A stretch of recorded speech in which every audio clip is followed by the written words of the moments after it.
Testing, testing. 1, 2, 3. Testing.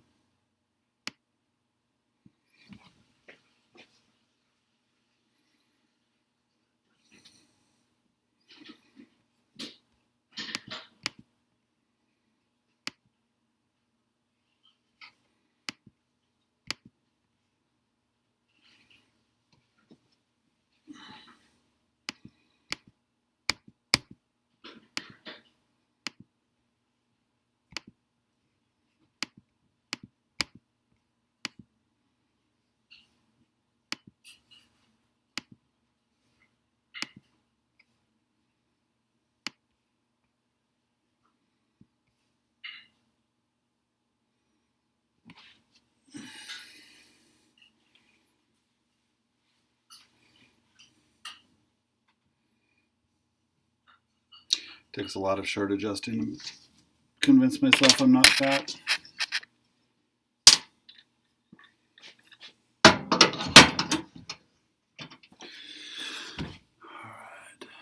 what do we got here?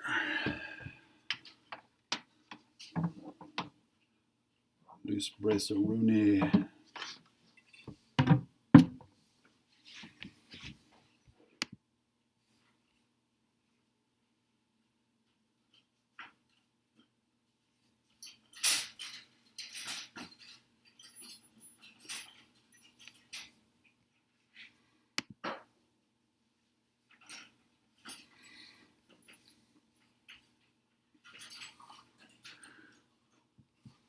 Hey, I am early. How you doing, Franklin?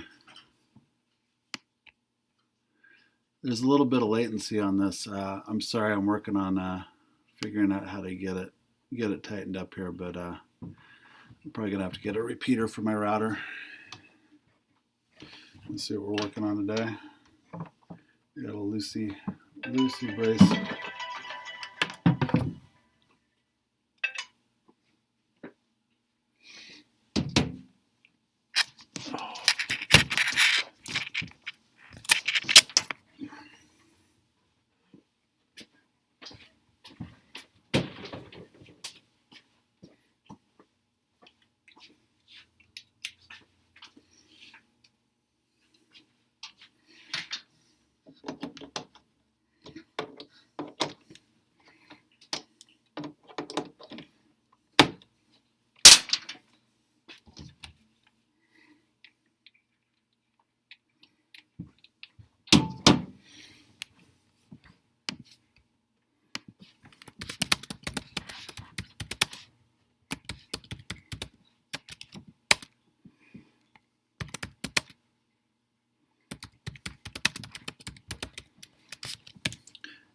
Testing.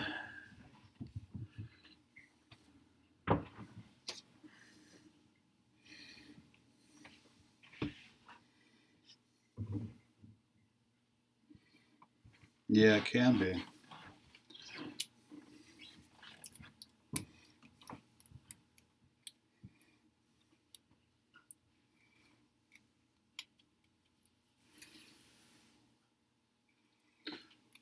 So Franklin, are you Luthier? You work on guitars? I see a guitar in your picture there. Are you somebody else on Instagram that I might know?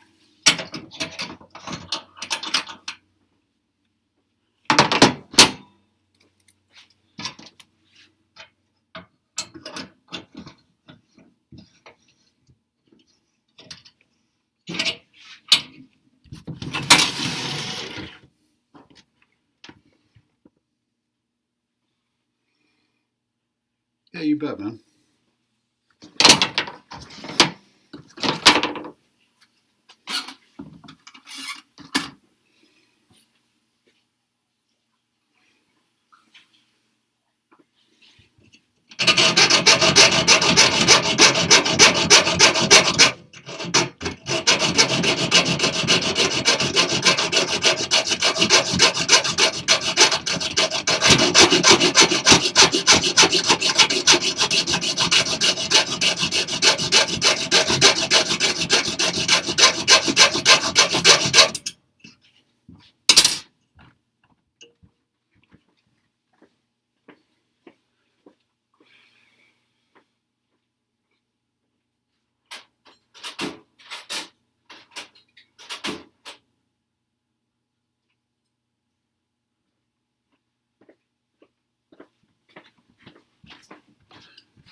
North Carolina?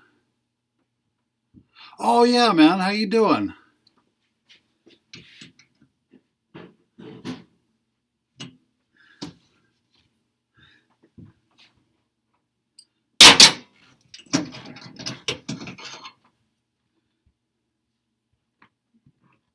See how well this thing autofocus is.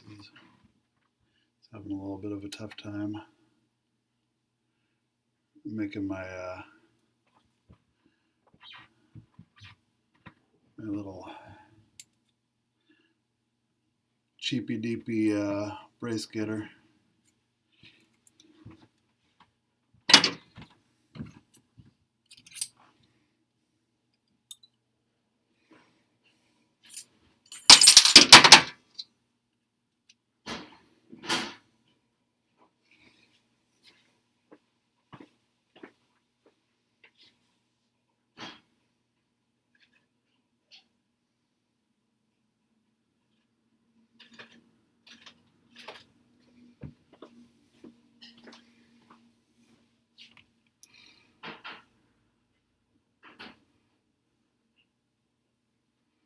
Yeah, I see your name in there.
So Franklin, you Lutheran today?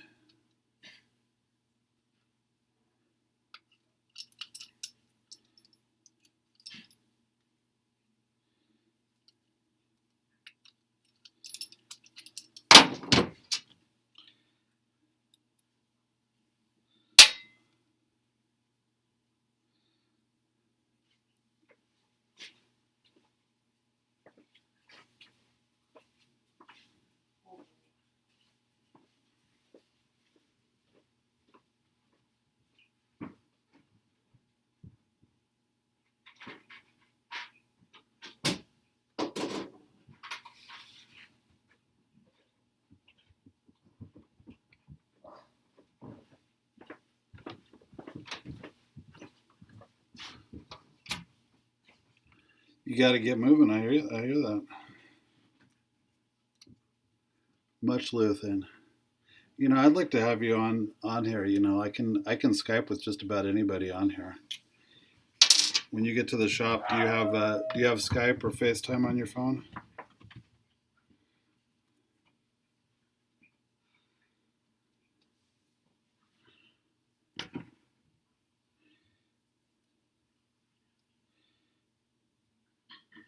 Ian, your coffee's up here. All right.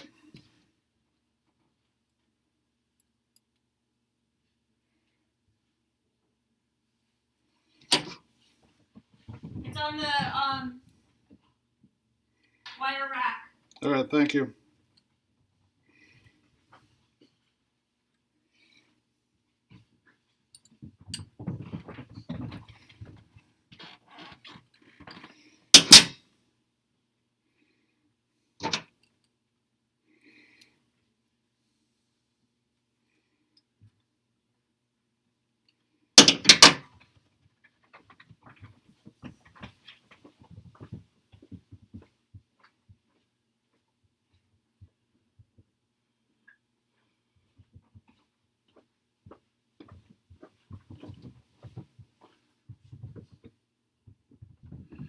You have to make your own coffee? What's that about?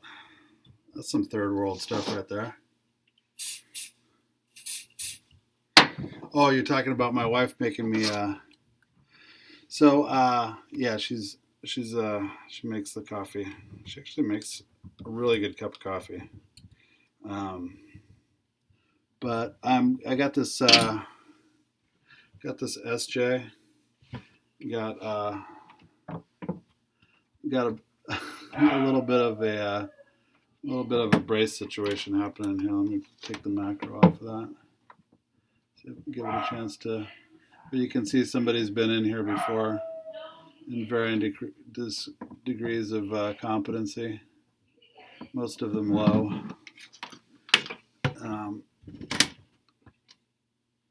So this came in for a next set, and I'm just finding out now. I didn't bid it, so it's not really my deal. But I'm just finding out that the braces are loose. Nothing like working on a neck angle for a long time just to find out that loose braces got missed.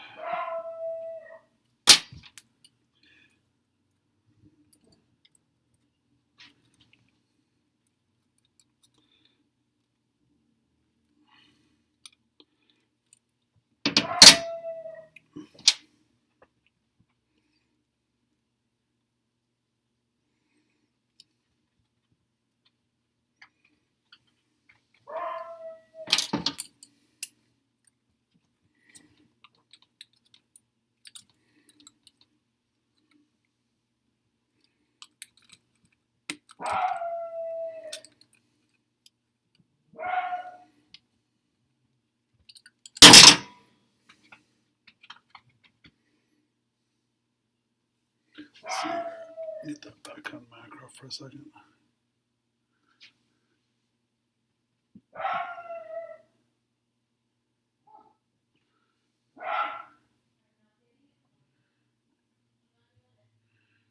Boy, this camera's autofocus needs. I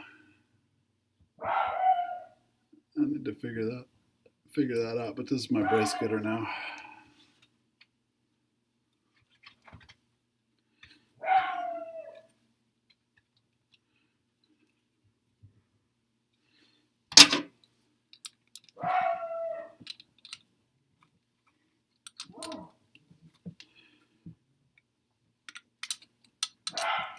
It would be nice to get something articulated. I wonder if, like those, you can make something nice out of those. You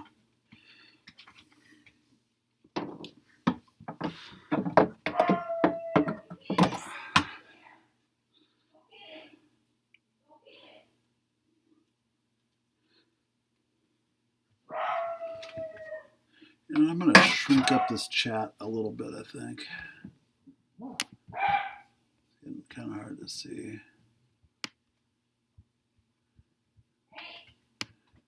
Franklin, can you still see that chat? Is that coming through? It's still legible. It's probably not going to be super legible.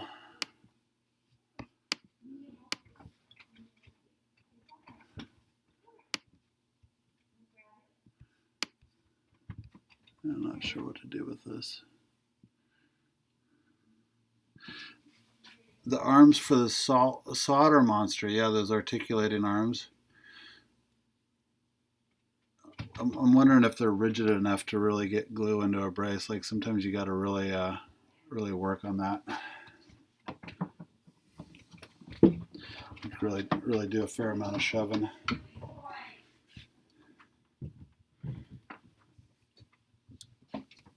Franklin, you were at the very first. You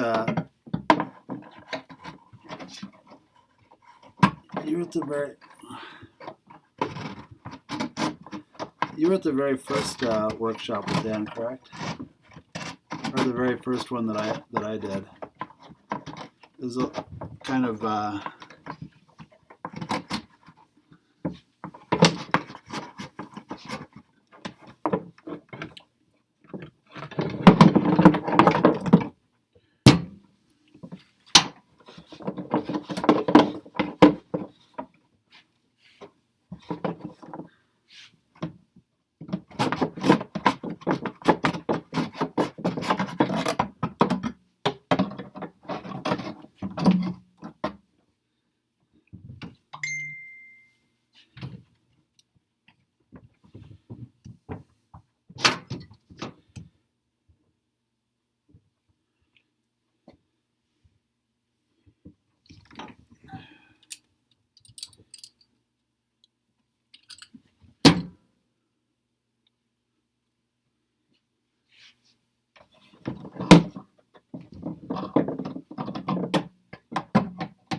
Was that one where I had?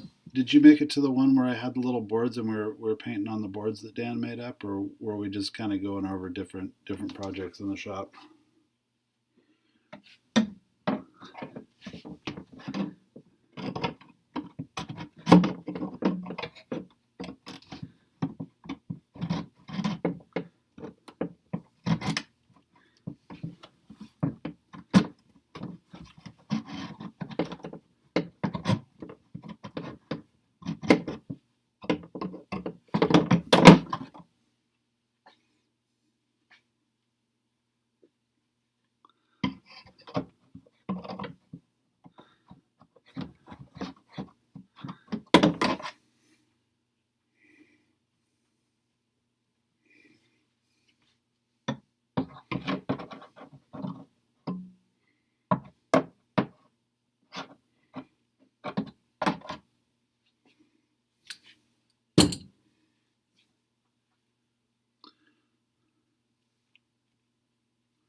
Paul says you can put a soft aluminum rod in the core of the solder monster up to. Oh, really? Cool.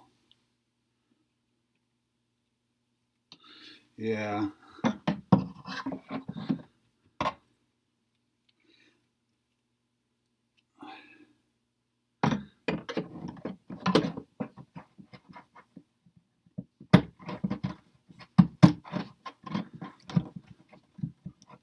Paul, have you done that? Have you used the solder, those articulating arms as a reacher?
Oh yeah, that guild.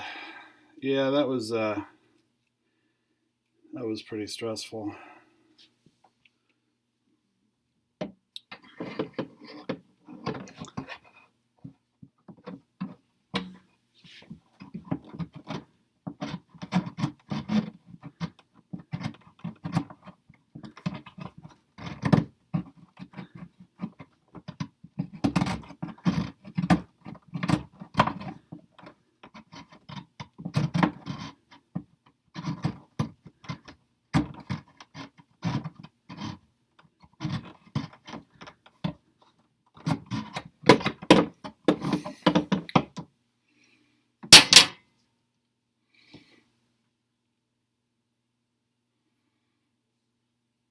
Oh really? Yeah. Did you watch that tested video on his fancy bench lights with the LEDs and the articulating arms? Holy moly! I will say he underbid how much those articulating arms cost. Though I did a little research, and his price for that. I didn't find anything anywhere that was less than like $80 to have enough articulating arm to make that lamp super usable. But man, that's some fancy stuff.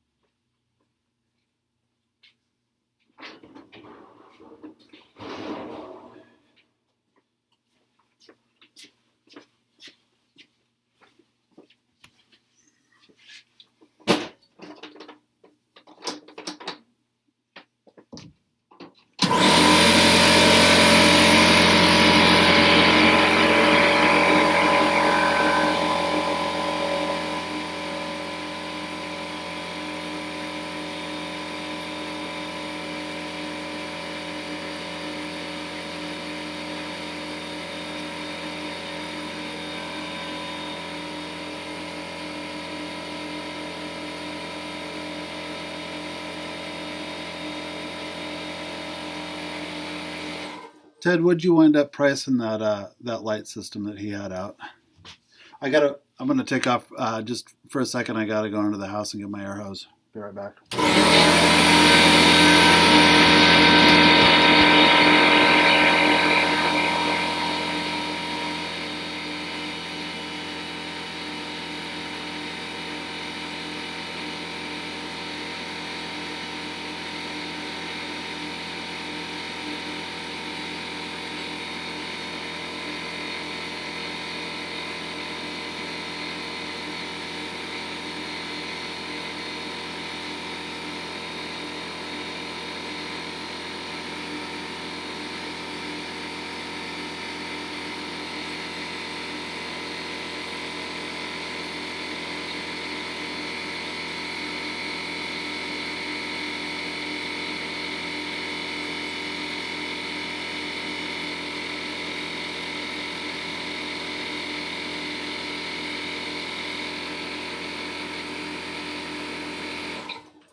Hey, Paul, does Dan know about that tested channel? I bet he'd really love that.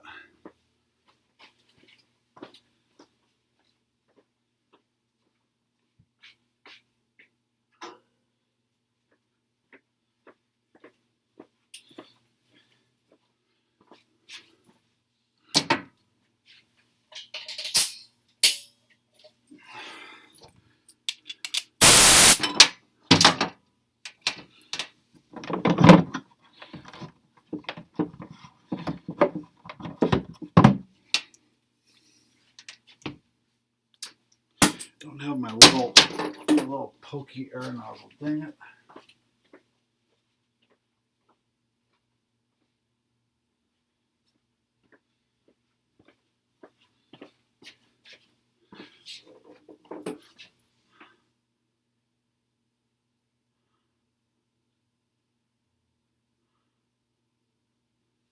Oh, so you did build it, Ted?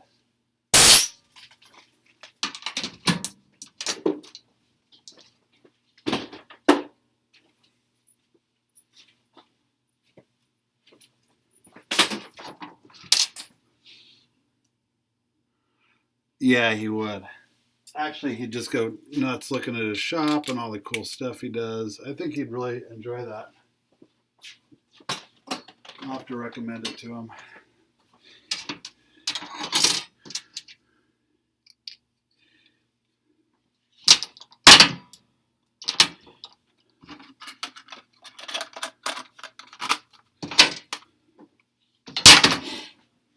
I wonder if Dan's up. I wonder if he wants to jump on the stream.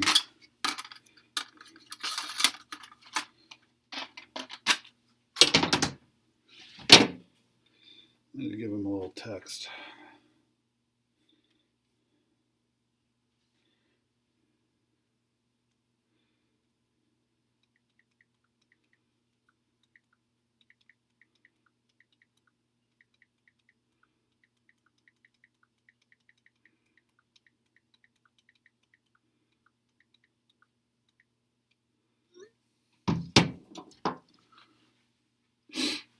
Hey, you guys, how does that chat look on the stream? Is that legible? Can you guys see that stuff?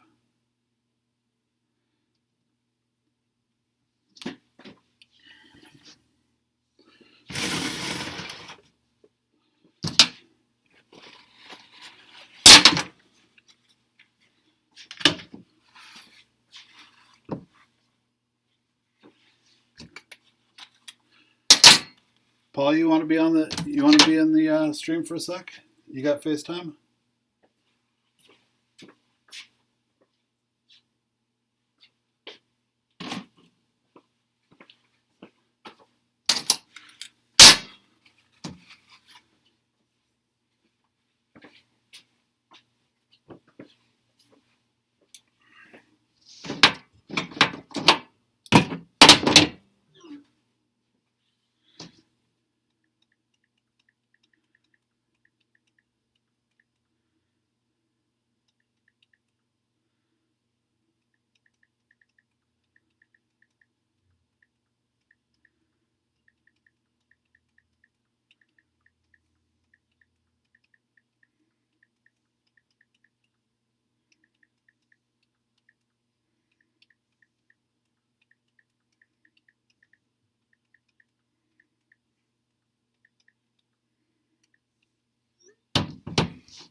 Yeah, the Instagram. I don't know from Duo, but do you have Skype? I can do Skype and FaceTime it at this point.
Yeah, if you download Skype and just make yourself a profile on there, I can get you on.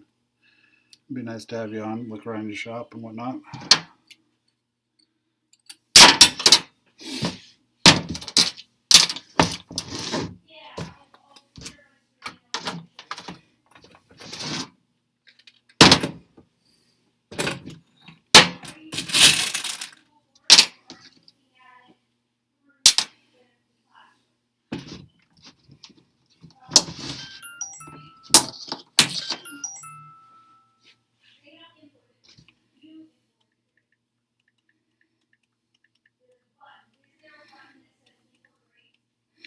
All right, guys, we got our first guest. Let's see here.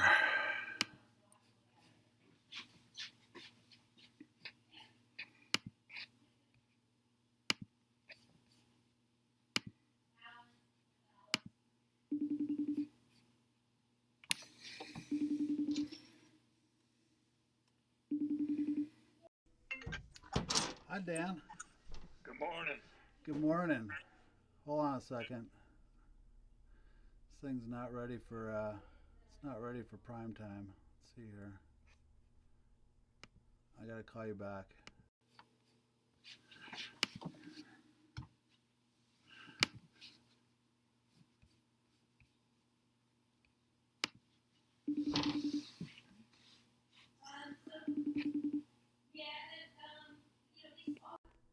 Hello? Can you hear me?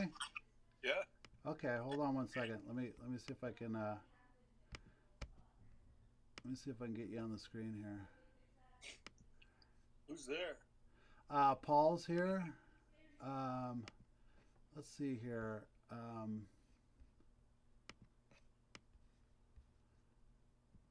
Paul's here. Franklin from North Carolina is there.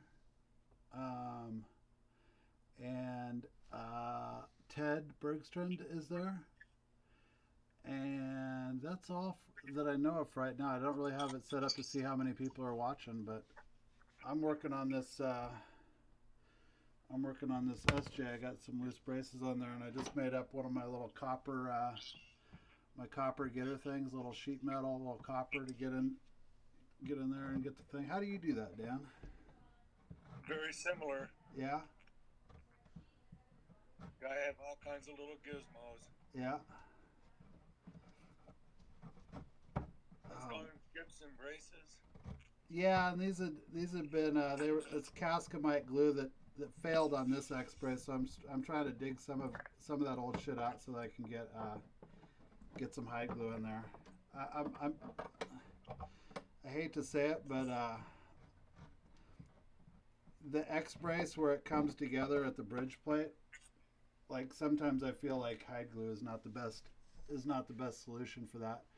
I might like in desperate times. Sometimes I've gone with that G Flex epoxy in there if that joint's been broken a bunch of time and there's a bunch of like if it's super tight and you can't get all of the old Cascamite or white glue out of there. Like I feel like the G Flex has a really good chance of keeping that X brace held down. But with hide glue, you get more than one chance at it. It's just tough having a customer come back, more than once for an X brace that's failed, especially if it does damage to the guitar. So what are you working on today? Are you doing more cleaning? I'm cleaning. What was the final straw? To make me, it happens about every 5 days now. Your final straws or the? Yeah, the final straws. I've covered every bench with stuff, and I'm trying to pack guitars and ship them. Everything that I used to do with 2 or 3 people helping, it's pretty tough. But when the going gets rough, the tough get going. The tough get cleaning. Yep. So what do you got on? Are you gonna get your Luth on today, or what's? Yeah, I'm sort of waiting for Paul to bring the guitar back over here. Ask Paul. Does he hear what I say? I think he does. There's a little bit of latency, but yeah, he'll probably about 15 seconds from now he can respond to that. Paul, do you have? Dan wants to know if you have a guitar that you're bringing over for him today. I gotta slip back and grab a clamp. I'll be right back. Bye.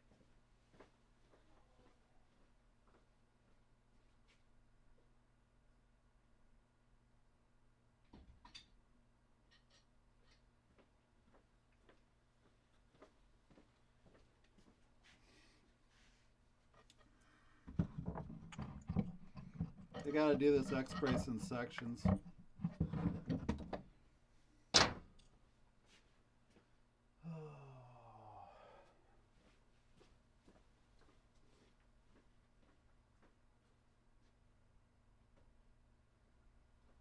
Hey Dan, if you pull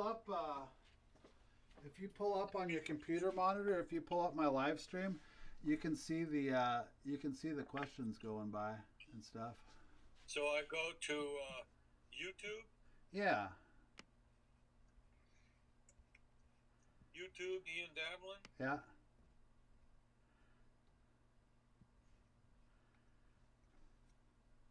Oh, do you know? We were talking in the chat. Ted just brought this up. Corey Williams says, "What's up, Dan?" Hey, Corey. Ian Davlin YouTube. Now I'm going to that. That's me. And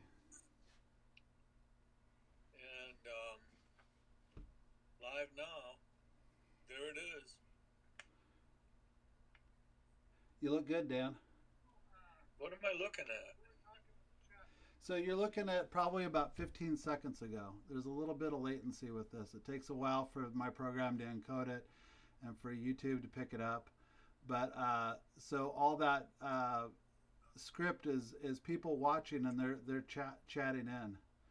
So one of the things we were talking about was if you've seen, do you know Adam Savage from Mythbusters? Did you ever watch Mythbusters when that was on Discovery Channel? No. So he's got a pretty interesting channel. I'm going to send you a link to called Tested, and it's kind of a site where he goes through his shop. He's what the kids call a maker, and he's an old prop guy from George Lucas's Industrial Light and Magic. So he's always making little things, little widgets or whatever. And he just had this really killer one on making bench lights with articulating arms, the arms for the solder monster, that kind of thing. But he takes the LED photography lights and attaches those to those articulating arms, so he can bring, how hard it is to get like a good swing arm lamp anymore. Like they're all pretty cheap. And his design for the LED lights is really pretty neat.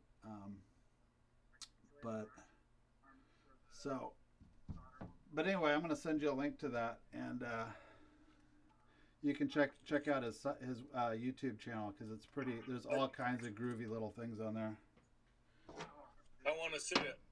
I'm all about lamps. I have a lot of trouble with lamps, and I'm always looking. Oh man, it's gonna be you're gonna really enjoy this. Then it's a cool station, and he does a lot of different things. He does like, because he's an old movie prop guy, he'll get kind of nerdy about like the certain kind of gun from a certain kind of movie, and he'll just build it up out of casting neoprene, and just like all these little tricks that movie prop guys have. There's a lot of stuff in there that would be good transferable skills for guitar stuff too. You never know where you're gonna find an idea for a guitar tool. No. I guess I'm looking at you on the iPhone because the other one just sort of, it's too weird. Yeah, no, that's okay. I'm still trying to figure out how to. Yeah, go ahead and close out of that. I'll ask you the questions that everybody has in the chat, because it's gonna be weird having the latency there. So I'm gonna close this. Yeah. I did. Paul says he's polishing the saddle right now. Any way to make it louder for FaceTime? Is it quiet? Not to me. Go ahead and talk, Dan. Testing 1 2. Is that better? So FaceTime is actually on this. It's a little rickety. It's picking up my mic is picking up my speakers, and that's how you're hearing Dan. Skype is a little bit better because it's all internal.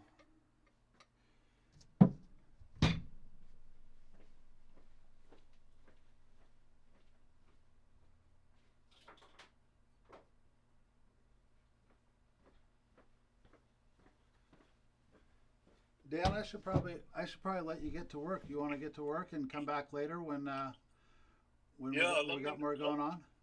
Yeah, let me know when you're gonna mess with the neck jig. Okay, yeah. You want to? Let me get this brace glued up, and then we'll set up the neck jig.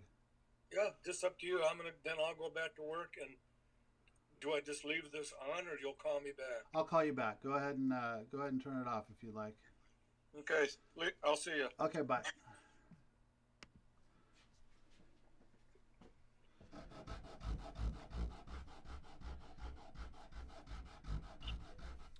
Yeah, Paul. Maybe what I can do is I can run my speakers into this for later FaceTime things. The interview today is going to be on Skype with James. So.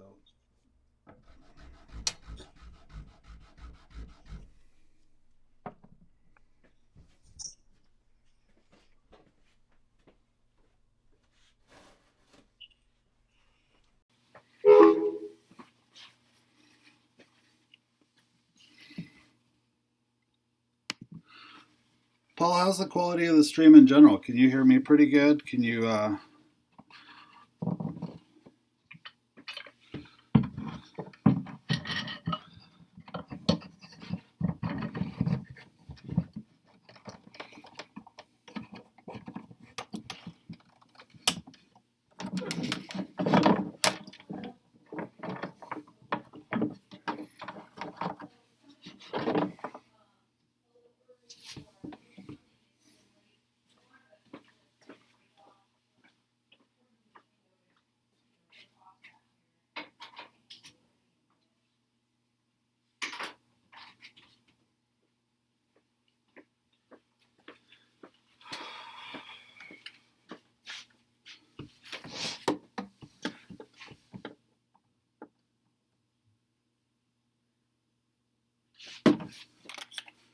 What's up, sis?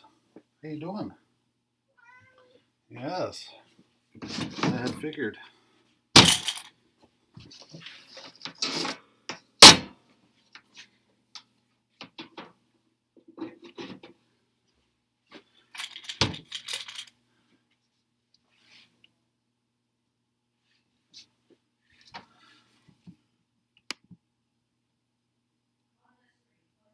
Cuts volume 50% when I have calls. Okay, hold on, let me see something here. Yeah, that's dimed out. The meter's dimed out for that.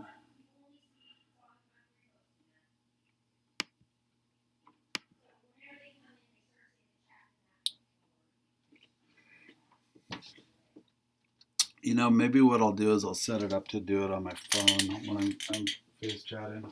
What's this?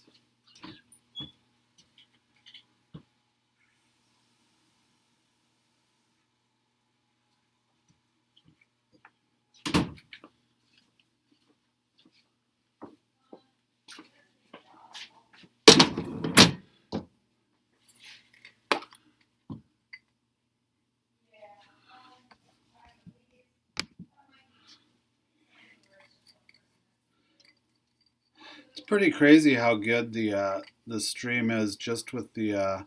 So this is the webcam, and I'm just using the mic straight out of the laptop. You know, MacBook Air from a couple years ago. Pretty crazy how nice it is. Does the chat look okay in the corner? I don't have it in full screen, so it's a little hard to see if that's legible. You find it to be distracting from the work that the chat is kind of over the work.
Oh, okay. So on a phone, it's basically just all it's doing is getting in the way of. You know what? Let me try moving this down here.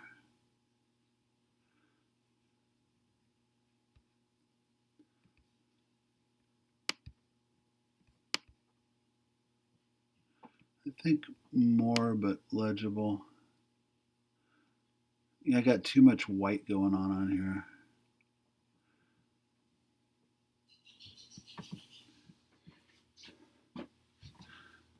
I don't know. I don't know if Sam's up yet. He's always got good ideas about this.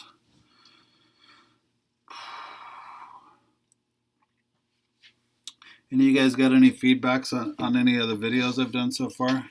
Anybody watch that kind of chit chat video I did with Dan, or watch the one on making bridge calls out of MDF?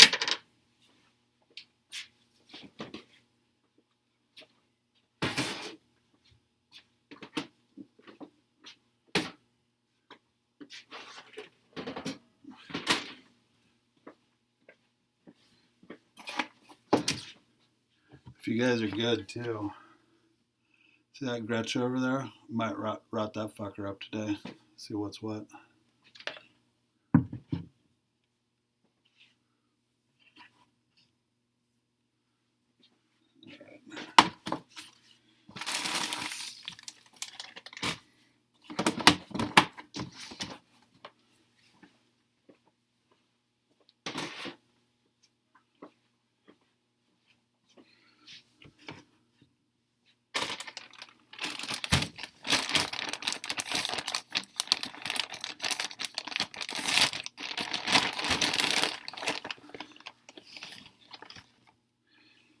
Yeah, Paul, you know, I was involved in that conversation, and I just like hearing Dan talk for some reason. So I've had it on in the background here like a couple times, and I've just kind of re-listened to it. It's nice because I find when I'm talking to Dan, I'm always kind of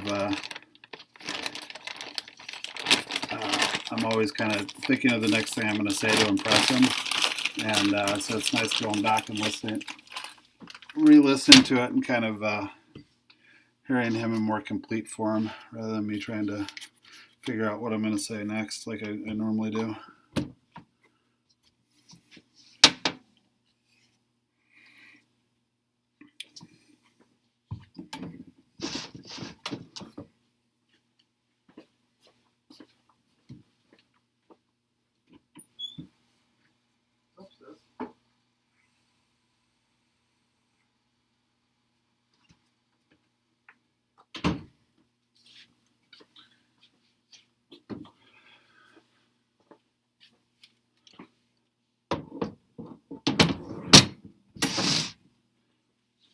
Paul, you have much experience with the neck jig? We're going to be unpacking that bad Larry here in a little bit.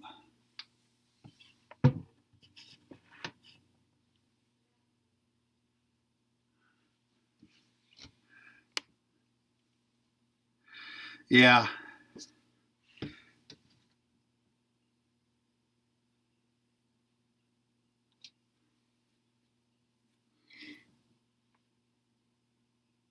Oh, sidetrack liner notes is really good, and that is a really that one with Dan is really good.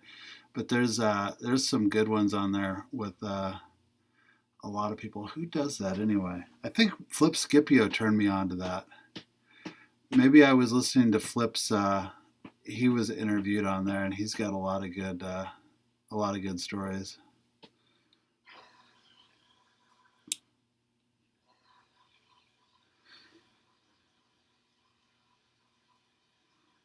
But yeah, it's cool to get the less censored version of Dan because he's really a cool person.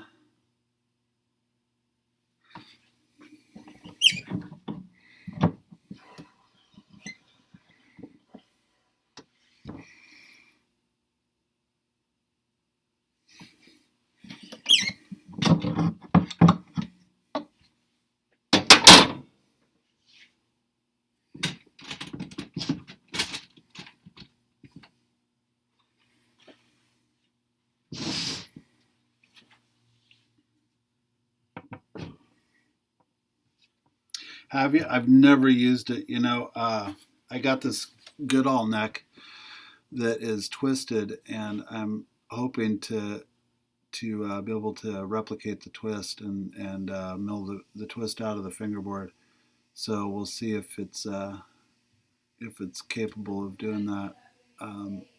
I bought one of the original cheapy ones, which was just kind of like a long aluminum block, about like yay long, and then it had these sticks that came up with kind of thumb screws to set the sticks. Oh, you got one of the original generations? You should tell Dan about that, Corey. I'm sure he'd love to know that some of those original ones are out in the wild and still pressed into service occasionally.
I'm doing a little shout out on Instagram here really quick.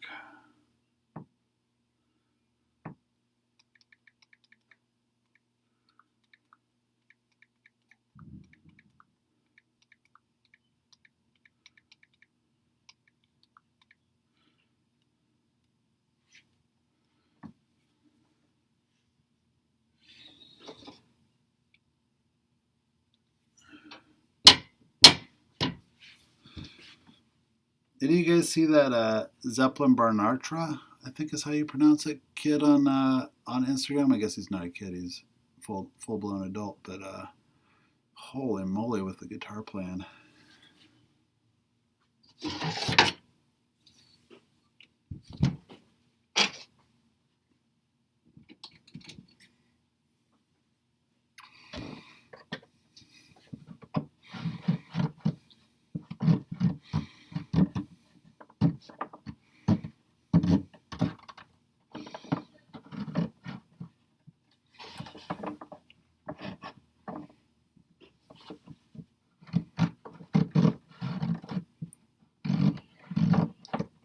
The dude makes me feel like I've never actually played a single note on a guitar ever.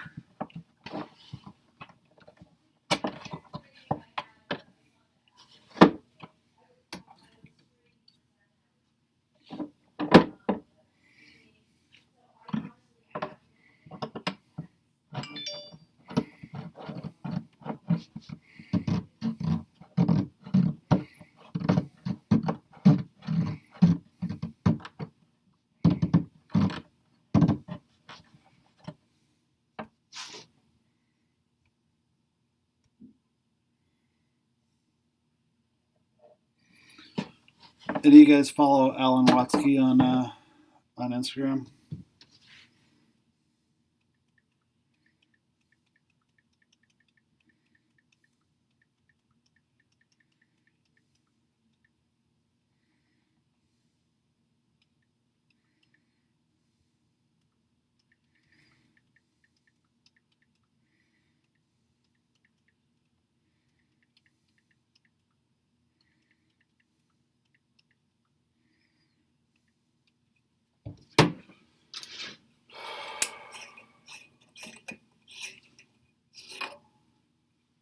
Yeah, the sheet metal is kind of my a little bit of a palette knife, a little bit of a scraper for this. It's also going to be my glue inserter there.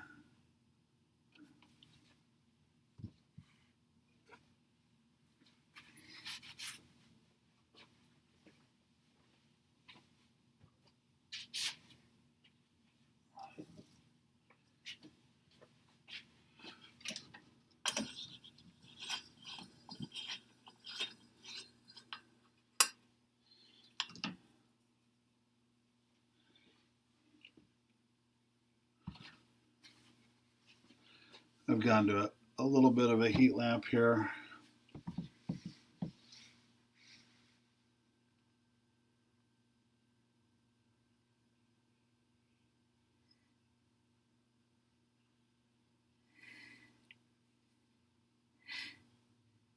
Franklin, are you all neck jig all the time?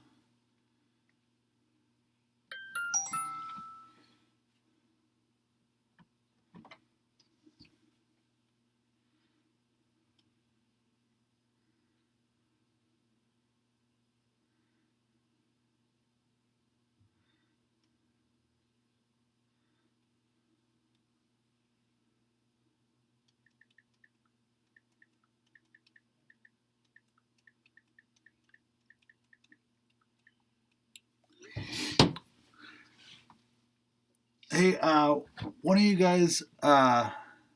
So one of the things I can do on here that I'd like to kind of test out is I can if you guys send me pictures. Like I kind of was thinking of doing this as a little bit of a call-in show. If somebody has any questions about luthing, you can send me a picture on Instagram, and I can download it and I can throw it up on the screen here, and we can talk about it.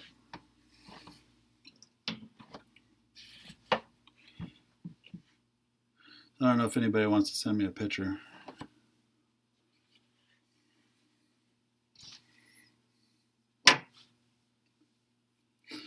test run.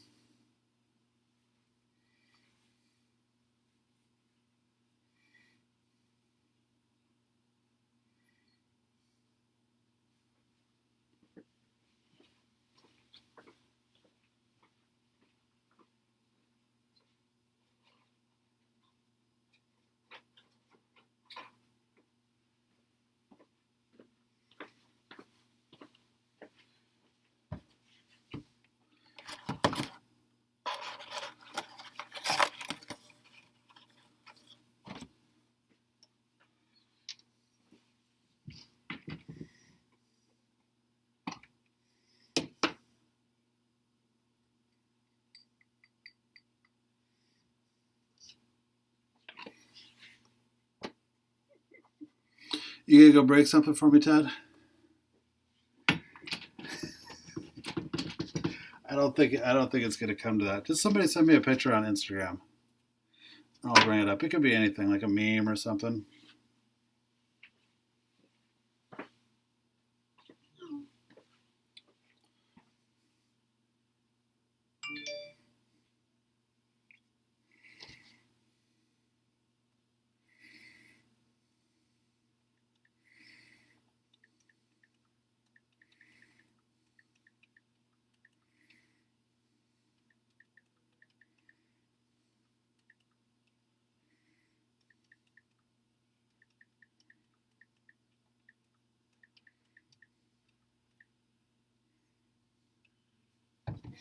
Okay, so let's see here. Let's back that off a little bit. Yeah, I would be a little leery of hammering in those frets too on there. So let's see here.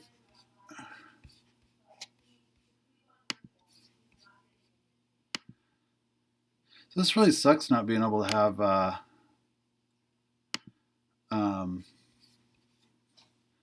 music on here. Need to do something for the music situation. I made a playlist on Spotify. It's under Luthing. Oh Jesus.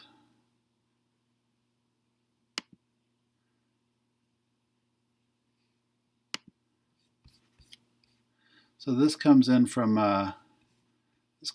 viewer Paul.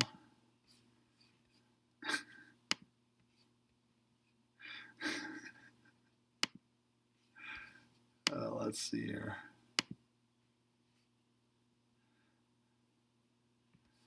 I need somebody to.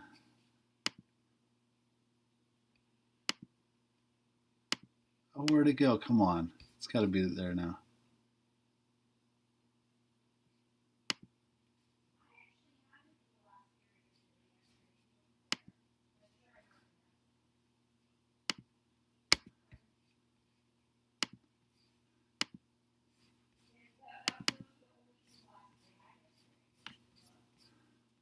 Oh, this interface, not so groovy.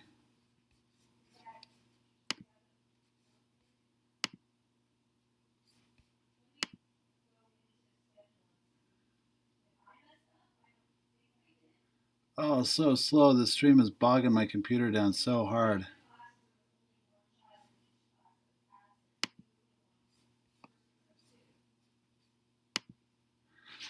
Oh, this is definitely not ready for prime time. I wonder.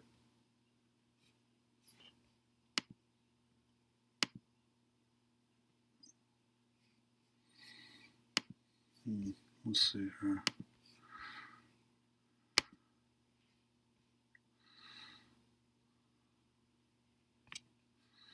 Let's try getting rid of that.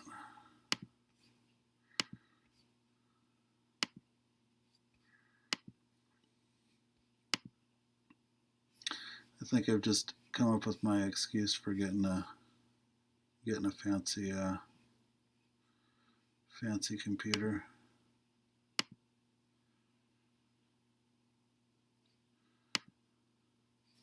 Oh, there it is.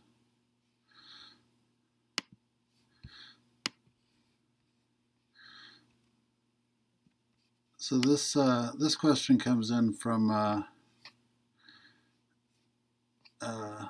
viewer Paul Lamprey.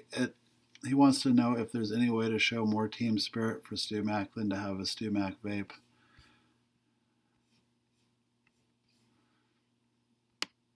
And I don't think you can. I think that's the maximum amount of Stu Mac team spirit you can have, buddy.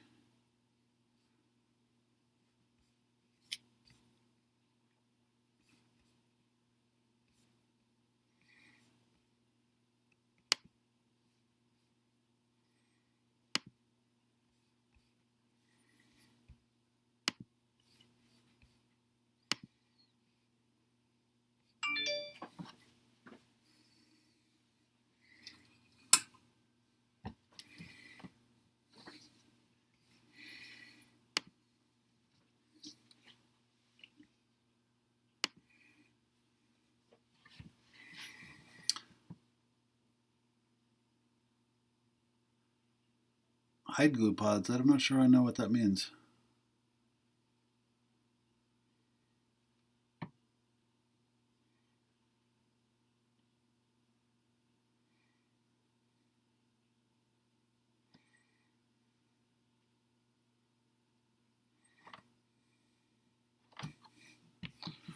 What's going on here?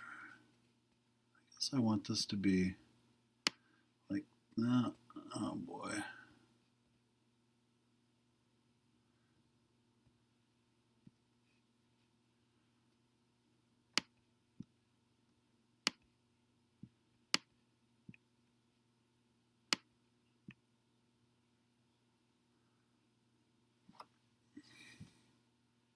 Oh, okay.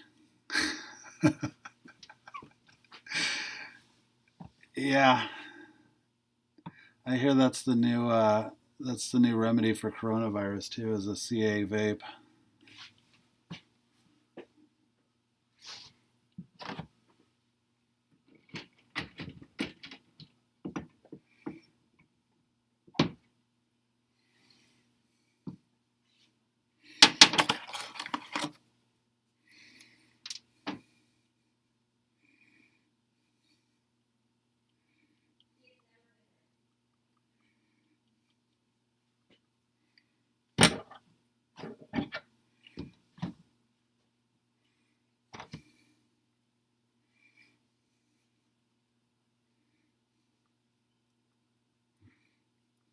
So Paul, I see you you're doing a lot more videos on. That's true, Ted. Lysol pods. There we go.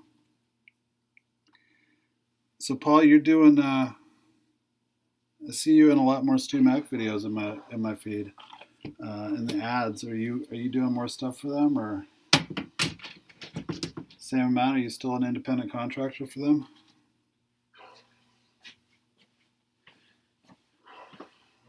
Are you a company man now?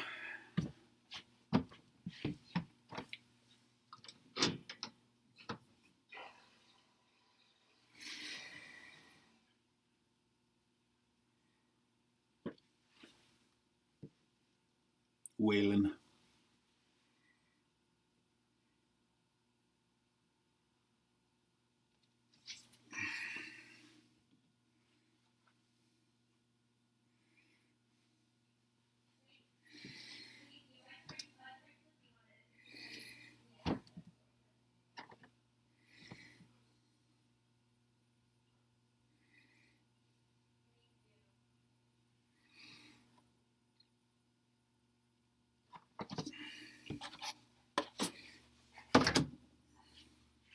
Sam, are you in the chat? Are you up yet?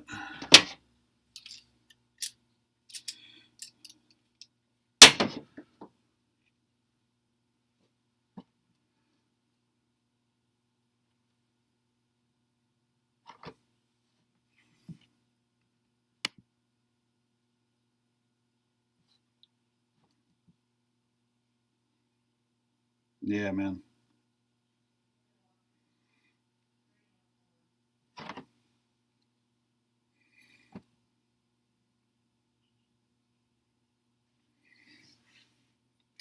Paul, do you remember Sam from one of the workshops? He goes by Young Esteban on Instagram.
Shit, yeah, man. So Sam's helping me on my channel, and I was like, I got this thing I've always been working on. I call it Stairway to Alabama. It's basically a mashup of Stairway to Heaven and Sweet Home Alabama. And he's been working on it. And let's see here. I don't know how this is going to translate over the phone.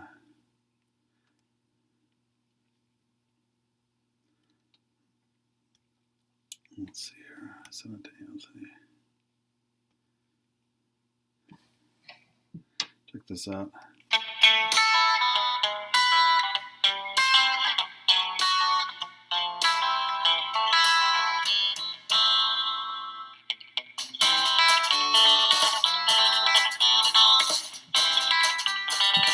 I think this might be the theme song from the channel.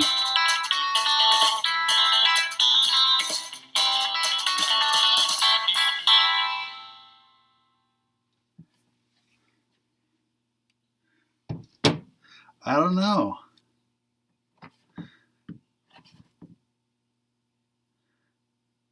That dude is a fiendish guitar player, though.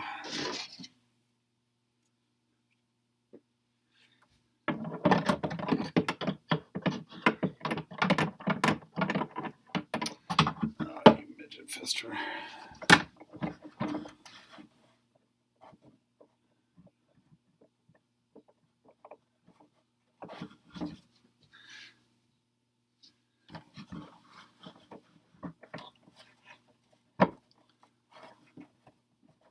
I think he. Yeah.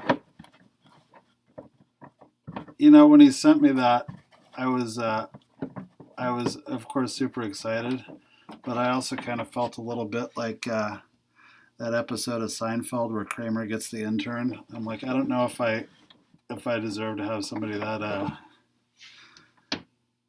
talented working on things like Stairway to Alabama, that kind of thing. You know what I'm saying?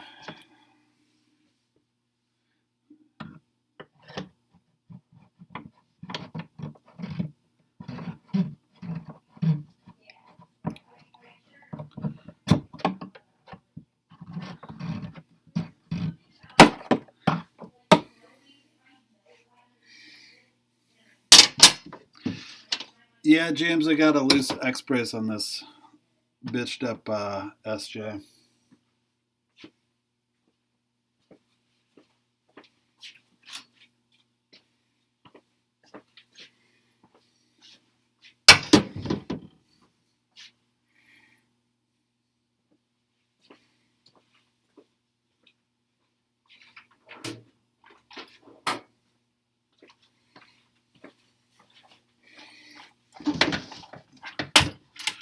James later on, Dan Erlewine's himself is gonna help me with my my brand new neck jig.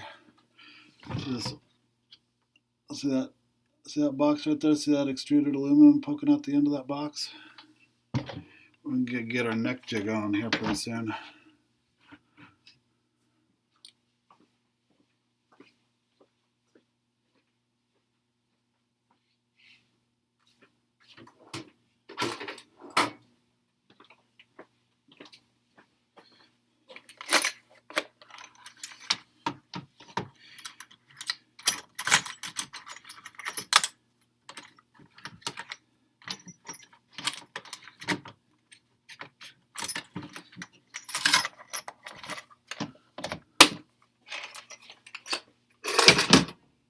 James, are you in the shop today?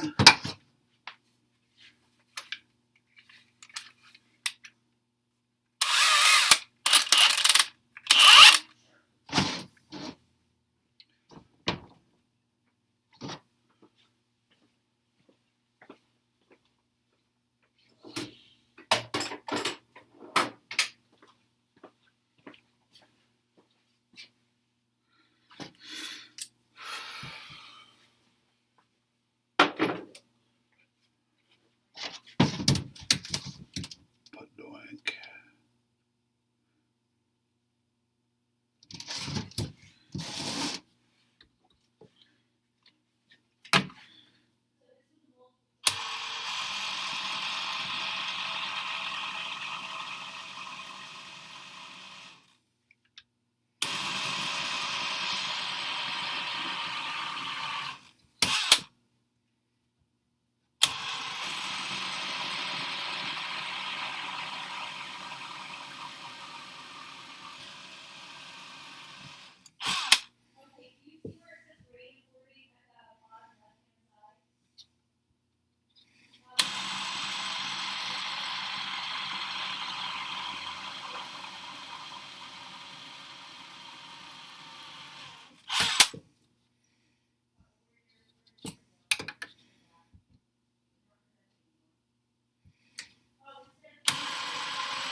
You grill your breakfast sausage.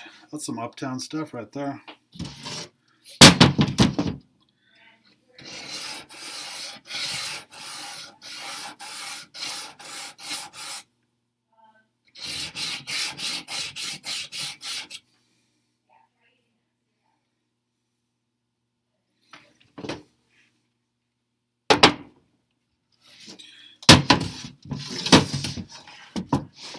Hey, James. So one of the things I can do on here is I can throw up pictures of questions people have. I know maybe it doesn't feel like the greatest thing to admit to other people that you're asking questions, so I don't know if you want to do this. But if you want to try throwing like a touch-up question at me when I'm doing one of these, it would be awesome because I can throw the picture up on here and I can kind of go over it and talk about what I do or what I wouldn't do, or so. If you ever get any of those touch-up questions, throw them up on here. I think that what was that? Was that a Gibson? I think that top spline turned out really good, by the way. But I in retrospect, I had some ideas about it that I'll either discuss with you on here or discuss with you in the on the chat on Instagram.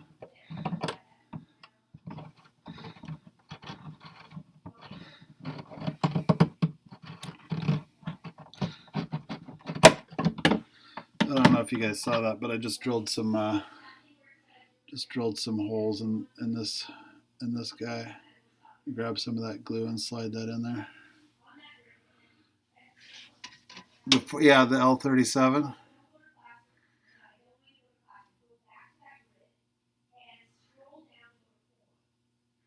Do you mind if I throw that picture up? I got a couple ideas on it. I could throw at you. I understand if you don't want it.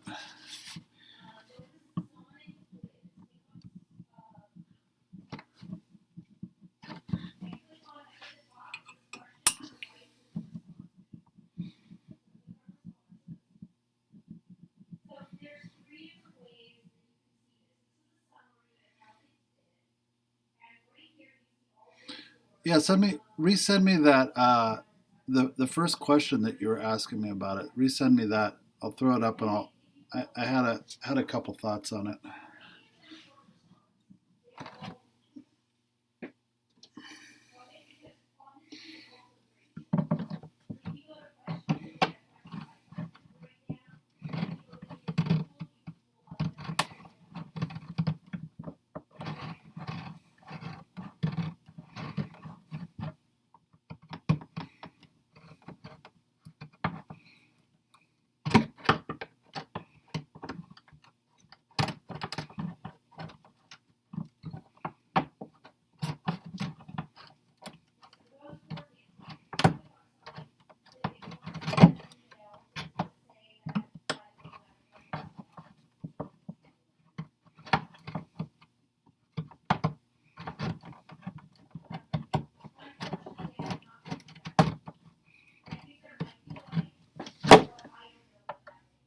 I mean, if you're up for it.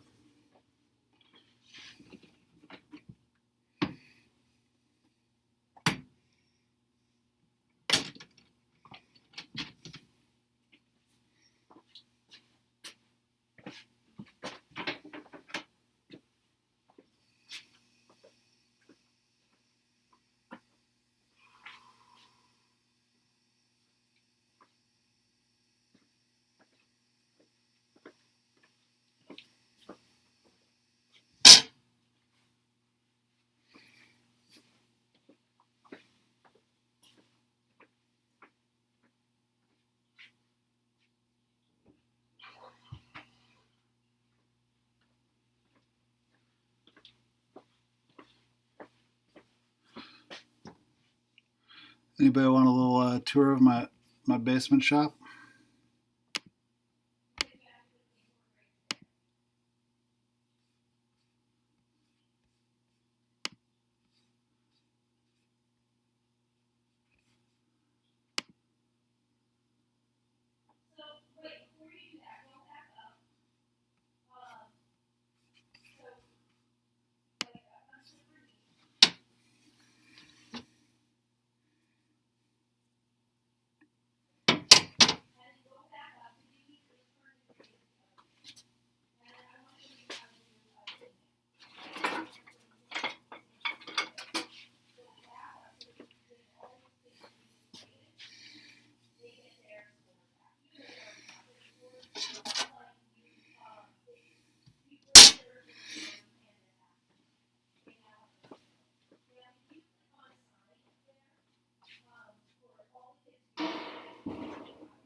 So this is a New Jersey basement, man. Got it. Hey James, send that to my Instagram. It's going to be easier for me to pull up on the computer. So I'm going to switch over to the webcam here.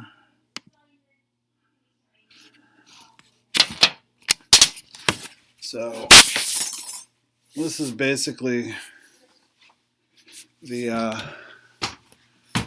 side door that I think I have customers. They're going to come in through here, and then it's a little bit still trying to get organized. But we got some feng shui guitars hanging over here. This might get upgraded to a folding door. Back here, this is blocking off the laundry and the cat shitter. Got some fret wire and whatnot. This is one workstation. Probably my main workstation. The ceiling's so low in here that this is the only space where I can actually hold a guitar upright, not run the risk of bouncing a peg head. My wife and I drug this husky toolbox down here. It's got pegboard, which is stupid. I'm on the fence about taking it out, but right now it's pretty functional. But I hate pegboard. But here's some storage. A toolbox, and then back here, I'm gonna build a wall here to keep kind of the tool desk down in the main area here. And then back here I got Grizzly thinness sander, Grizzly bandsaw. You can talk all the shit you want about Grizzly, and some of it's deserved. I bought a lot of bummer tools from Grizzly over the years, but this 14-inch bandsaw is pretty good for the money. I mean, you gotta, to get essentially the same features in the Jet, you gotta spend like, I don't know, maybe a third again as much. This is the worst drill press that I've ever encountered. 12-inch disc, no belt sander in here. I was wondering a long time ago if I could just get away with doing a 12-inch disc, if I could get all my Luthen needs out of that. You get a better shot at dust collection on them, but it's just the footprint is just so much nicer. Like in a small shop, the belt disc sander combo takes up so much space, and sure enough, this has been working pretty good for just about everything. I haven't really regretted not having a belt for a while. This shop light held on by magnets. You can move it around on these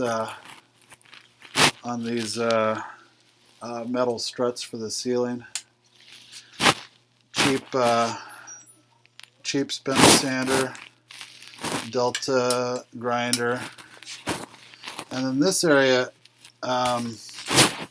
basically an old drafting table by Copper on this table saw, and this is going to be some ventilation up in here, and this is probably where I'm going to do touch up in the basement. A little overflow from the pantry there. We're doomsday prepping on our creamers in the pandemic. That is, boy, I'd be surprised if I got much more than about, I don't know, maybe a couple hundred square feet down here. Yeah, Ted, do you like it so far? They're, as long as you're used to them, I mean, I can get good cuts out of them.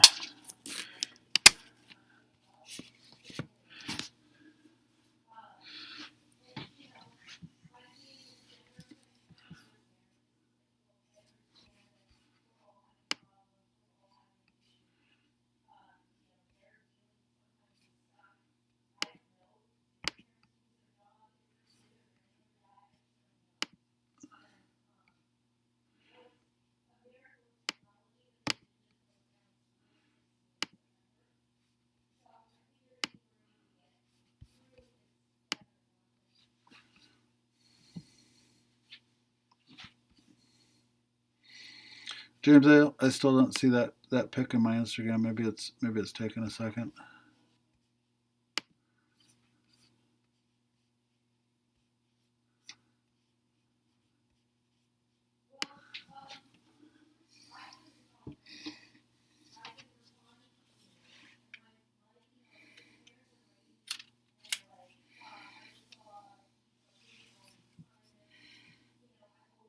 What's your guys' opinion on this?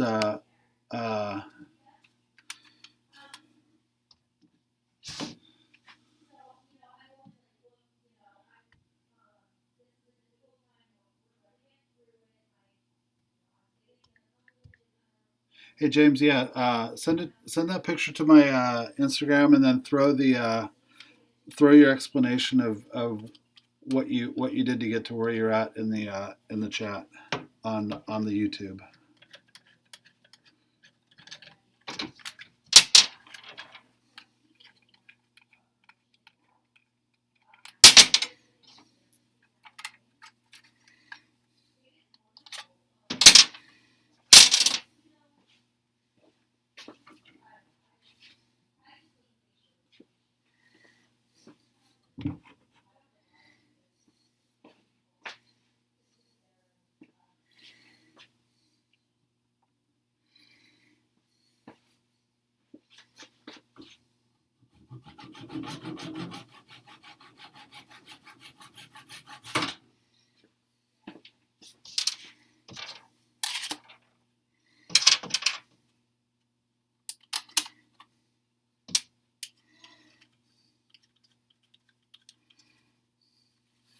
Yeah, their owner is a guitar guy. He built some guitars.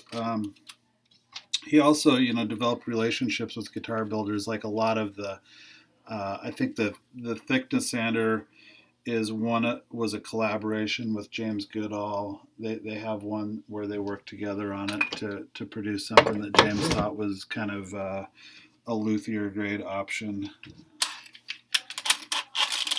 But yeah, I don't think he doesn't stress it as much as he used to. But man, some of those catalogs in the mid 2000s were like super duper guitar centric. Like they had every page was, you know, some guitars that he built on there. Not in design aesthetic that was to my taste, but more power to him. Like he's part of the guitar conversation for sure. I think the guy means well. Like I've bought some tools that I was pretty disappointed with, but as long as you kind of like you stay in their main thing, it's almost like Harbor Freight. As long as for years I had kind of a rule with Harbor Freight that don't buy anything with a motor, and as long as you're going in there for like a cheap set of wrenches to do some kind of one-off thing on your car or something like that, they're usually pretty good.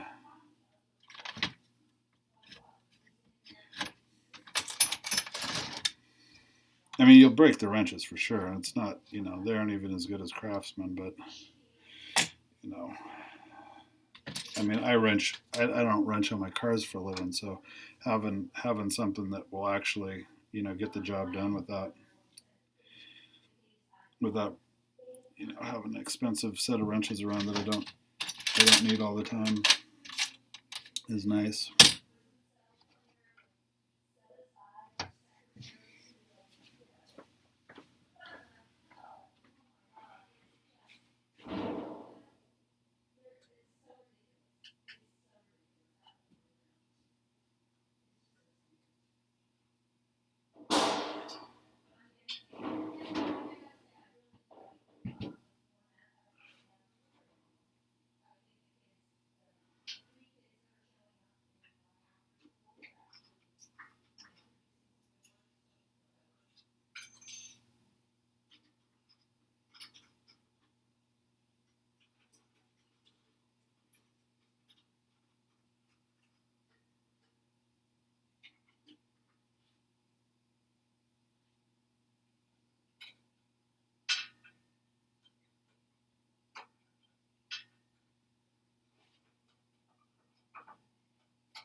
It's Bench World. Hey, Alan, how you doing, man?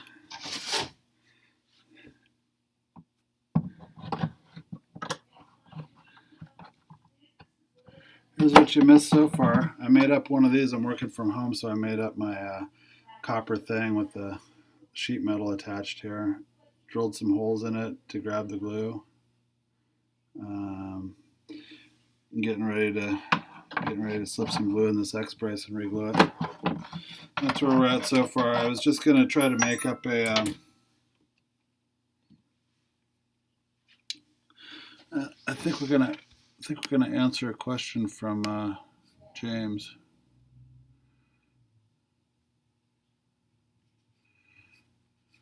Let's see here.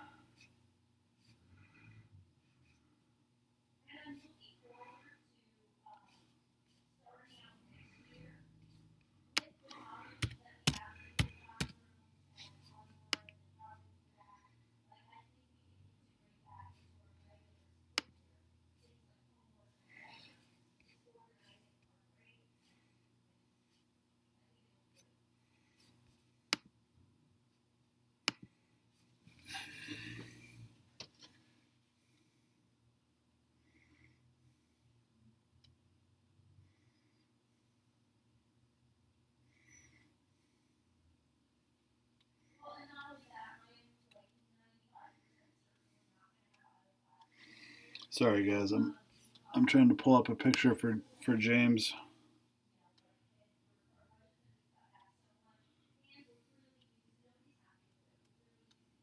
I'll send it to my Gmail.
Okay, Corey.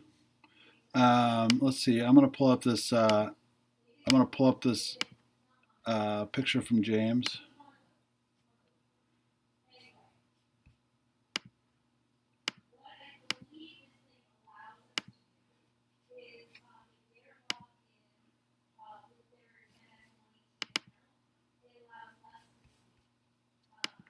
Let's see here. Come on.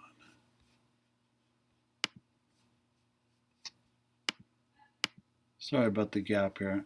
It's for some reason this streaming stuff isn't allowing me to grab the.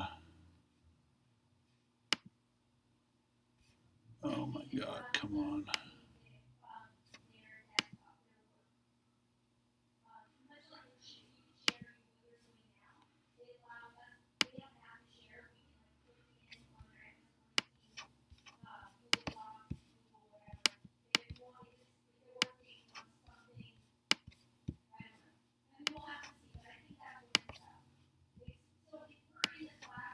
Sorry about this, guys. I'm not super pro just yet. Okay, so James sent me this. Let me go ahead and.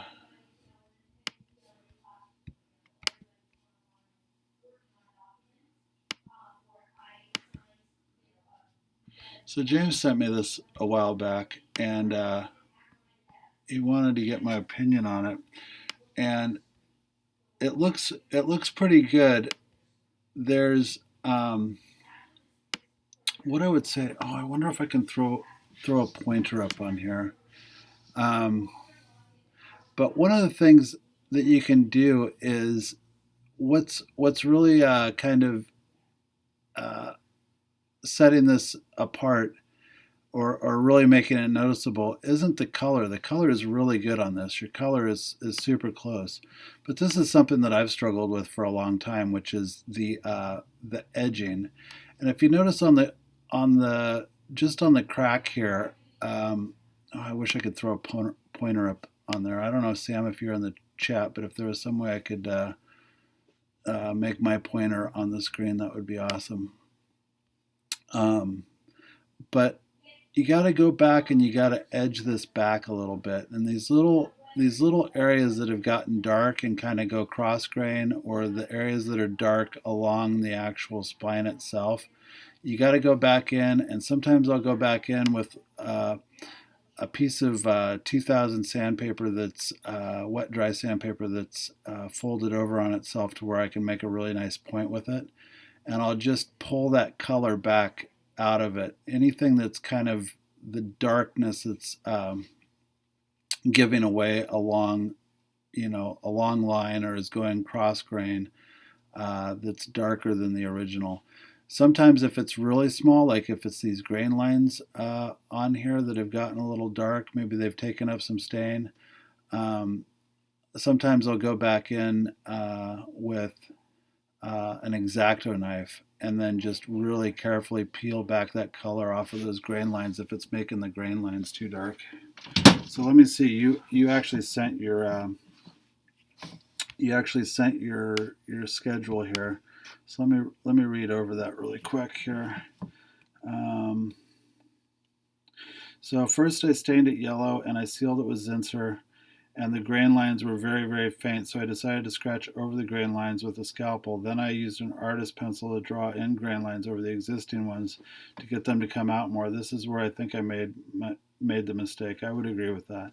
I sealed over my faux grain lines and started to push brush touch up to create the burst and blend, which went dark. Then I have to sand some of that away with 1500. I got frustrated and turned to the airbrush. Used a toner out of Mohawk spray. Which toner did you use? Into a cup to get it into the airbrush. That went too dark. Then I decided to fold my 1500 on edge and drag it in between my grain lines so the wood was not obscured. Yeah, I mean, I see some stuff going on here that's in the right direction. Probably just need a little bit more practice, and then but I see a lot going on here that's right. And one of the big things that I see that's right, and one of the things, I mean, once again, the thing that I struggled with was a lot of times I could get to a really good color, and it was the edging that really frustrated me. Um, so, and that really is, it comes down to a lot of hand skill. Um, it's a lot of hand skill with the airbrush if you're going to use the airbrush. Um,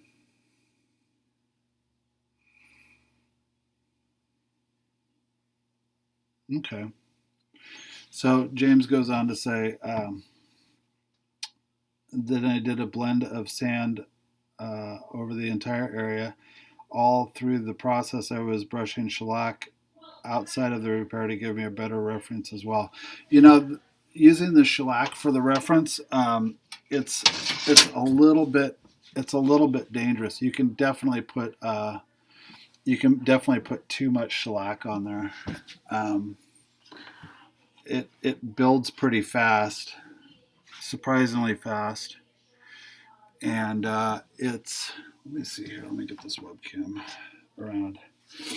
So it builds pretty fast, and believe it or not, if you sandwich a lot of the shellac on, you can get some weird cure issues. Like if I'm trying to get a reference of the outside color, say I've changed the sheen, and I'm trying to get a reference of the outside color, I go back and just hit it with naphtha, and it'll give me a good look. Um, you can always normalize the sheen too with by hitting it with a really light dusting lacquer. Like we talked before, you don't want to put lacquer on with solvents enough to kind of move your colors around, especially if you're painting faux grain lines or something like that. It'll just blur it out. But I would be really hesitant to throw a lot of shellac on that to normalize my sheen. Plus, I don't know if it says you were spraying shellac in the airbrush, but man, it'll. Sure, yeah, we can go back over this. I mostly just wanted to, James. I just mostly wanted to check to see if it was cool to have a picture up on the screen.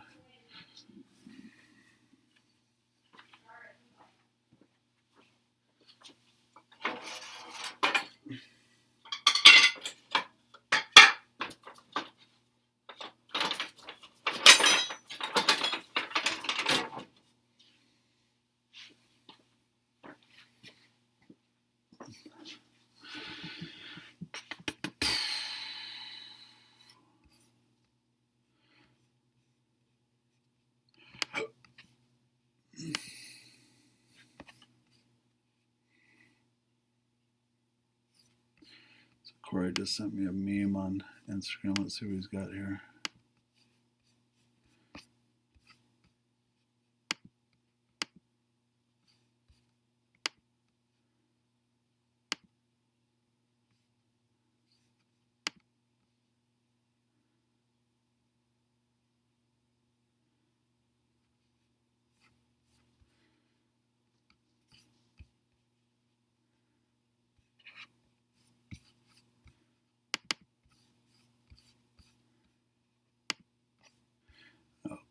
That's pretty funny. I don't get any under anybody's car, but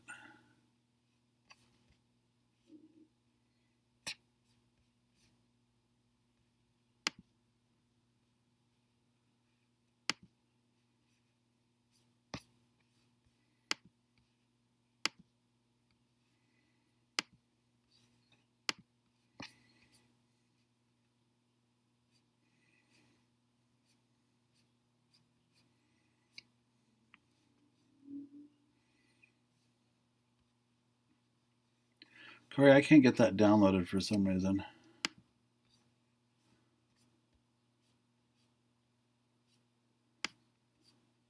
Oh, here we are.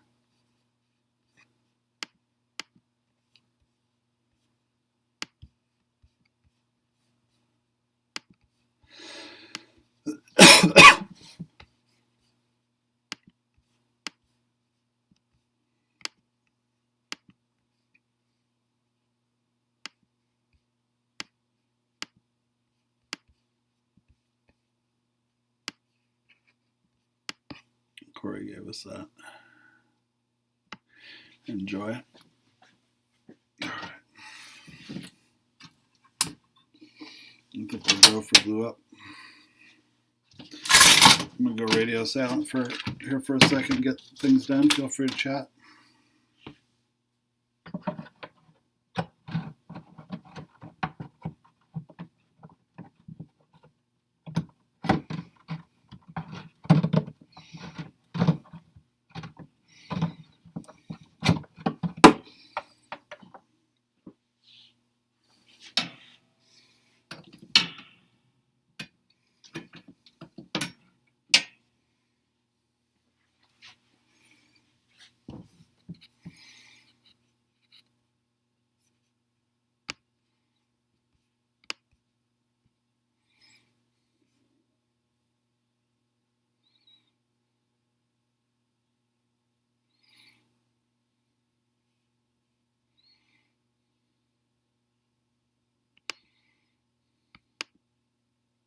Just so if you guys wonder what's going on, there's quite a bit of latency between the chat and the stream here,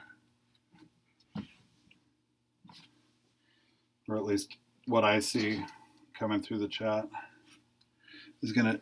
I'll respond to it, and then it's gonna take you guys probably about 15 seconds before it comes over on your end.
Yeah, Alan, you got any tips for getting that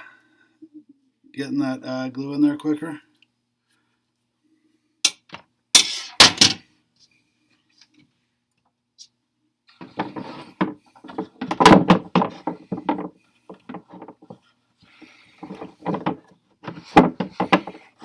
Yeah, Skyscraper Guitars, you're welcome. And so this is going to wind up being up in full on my my YouTube, so you can go back through and see what else is going on. We're going to have Dan on to help me set up the neck jig and all that kind of stuff. So it should be fun.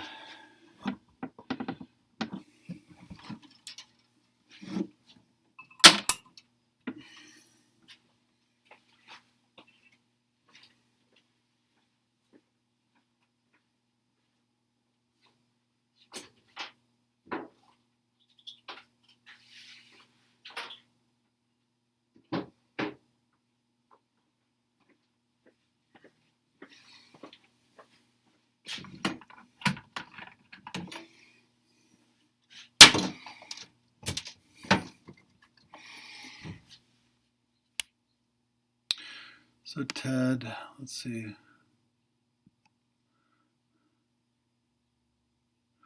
So Ted, my medium is the binder that I use for my touch up is shellac for a couple reasons. But I use lacquer and CA all the time. But when I'm brushing on with a paintbrush, dyes and pigments, and I'm going for colors, I'm almost always using shellac in a cup. It's easier on the brush. I can paint, and I don't have to be in a spray booth. And the other thing too is the shellac. If I'm doing something with pigments and dyes together, the shellac dries fast enough to where the dyes don't float to the top and change the color that I'm getting. Most lacquers, if you get it thin enough to where it's going to come off your brush pretty good, a lot of times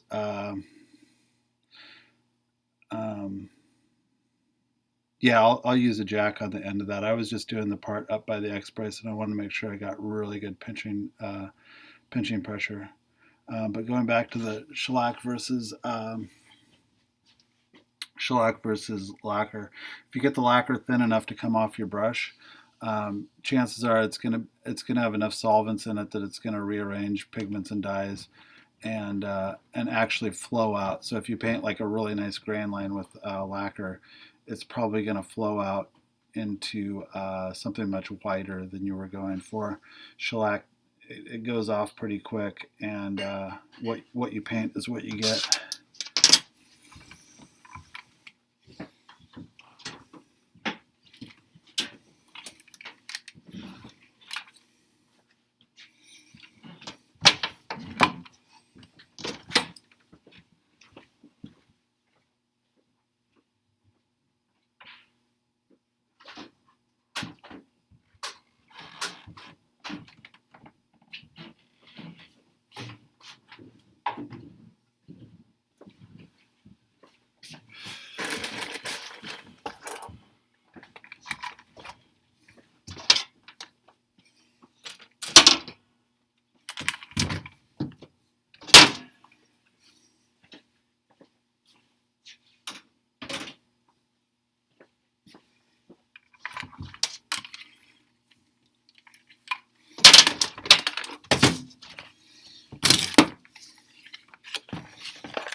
Yeah, fish glue, man. It's got it's got its place in my shop. Like I'll use it for stuff, but man, it's not ready for prime time on a lot of things like bridge glues and neck sets. I don't think it's there for that.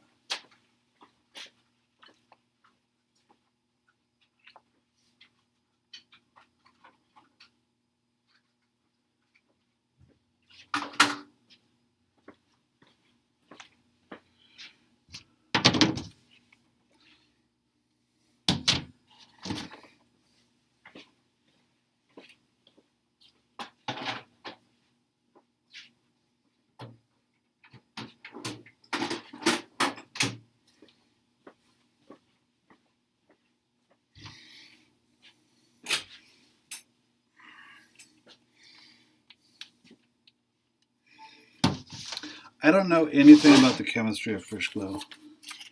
I don't know much about the chemistry of anything really. I was using the term cascamite the other day, and somebody was like, "What's cascamite?" And I was like, "I don't know. I'm like the dude from The Big Lebowski. I just hear words and I repeat them.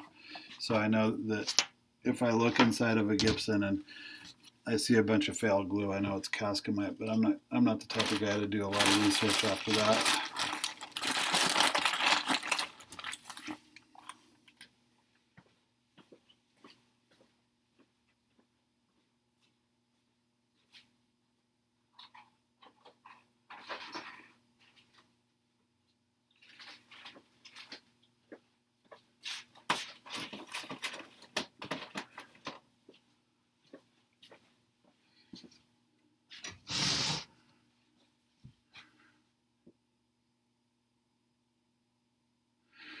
You know, neck sets I could see because of the nature of the dovetail. The It could work if you didn't glue your shims on with fish glue. I mean, if you glued your shims on with hide or even CA or something that was a little bit more resilient to temperature and humidity changes, then I think that's the main problem with fish glue. Is it's really because it's whatever they got in there to keep open time going. It makes it susceptible to humidity, just like in hide glue. If you add urea to hide glue, it gives somewhere for moisture to get in.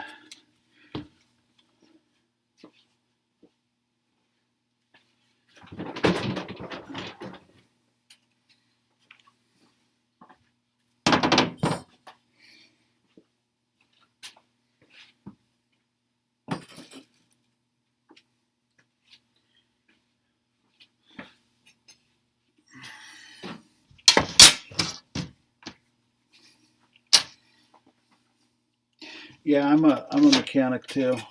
That's my thing.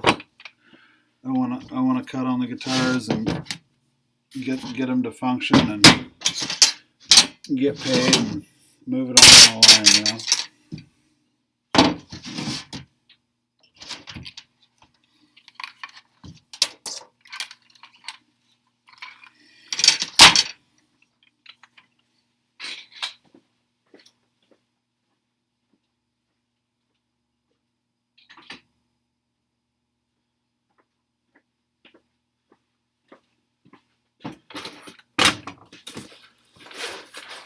Okay.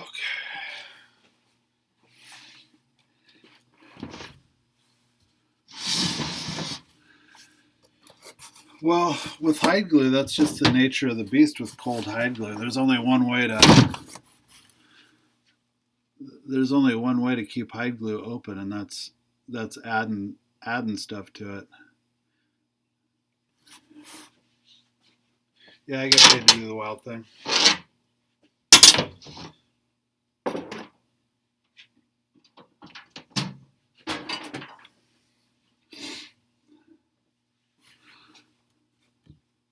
I would imagine Soylent Green would work pretty good.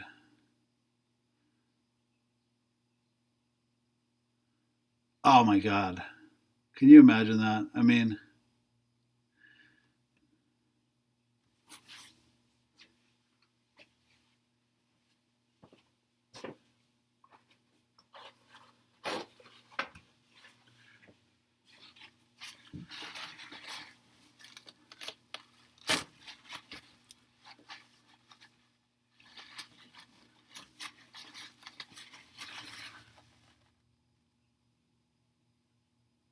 Fish glue might work pretty good for tap plates. It's not super clear though. I imagine there are different grades of it, but it could work pretty good. It's not like a real load intensive joint, I can't imagine.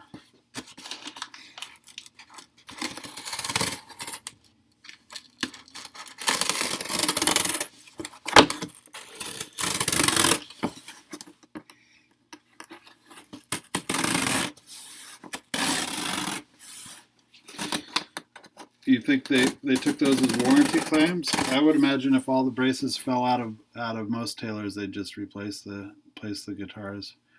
I can't imagine their warranty guys gluing all those braces back in. Plus, I mean, I don't know.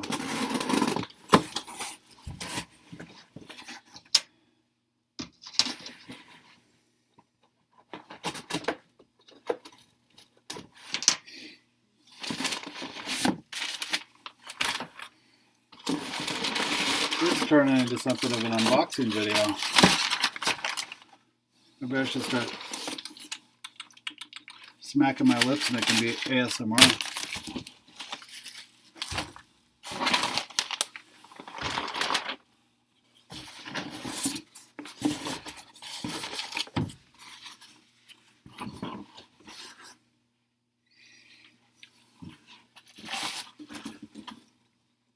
Take a look at that right there.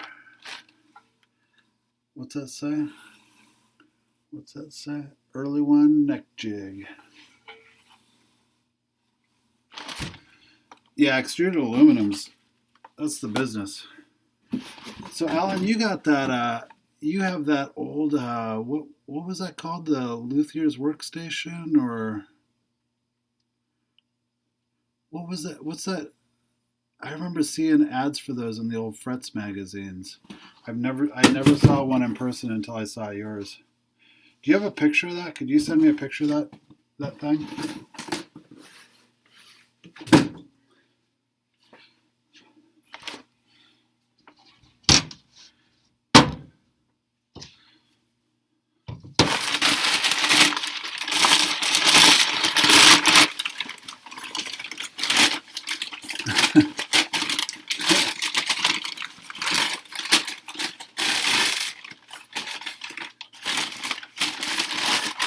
Oh yeah.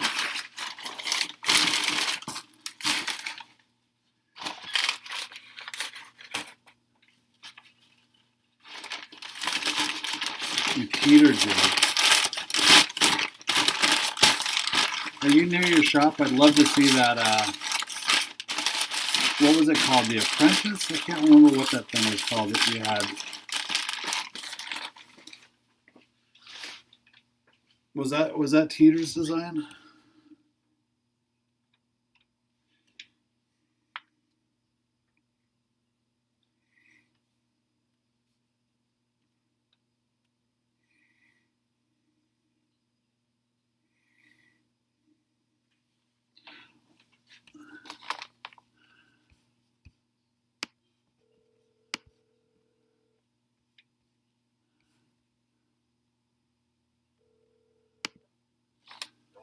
Hi, Dan. Hey, I'm fixing to unwrap this neck jig. I got all the parts out of the box. I was wondering if do you want to help me? I could probably figure out how to set it up by myself, but do you want to come on and run me through setting it up, or? Okay. Okay.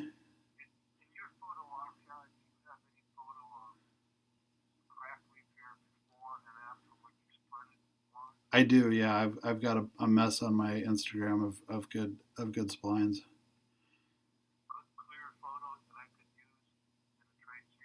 Sure. Um, I got one that I did on Mandocello even that turned out pretty good.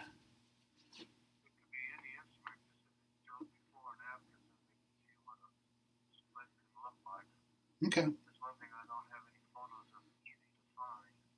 Let me go through. I'll send you a bunch of pictures um, here pretty soon. Probably later on tonight, unless you're needing it right now.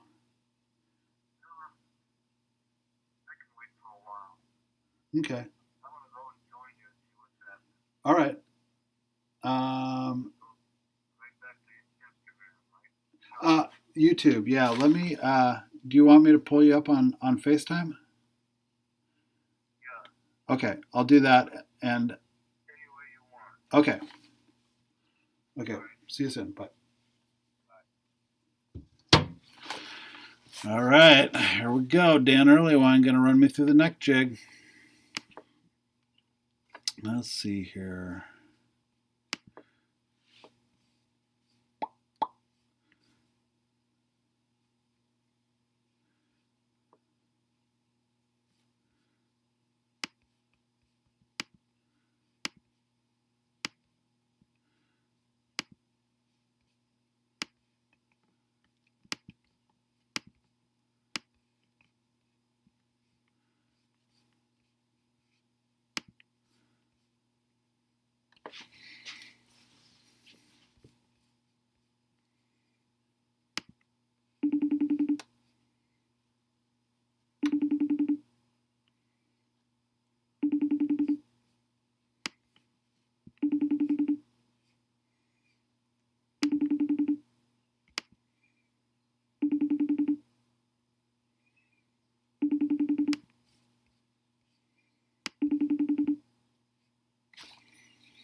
Nope.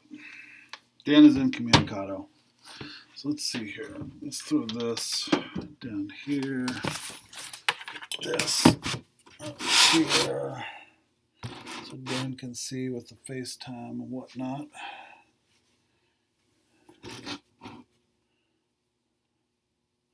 Maybe I can set FaceTime up to use the. I'm sorry, everybody.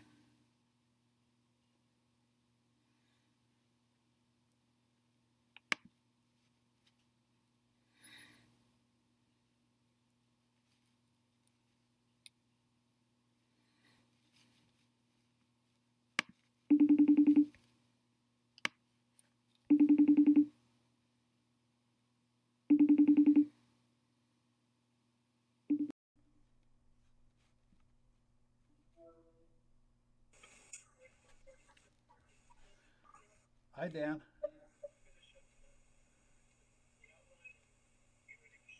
Okay. All right. Phone calls, man. Can you believe it? And then I'm calling you and everything? It's just I loaned Susan, the videographer, my $1,400 chair last fall because she had a real tall desk. Last summer, I said, "Well, you can use my chair. I'm not using it much." And then when they moved out of the temporary building back into the building, Susan wasn't there, and that chair has disappeared. She doesn't have it now. So we're doing detective work. Somebody's got my chair. A fella's got to have his chair. Especially a $1,400 chair. It was $1,200 when I got it. Yeah. And it's $1,400 now. And it was built for comfort for a guy that has to spend a lot of time. Yeah. Okay, is anybody there at your show? Yeah, there's a few people here. You want to say hi to the people in the chat? Alan Watsky's here. I don't know if you remember Alan. Hi, everybody. So we're gonna do a kind of an unboxing video. Let me see if I can get this. Can you see all this stuff? All this. You know. Have you ever heard of that guy? That's a shame. A shame. Okay, so I'm gonna start unwrapping some of this. We'll just get all the all the stuff out. You'll use those later. You're gonna probably want to put cork on them, and those are the slats that'll Okay. the guitar will sit on when it's an acoustic. And then you cut them to all different lengths. If you put a mandolin in it, that'd be a whole different thing.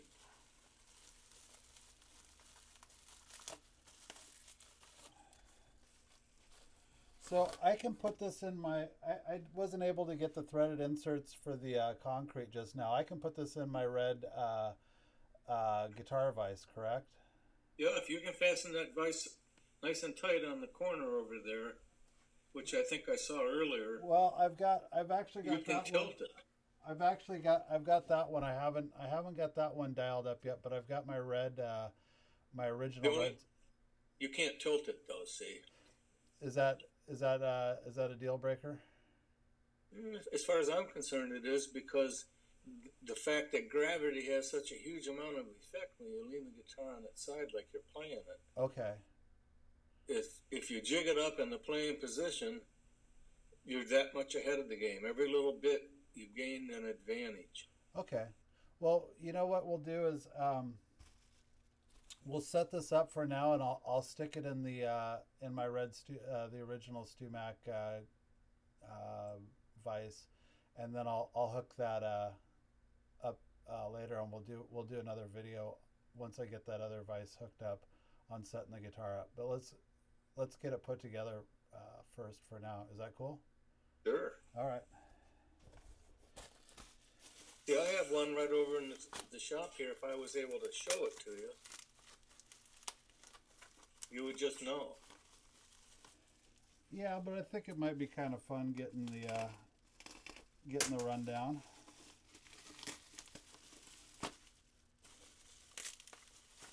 So I sent Brock a nice email. I haven't heard back, but I hope I didn't say something stupid in there.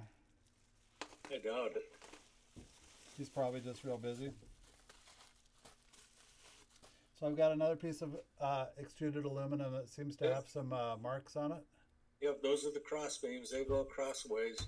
That's what your leveling feet will sit on.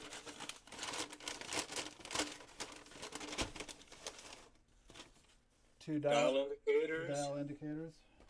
Recycle that paper. I will. Probably even recycle the bubble wrap. Save the bubble wrap for shipping.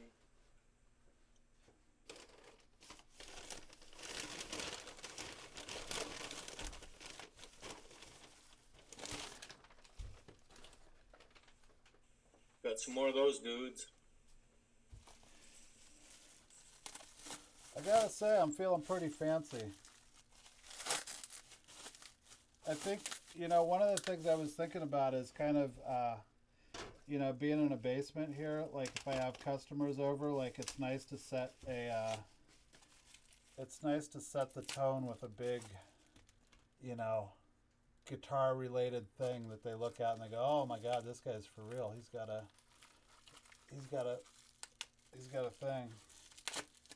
Once you set it up on your shop stand, it'll probably become a little work area. I have built a nice 3/4 inch plywood 3-sided lid that sits over the entire body of the work jig when I want to just use it as a table. Yeah. And I just cut it to fit, and it just pops right over like a top, and all of a sudden I can put whatever I want on it. But I've had so many different neck jigs and apparatus, you wouldn't believe it. So with this extruded aluminum, this seems like, is there anything you want to add to it that isn't being represented here, or is this? Oh, sure. There'll be a lot of things. You can make tool hangers. I have a light on mine. A sliding light that slides along the beam. Uh-huh. There's no limit to the stuff you can put on it.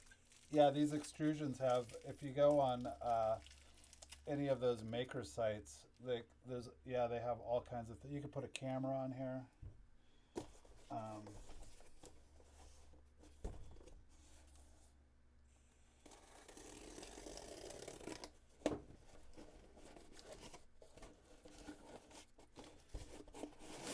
Dan, am I keeping you from any pressing engagements?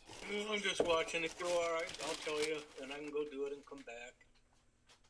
Speaking of which, you mind if I go grab my coffee really quick?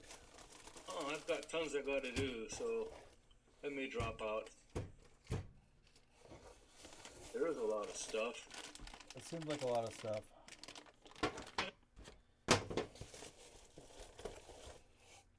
I could put one together in 15 minutes. I bet.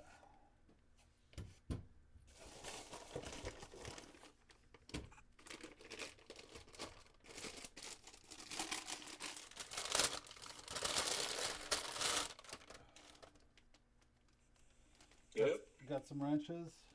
Yep.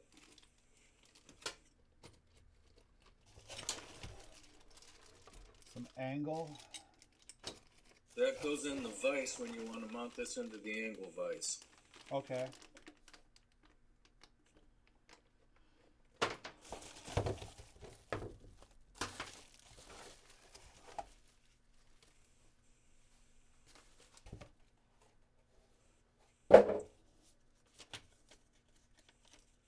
All right. What's step number one? I would get it mounted in that red vise and put it together vertically. You can do it on the bench. Stay in the big bar upright. Which end do I want where? If you put the Erlewine name towards you, you can see him. Think of me all the time. Okay. Okay, now those cross beams. I don't know how many they gave you. There's 3 here. I think I have 3 on mine. I don't think I put. You can put 3, but you don't need to have them. Let's put them on. Let's go to military dress on here. Then you would need to get all your hardware out so you can see it. Okay. Which are we talking about? These things? I'd unpackage everything. It's hard to see it through the plastic. Okay. Don't use your teeth. That's tough plastic.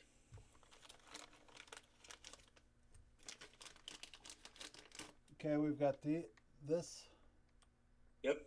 Those go into the slots on top, and they hold the cross beams. Okay. Let me get the wrench out. You need the wrench, and there's blah, blah, blahs.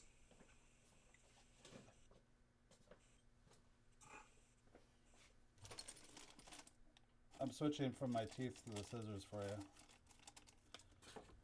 Your teeth. I thought you ripped the bag open without even cutting it. That would be hard to do. No, I did it with my teeth. You could do it. You're strong. You could just rip that whole bag apart. So Alan Watsky was talking. He used to be here in New Jersey. He's in North Carolina, but he has one of those old. Do you remember the Apprentice work stand? I think it was called. I do. Yeah. I had one. Yeah, it was. I remember seeing those when I was a young Luth in Fretz magazines and thinking, oh my God, what kind of luthier royalty has one of these? Does he use it? He does. It's still in operation today. Wow. But for me, it was too flimsy. Was it? It was a little rickety. Too rickety, and it was so weird. But I was certainly interested in it. Okay. So you want to run me? How does this go together? Which one? Your T slot on the top that goes into it. This goes into here. Yep.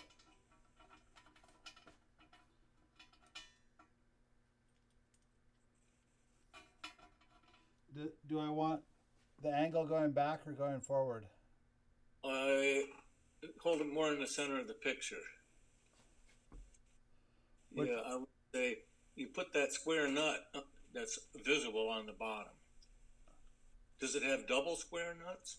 Well, it's got this T. It's got the. Well, hold on a second. It's got this T nut. I'm guessing that goes in the main. In the extrusion, let's see the other nut. The other nut is a square nut. Yeah, that's extrusion's new. I put that extrusion in first. Yeah, I would So like this, that. so this goes like. Oh yeah, I'll try that and see if it fits. You probably need the wrench. It just needs to be just a little bit looser.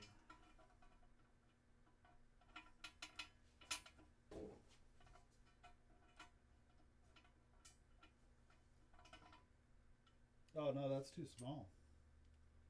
Then put the other one in.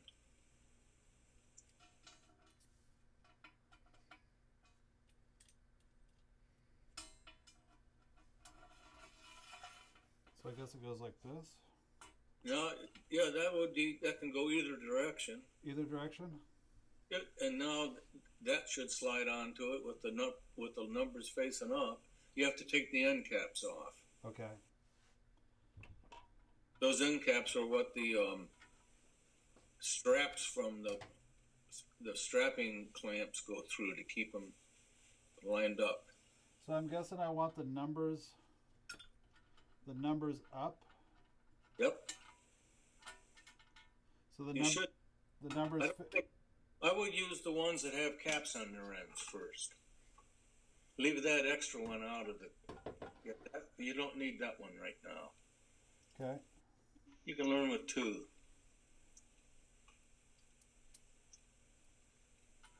And you should be able to, if you take the end caps off, you'll be able to slide it in. Okay. You can't get it in otherwise. That's a pain in the ass. Mama pajama. But there's times when you take them apart to do something different, you just get used to it. If all you're doing is fretting, once you're set up, you're pretty good.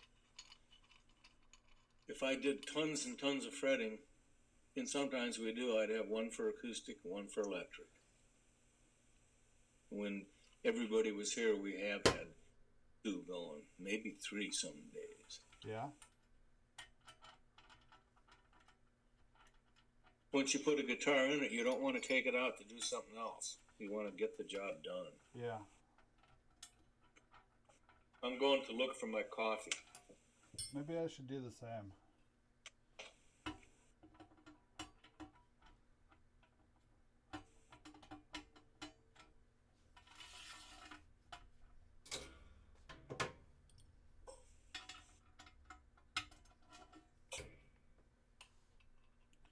I feel like I'm taking a Mensa test here. Like in a record set.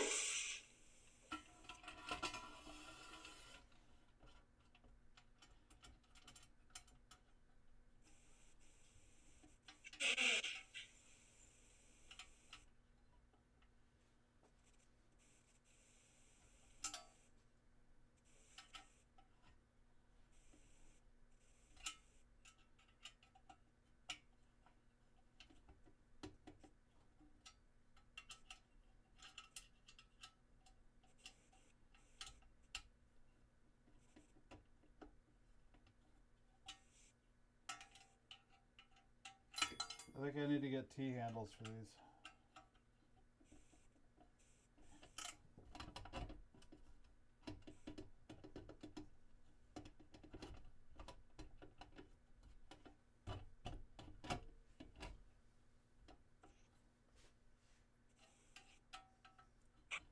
Maybe I need to oil that up too.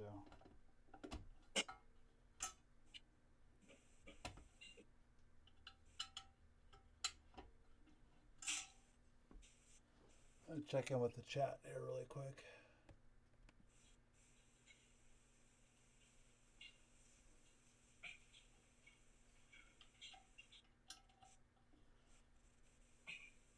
Alan, what test did I pass?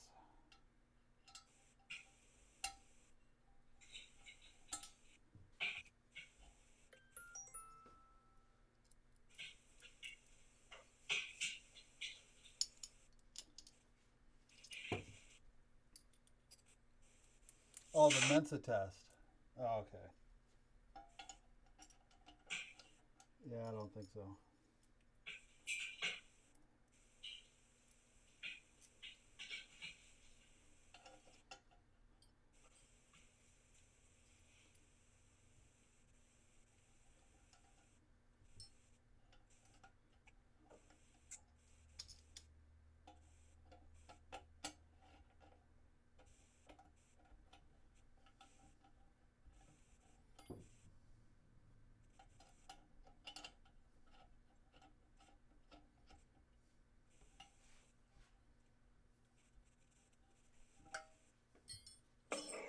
gonna go grab my coffee, man.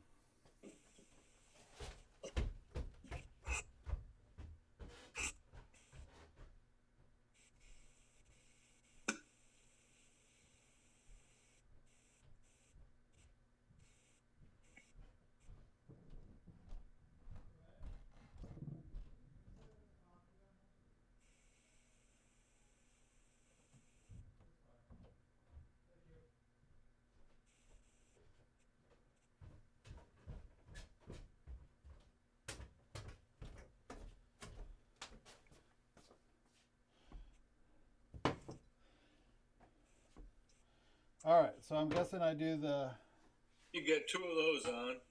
the same procedure to this one. Yeah, I'm tending to look at. Probably one of yours is shorter than the other one. Yeah, I got a short one on here.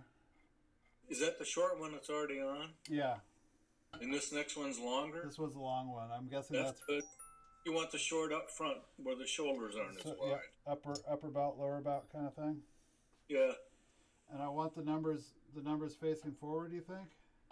Yeah, you'll figure it out later. Okay. I mean, you'll find times when you're going to turn those crossbars the other direction just because where you want to have the leveling feet. And it's hard to explain why. Okay.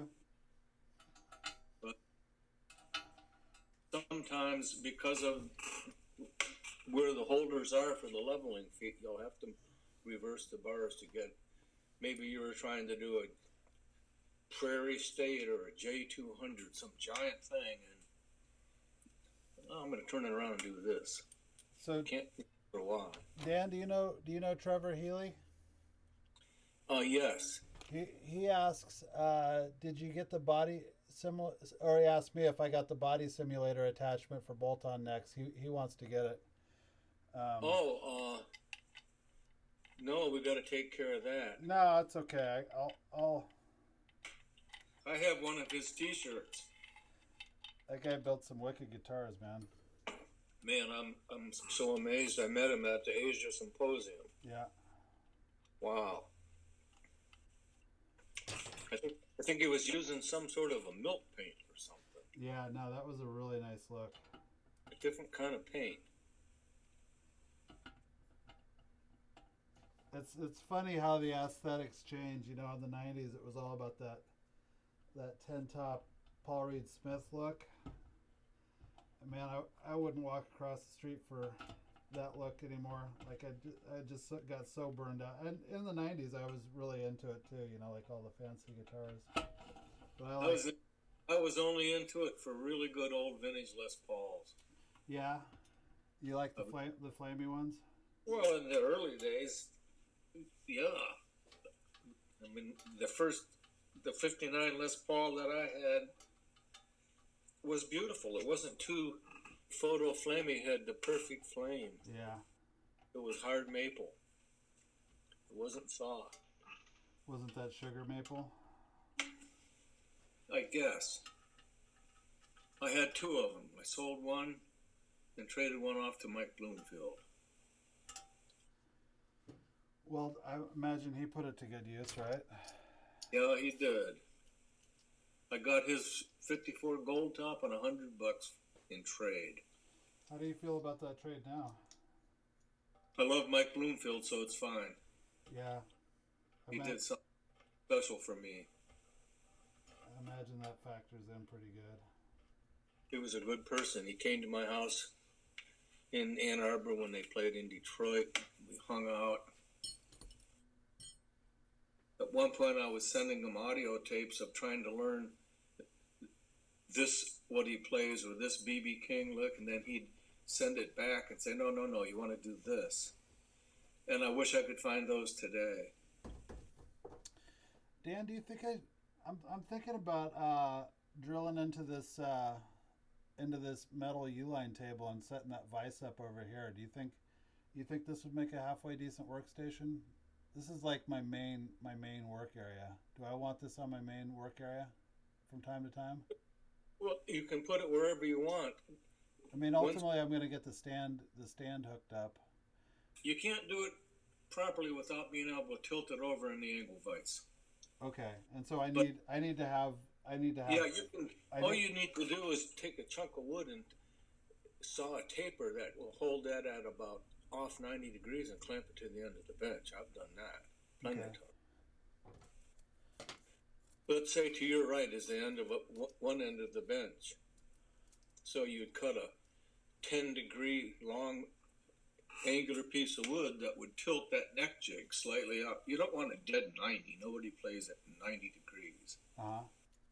You want, if somebody I knew had a huge belly, I'd probably jig it differently. Huh. Because as you bring it back up from tilted over, you'll see that the dial indicators will move and the neck moves. Brian Gallup was the one that discovered that when he worked in my shop back in the early 80s. Yeah.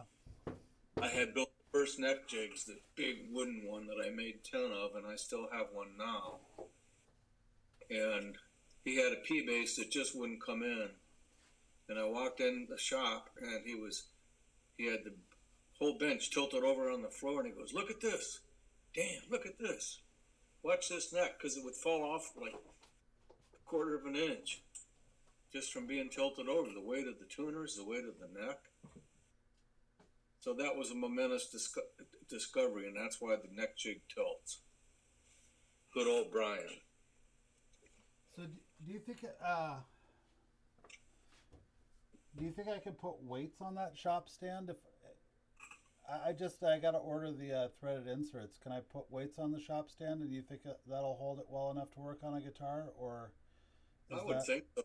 It looks to me like Eric Coleman in his shop just has it mounted on a big square of wood. He does, yeah. I don't even think that's bolted down. Yeah, I think so too. He just went wide with the layout. It's not even very wide. It's thick. Okay. He just has to keep it well balanced when he's working. You know what? I'm gonna set this up real quick then. I hope these threaded inserts or the threads on this stand part are better than that other part.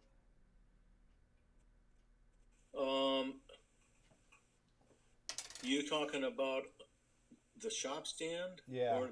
Or the red vise? Well, these bolts that go into remember I was having problems with the threads on on this one? I have too. But am I going to have problems with the threads on the vise side? I don't think so. When you clamp that into that red vise? No, I'm just wondering about these the bolts that bolt the vise down. Like I'm wondering if I'm going to have the same issue. I don't want to strip them out. You mean to bolt the red vise into the black stand? Yeah. I think I've never had trouble with those threads. Okay, good. Partially because it's more controllable when you're vertical and can work on them. You can clean it easier. Dan, go ahead and take Hello? What? Where was it?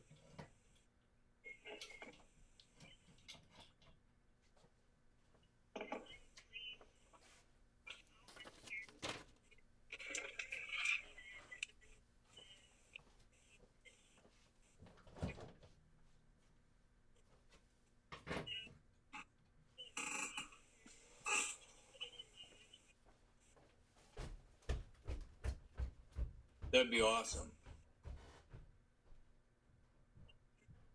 Don't say that anymore.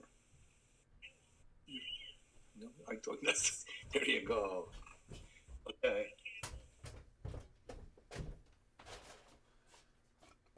Hi, Sam.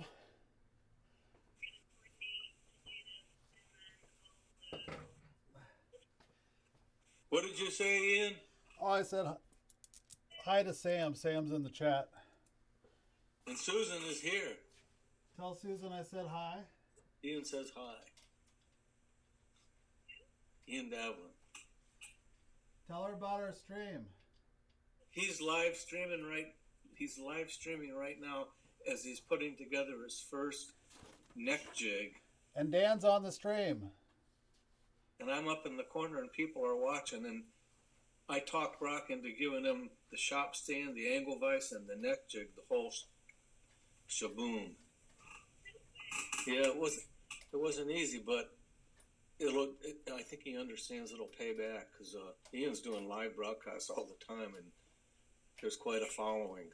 And he needs the neck jig, and it thrills me that he's going to try it, even if he only uses it once. I'll use it more than once, Dan. I might not use it all the time, but I'll use it more than once. I know it. I'm waiting to do it.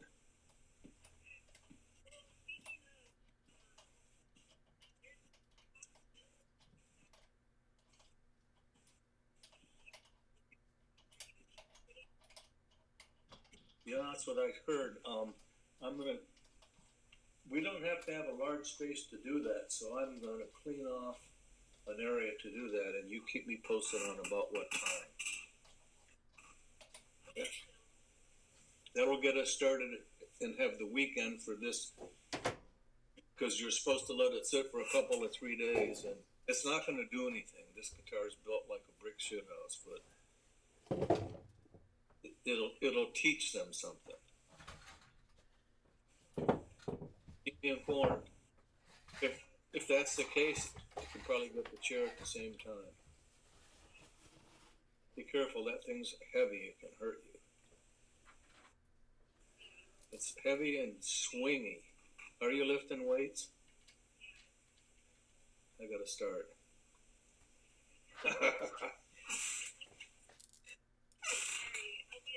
Okay, bye. They found my chair. Well, this is good news. Don McCrosty's daughter has it out in the country. She's working from home now, and she just thought there was an extra chair. She had Good. No idea the value, huh? No, it's a really. How's Don doing? I think he's doing well. We can't see each other much because of the lockdown, but we were thinking of even playing some tunes together if this is ever over. Oh man, that sounds like a good thing to do.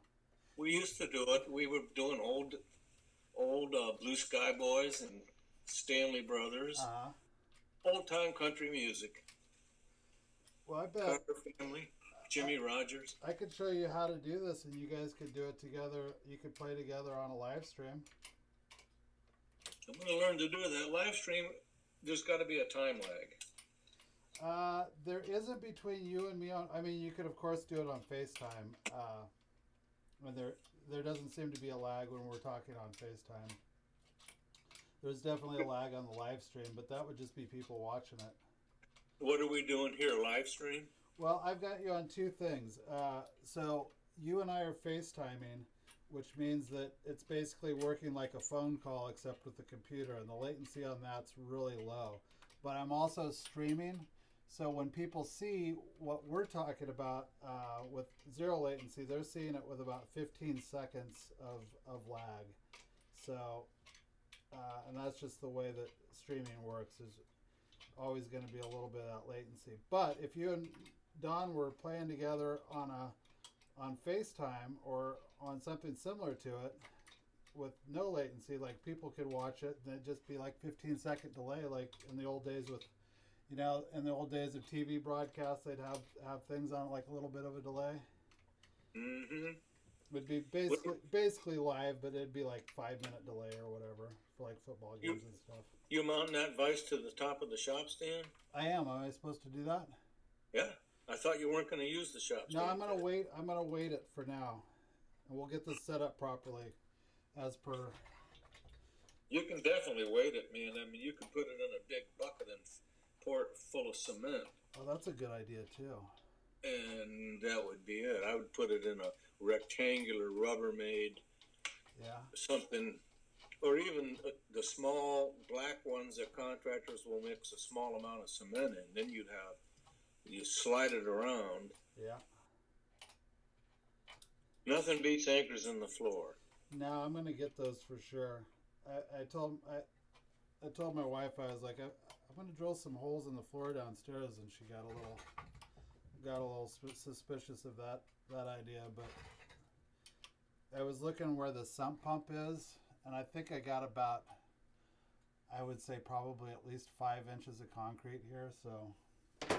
Well, you wouldn't even be going deeper than an inch and a half. Yeah, it's not much. I was looking at it. All right, so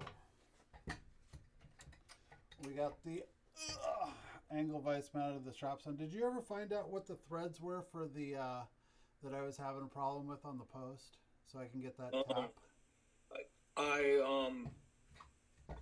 haven't got around to it. What I did on mine was I re-tapped it with another thread. And then just got a different handle?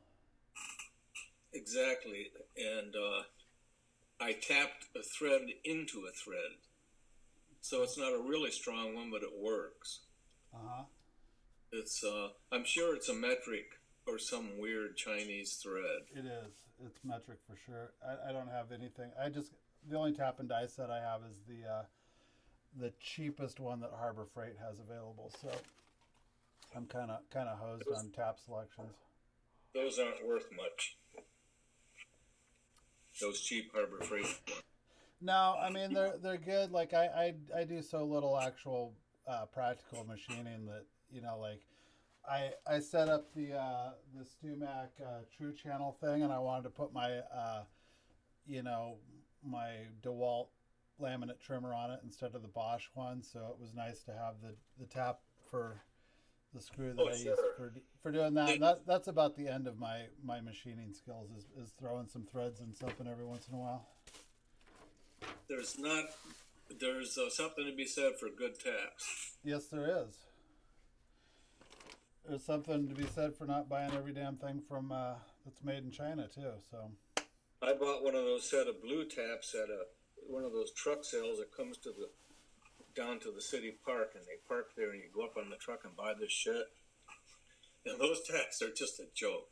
Yeah. They look like they're made out of lead. There's no sharpness to them. But I have them, and I have used there's weird ones, and I've used them once. Mm-hmm. If I use that thing one time and it works, and throw it away, I don't care.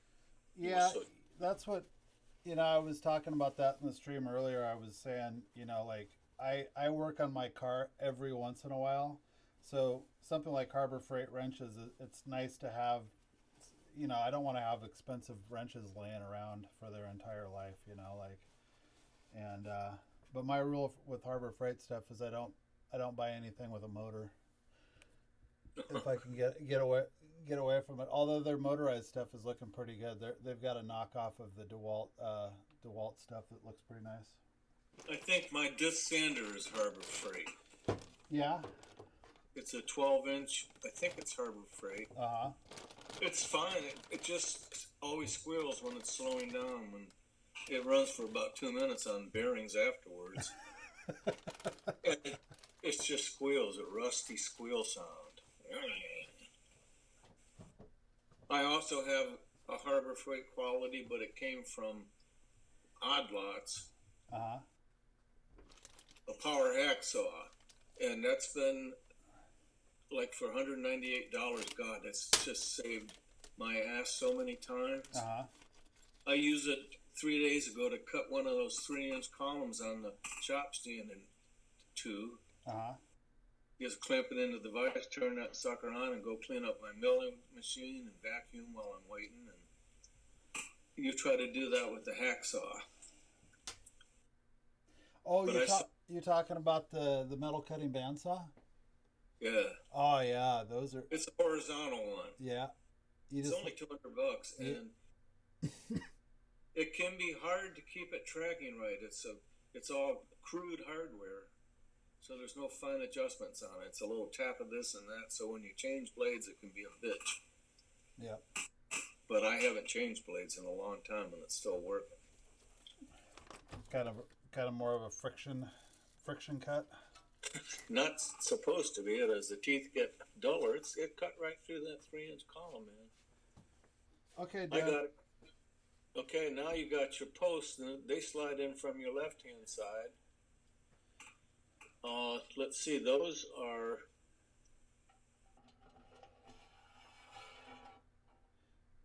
Now you gotta do this carefully. Let me look. I'm slide in one of those posts, and then slide in the post that holds the dial indicator next. I can take a photo of mine. No, it's okay. Right over here. If I get it wrong, we'll just do it over. It's fine. Hey, now That's going to be, those go up and down and support the neck. There's 3 of those. Yep. And so do I But- want the nut forward, or does it matter if the nut's forward or backward? I don't think it makes a difference. Okay. It would, once again, it would be depend what guitar was in there and where you wanted to get. If there was a strange guitar with a heel that was really long, you might have to turn one of those posts around because you'd get another inch or so away from the heel. Okay. But you're fine. Next goes in a dial indicator, and it's Okay. and then another post. What's the hardware look like that the dial indicator goes on? It's like a flat piece of. It's like the flat pieces on your post. There they are.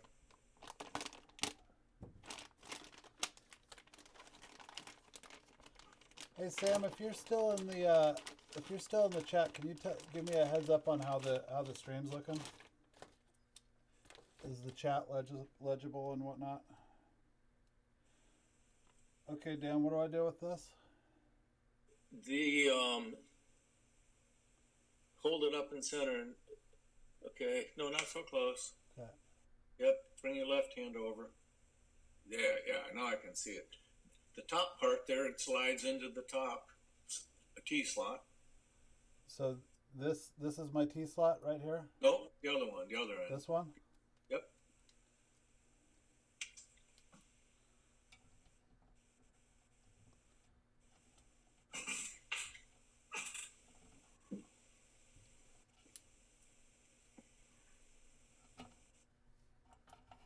Okay.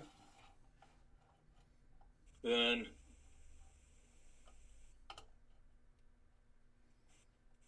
that needs a nut to tighten it down.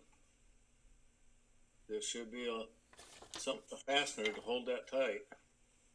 Well, wait. Hold on a sec. I'm gonna go. I'll be right back. Okay.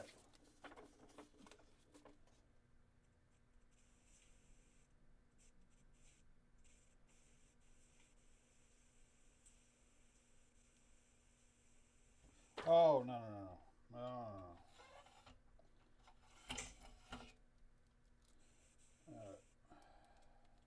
The plate on the bottom that holds the indicator has a slotted groove in it. So to me, it looks like this goes like this, and then this kind of hangs off the side here. Yep, that goes up and down, Okay. and your dial indicator will screw to that. Slide that up closer so I can see you got something wrong there. There's something not right. Oh man. Hold on. Let me get my other camera going. I'm okay here. Okay, you got it right. Now I can see it better. Okay. So the dial indicator fastens onto that top plate. Like so, right? Yep. Okay. And so there must be a little screw. Is Gotta that be a is that sheet. this little socket-headed cap screw? I think so. I'm going to look. Are there washers for that, or no washers? No, that doesn't seem right. Oh yeah, it does. It has a washer and one doesn't. It's just an Allen cap screw. Okay. Short enough that it doesn't get in your way.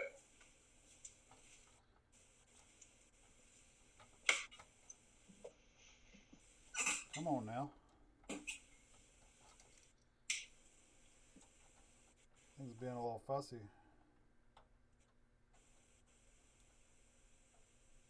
You know how that is. I do. I get a little fussy. It's all about the screw. No washer. My stands have a washer under that cap screw on the bottom, and one doesn't. You know, I'll probably add washers to this eventually. That sliding bottom lets you maneuver that thing quite a bit. Yeah, that looks really nice. That's good articulation on that. I bet you guys thought a lot about that before you before you came up with that. Yeah, that iteration took a while. So this is my. And Oh, that would be Don McCrosty and Todd I think I got this upside down. You do. There would have been Don McCrosty and Todd Sams working on that thing for a year or two, on and off. Yeah. And they would keep bringing it to me, and then I'd use it and tell them, no. And then Elliot would use it. My old protege, Elliot, he and I would sort of be the guys to tell, because Todd didn't really use the neck jig. Don uses the little one he made for mandolins. The mandolins that he builds. Some of them are $25,000. Yeah, no, he really had an explosion in the value there recently, didn't he? Or not recently, but he took apart a Lloyd Loar F5 last year that the guy contacted me about it. And I said, well, I'm not the guy to work on that, but I got the best guy here in town for it. And so we got together. The guy came up from down south and brought it and left it with Don. And Don took the neck out of it. Yeah. Reset the neck. He got it apart. Just amazing. And he took the back off. He did everything. And you cannot see, he is so good at restoring an F5. He has an F5. He's got a lower. Yeah. How did he get the neck out? Did he steam it out, or did he use? Has he taken to the heat stick idea at all, or is he still doing steam? He used. I'm not sure if he used the heat stick. He used heat and slowly applied it. Oh yeah, you got to be slow with those. Those F5 joints have so much weird gluing surface that they're really tenacious. So I'm guessing I'm putting another. Then you put another jack in there. Yep.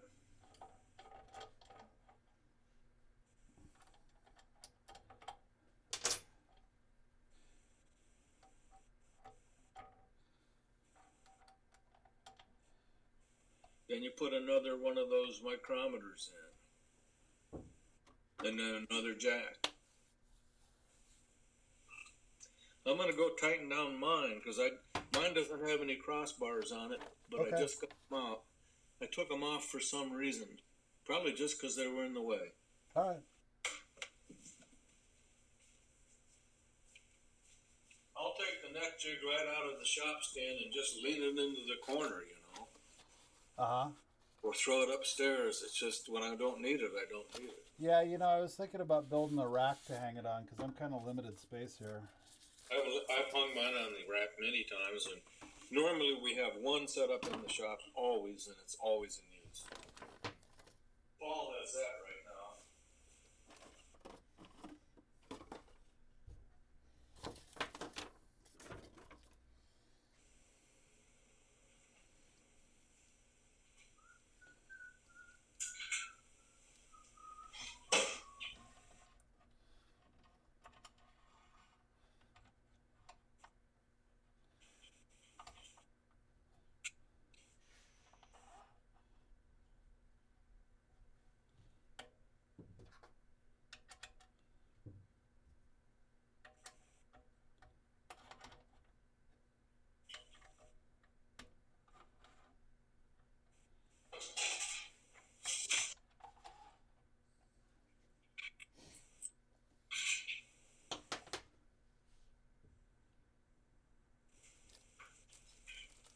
How long did Brian work in your shop?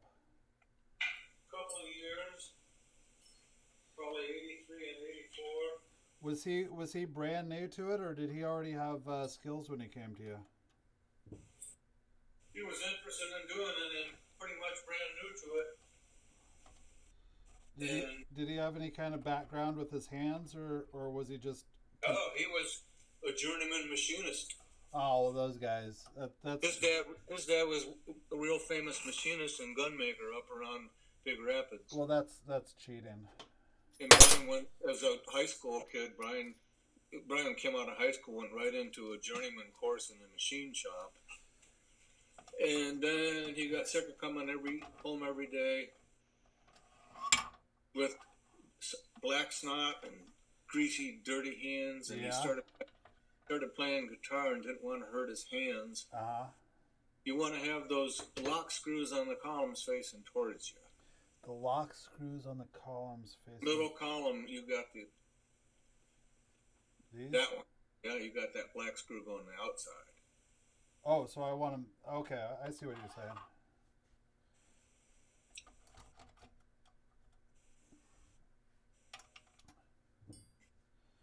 Otherwise, you'd have to reach over the guitar to loosen or tighten it. So,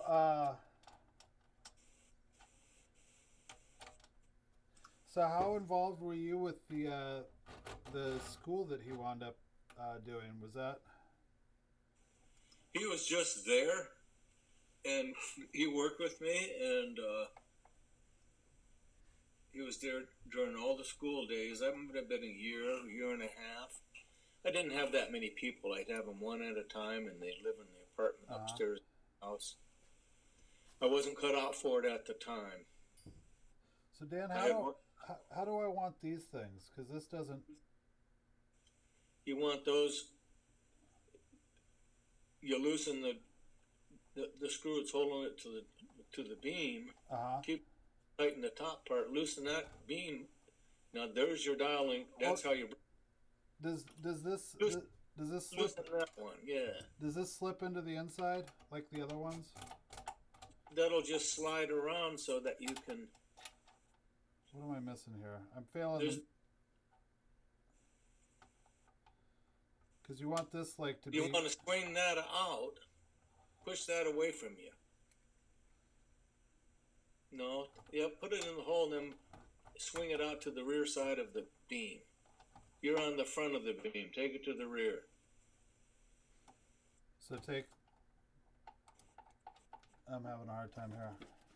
Pull that dial indicator up and just lock it so it's flush to the beam and won't hit it because you're on the wrong side of the beam with it.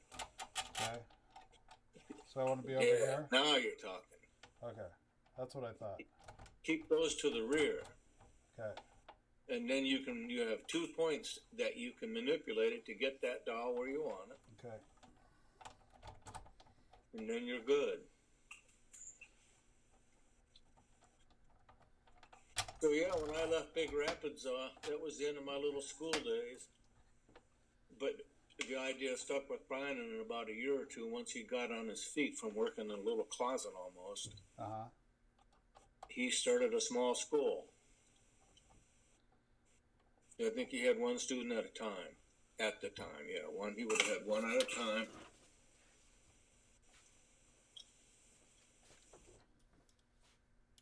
A lot of times those students would call me and say, "What the fuck? You told me that this guy was good. And he's never here. He takes off to go to the hardware store and he's gone for 3 hours." Oh, the hardware store can reel you in, can it? And Brian won't remember it. I'd say, "Brian, you got to treat these people different than that, and they're paying you money. You know, they're calling me and complaining." Hey Dan, just so you know, we're on TV right now. Oh, this is all in the past. Doesn't matter. Okay. Brian had to learn how to be a true businessman, and he did. He did, man. That is one hell of an operation he's got going there. I got a lot of... Unbelievable. I worry for him because of this virus that's going to put hamper on things, Yeah. but if anyone can get through, he can, because he's got a lot of property. He knew how to invest his money and what to get. He did everything right. You weren't there the years when he grew from this one little place down by his house, and all of a sudden he was on Hayes Road, which is right near where the shop is now, right next to the laundromat, and that place grew and grew. Then he moved into the building he's in. Then he started adding rooms to it and everything. It's my favorite shop in the world. Of course, I haven't been to every shop, but Brian has, it's pretty awesome. So is Roberto Van. I've been there. There's nothing quite as neat and orderly and like the Army as Brian's. Yeah. That place is run the way he wants it. Yeah. You know, we had a kid working for us at Lark that had gone through his school, and you know, I kind of got, an idea of what the curriculum was like, and was kind of like, maybe that doesn't sound like the best. And then when I went out and saw what he was doing, like the whole idea of building a guitar, not designing it from scratch and just building. I mean, that gives you a lot of good skills for going out and getting a job at an actual guitar manufacturer. Like I feel like, like if I was back at Breedlove and I was hiring, I would definitely hire out of Brian's shop probably before some of the ones that are more focused on building double neck guitars and sipping coffee and talking about tone and stuff. I like his approach. As he sips his coffee. You want to talk about tone? I love tone. I actually love tone. That's the whole thing about it. Let's see. I don't care how well I play it. I just like to get a great sound out of it. All right. So now, the next thing you need to do is put your sliding feet in.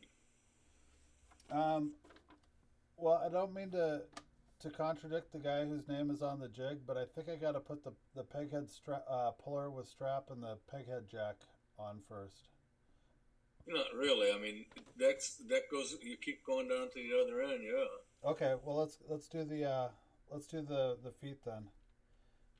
The feet just slide in vertically, both on the same side. You can put them on any side you want. You have to take the damn end caps off. That's fine. Hey, what are those end caps on there for? Is that just to keep you from nailing yourself on them, or? No, you will nail yourself on them. I've never taken the time to get liquid rubber and put it all over things because I've scratched myself on it constantly. Yeah. They are to keep the straps that go across the guitar and that you ratchet down. Okay, that makes sense. In line. Strap guides, okay. So you don't have to take both ends off. Yes, you do. I do, yeah. You gotta put one in for me. If they're gonna be on the front, then yeah. Whatever. We're making content here, Dan. Content is the new thing. I hear that word. Are you content with my content? Sure. All right then. So you've actually cleaned out old Cascamide or high glue from an X-brace on a Gibson and gotten gel super glue in there. So if I feel like I can't get it cleaned out well enough, I'll go ahead and use the G-Flex epoxy, because that X-brace failure, like if a customer takes it home and that X-brace refails, like it can really rip up a guitar to have that X-brace fail right there where the bridge plate and the X-brace come together. I know. So I don't like unless I'm really confident that I can get hide glue in there. I'll never use tight bond on that area of the X-brace. Because it won't glue to what's there. No, it won't. It'll just stick in there. But and especially like if it's a Martin that was put together with white glue, I'll definitely do G-Flex on that X-brace area. Like I just don't fuck around with that real critical point where the bridge and the X-brace and the bridge plate come together. So G-Flex epoxy, how viscous is it? It's pretty thick. The thing is you can thin it by warming it, but thinning it by warming it accelerates its cure. Right. So, but it does get pretty thin warm. I think that you can probably put, don't quote me on this, but I suspect that you can probably thin it with naphtha. I don't think you get as good a joint if you thin it with naphtha. So do I want... How messy is it in there? The G-Flex? Not messy at all. I mean, it's basically with that high the high viscosity, it hangs on your knife really well. Better than hide glue does, depending on how you mix it, of course. But yeah, it's super super tenacious. Dan, do I want the cap screws going in or out on this? I've got it going in. I'm gonna go look. Hi, James. My cap screws are on the inner side. Okay.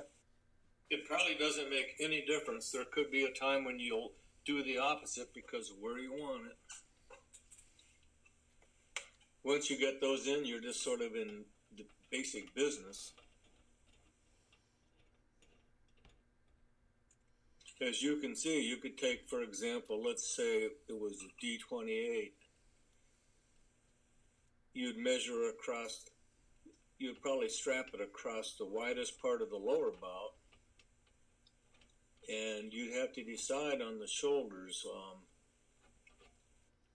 You'll be going across the waist pretty much. Yeah. Because of the fretboard. I do have hold down clamps that I used on the old original neck jigs that look like clamps you would see on a milling machine. I could get one and show you. I intend to replace my bar up front. I just haven't done it. Use the furthest most bar because that's where the extension's going to be of the fretboard, and put these clamps on the outside, because I used to clamp from the outside with these clamps. They hold down low and pull it down. That was way back in the old days, and I still have some of those. When this jig came along, I can send you pictures of all these old neck jigs. When this one came along, we went to that strap. And I at first thought, oh, geez, but I like it. You got to watch it on a new guitar with the lacquer finish. Yeah. Any guitar that goes in it, I pretty much put little right angle cardboard from packing. I protect it where the strap goes over the lacquer. Okay. And then you ratchet it down. I've never broken one. You've never broken a guitar or a jig? Guitar. I've never cracked anything. With acoustic guitars, when you first do, you think, oh God. You only have to have a certain amount of tightening, and it's just fine. So your next step is to... Can I put these back on? I wouldn't do it yet. You just don't know what you'll get back into. Okay. Yeah, you can put them back on. I take it back. Come on now. Got another monkey trap happening here.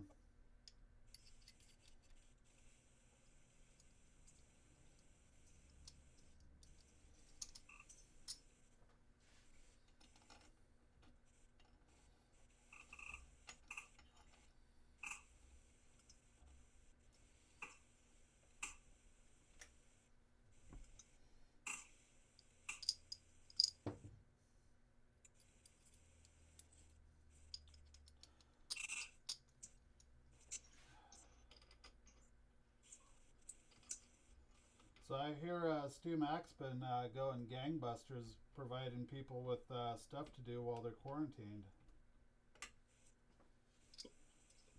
Like what? Like, I think, I would imagine people are buying a lot of kits and stuff to occupy their time. Yeah, I hope so. There's a video going up of my nephew Danny out in California. He works for Apple. Him and his son are putting together one of those little tele kits. Oh, that's great. His son Henry are 6, and it should be going up. And I'm on that video with Henry. That's my nephew Dan, named after me. It's a good name. Never graduated out of high school. People worried about him. Never truly graduated. I don't think he kind of went to college for a while and fucked that up. And now he's a pretty big shot at Apple because he's smart and creative. Isn't that something? Yeah, he's been there a long time, and he's got a team. He's in charge of good-sized team of workers in that department. New products coming out. He's a hip guy.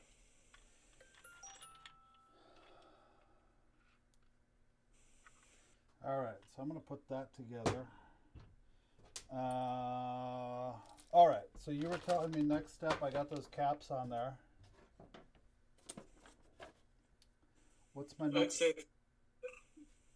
when you jig up a guitar, you get to know about where to put everything. Yeah, I imagine it.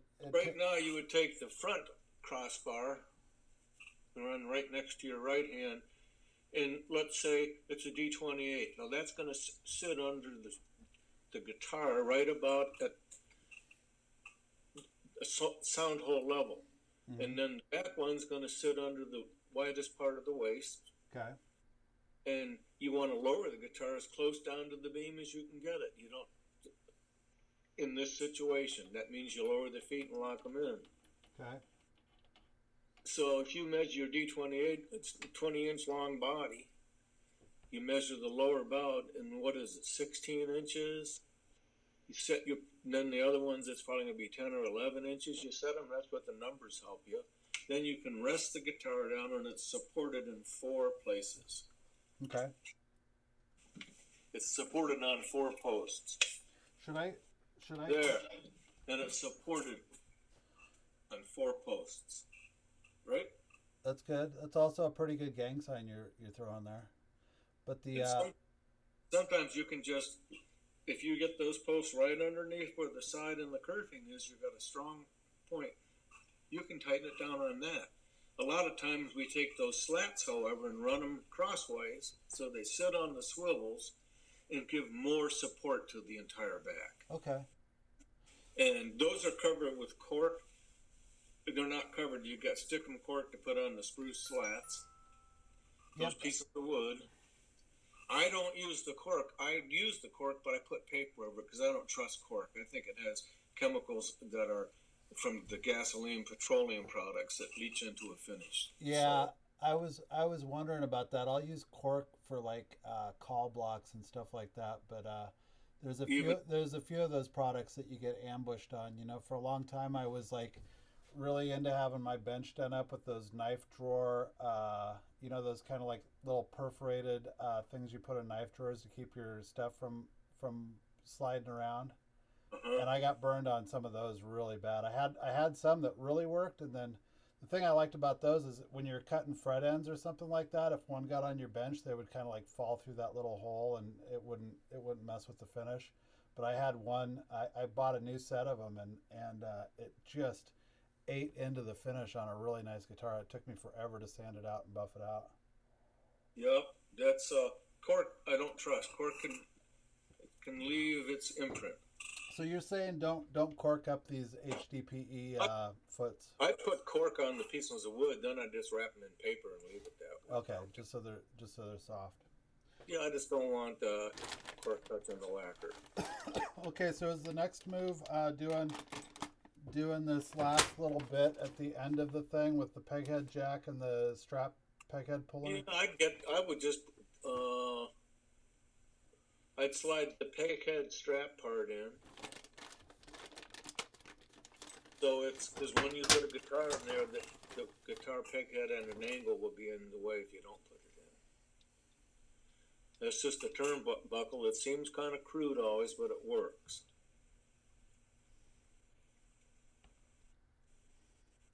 Well, that doesn't seem to be threading into this thing. Does that go in this? I got to see that. That's all you got with it, right? It'll be a left-hand thread. It's too big for it, I think. Like this is it's just too big. Okay, that's something that's beyond my knowledge. You must have another part. I think that big eye loop is to go in the end of the thing, and you can hang the thing up. Oh yeah, that's that one. Okay, so I think that's. So I'm looking for. Oh, here we go. We're good. Yeah. That's what we call user error right there. No, it was called a smart guy. He didn't try to put it in.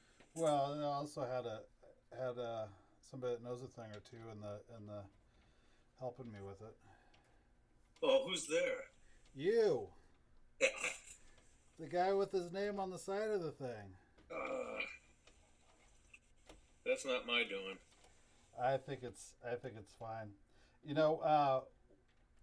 When people were getting excited about the heat stick, I told them they had to call it Davlining a neck off.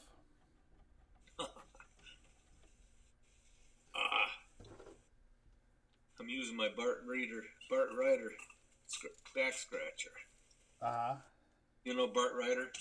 What's his claim to fame? He used to be the head repairman at Elderly Instruments before TJ came, and he makes killer banjos. He's made thousands. That's right. Yeah. He's a great repairman, and he's just an interesting character. Works alone, never had any help. And he makes like 25 banjos a year, and he's got it all down to a science, and they're killer banjos. He's a great pearl engraver, too. Now, I have these top guards that are the shape of a dreadnought and a triple O, which StewMac doesn't sell anymore, but I can just set the top guard on top of that. It's clear. I can look right through it and put the feet right where I want. Mm-hmm. Oh, really? So you just... It gives you a template to set up to, so you're not like trying to monkey fool with the guitar on there and get it going. I can move those things around pretty quick and get a guitar jig, though. So you could probably just get one of the CNC templates from StewMac and use that, right? Like the bodybuilding templates. You could do that. We had somebody making them for us. Yeah. And people didn't buy them, and even T.J. Thompson says, "Damn, I wish you still had those." People that you must never have gotten any. I don't think so. Because you would like them. They're probably 80 thousandths thick, clear acrylic, and some of them have braces marked out where the braces go, and the sound holes cut. And you can put it right over a J45 or anything and go to work.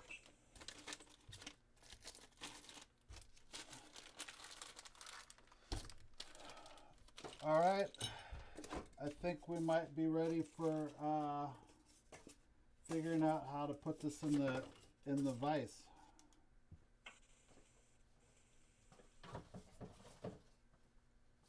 You probably want to move your camera back so the larger picture comes through when you get to that. Yeah, let me see what we got here.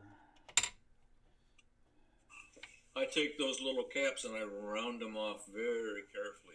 I put them in the lathe and I turn them so they have a slight crown. It's thin plastic, you can shave right through it, but it has little nipples on it. Yeah, I see that. It mold marks. You can put any number of things on top of it, of tape. For what you're going to do right now, it's not going to matter. Okay. Yeah, I'll save that. Are you going to go ahead and put the Goodall in it? You know what? I think we're coming. I think you should practice. Yeah, I think maybe I'll throw my just to practice. I'll throw my SJ in it and. That's your SJ? No, the one I was working on before is a customer's. I got my SJ around here somewhere. You have your own? I do. You want to see it? Yeah. What year? 54. Damn. Those are my favorite guitars. I'll tell you what. The banners are nice, and I see why the grassers prefer the banners to the 50s, just from the that single note stuff. Yeah, I know that guitar so well.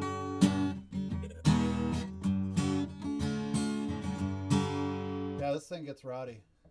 That's the sound. You know why it sounds so good compared to a J45? Why is that? Because in the sense of a D45, all that pearl or all that binding makes it thinner at the edge where the spruce is connected, so it flexes more. Interesting. That's what I think. I think if you look in the cross-section of a true 45 binding, there's not a lot of wood left holding. That's it. I'll tell you one thing about this guitar is it's really susceptible to humidity changes. Yeah, I More know. more so than any guitar I've ever really owned. Like the action just goes nuts. It's slammed in the winter and up in the summer. But the other thing too is it sounds really different depending on the humidity. Like it's always a pretty good sounding guitar, but there are about like 5 days out of the year where the humidity is just right, where I would throw it up against any guitar I've ever played. It just Because it's not.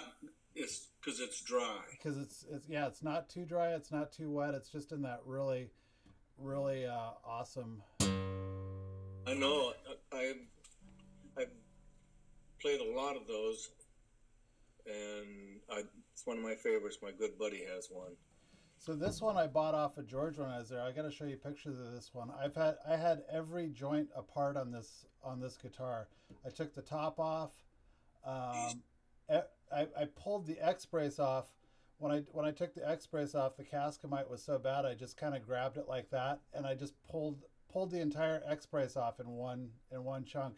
But every single joint on this was completely apart.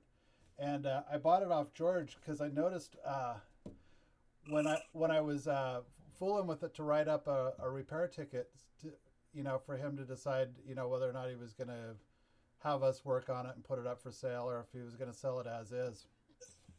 I went inside and I pushed on the back right where it was starting to separate, and the back came off with the binding attached to the back, and I realized that I could go in there and push it and get a knife under there and then just pop the entire back off with the binding still on it. And so what I did was, when I took it apart, both the top and the back came off with the binding attached. God. And then what I was able to do, instead of going to all that trouble to build molds and shit to try to get it back into the same shape, all I did was I put real flexible dowels in there and then pushed it out. And then because that binding was still attached to the top, I used the binding as a mold, and everything was overspread, and I just like hugged the top on. I put hide glue around it. I hugged the top on, and then it just that rabbit was still in the kerfing, and it just like went back on the top went back on the rim just perfectly. And Did you take photos back I then? do, yeah. I got photos of it, but that's how You must have had the neck off then, I did, yeah. and you got the back. All you had was the rims, Just the rim, yeah. and you cleaned it all and put. I'd love it. Yeah, I'll send you pictures of that. When it was an everlasting project. Actually, it really went pretty fast because I didn't have to build a mold. But so I bought it as is off of George, and when I was working on it up there, he cruised by and saw what I was doing. And he was like, "I'm gonna have to remember that for next time. I let this one go too good." Love them. I had one. Do you I have had a good friend that I played guitar with back in the '60s, and he was in one of our bands. And I used to teach him how to play, and he had one of those J35s. I mean, a Southern Jumbo 53, and I loved it so much. And then when Joan and I got married, he gave it to me for a wedding present, Oh boy. and it was so weird. And Joan says, "You can't keep that guitar." I go, "I know it. It's really weird.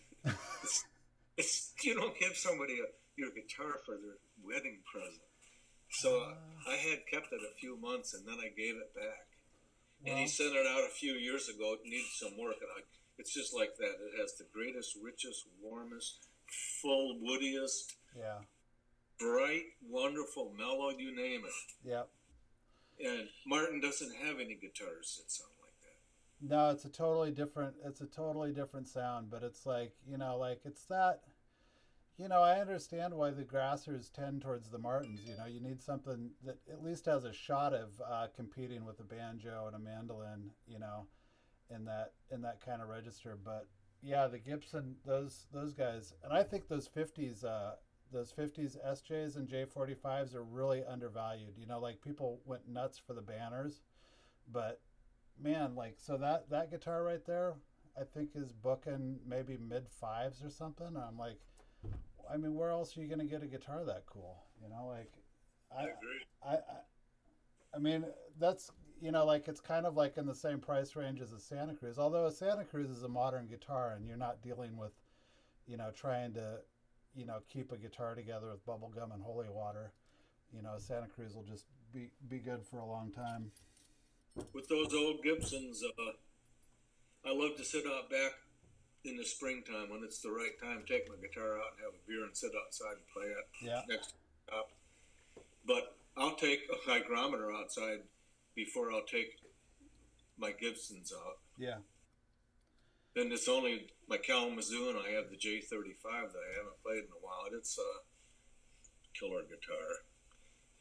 I drilled holes and put capos on that too. Dan, so what's my next move on this? Do I need to start getting this thing ready for the vise? That goes in, and there'll be instructions that'll help hold the vise. You get that in your angle vise, then you're going to have to get your straps out. I have to go for a bit here. Do your thing, Dan. I'll figure this out. You'll still be there, right? I'll still be here. I really appreciate your help and hanging out. I got to check on some stuff for Tom. All right, man.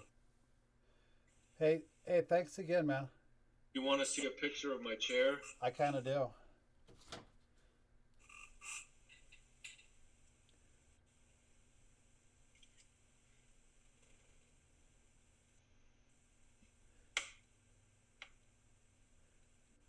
You're not quite up to the camera.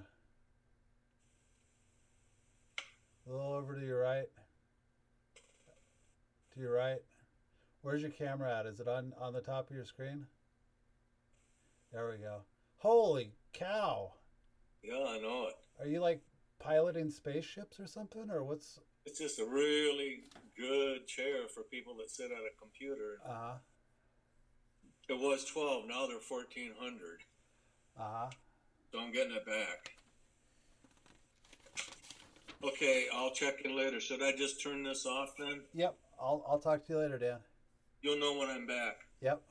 I'll text you. All right then. Later. Later.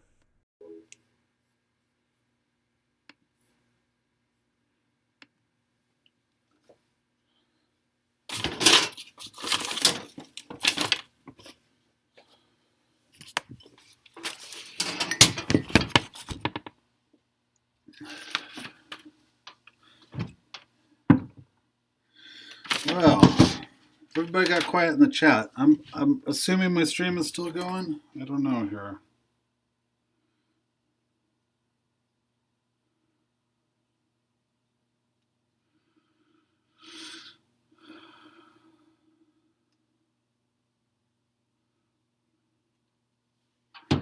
Let's see here.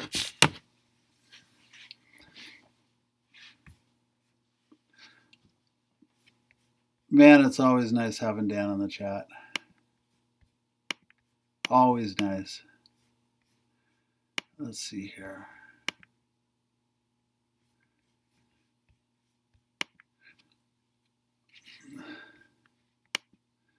Oh, shit, Sam. That's so good.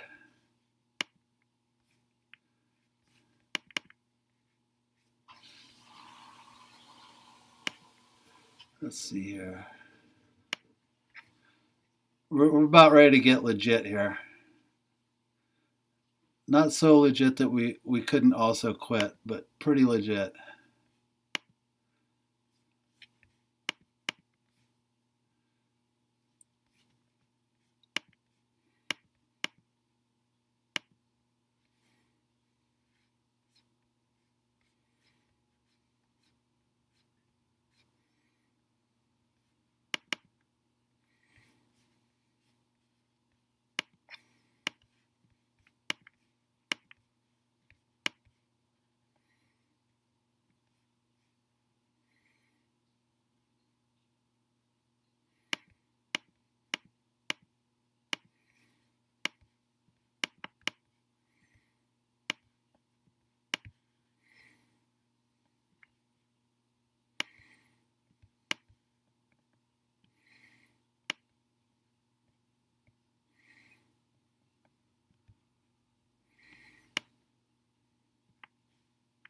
All right, so where were we? Let's take a look at this trat.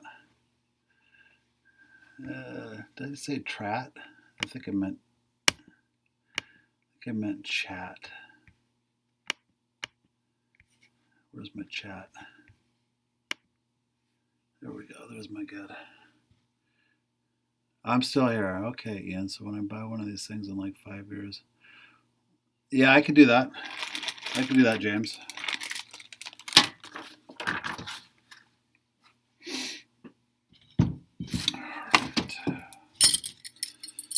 I'm going to set this aside for a little bit.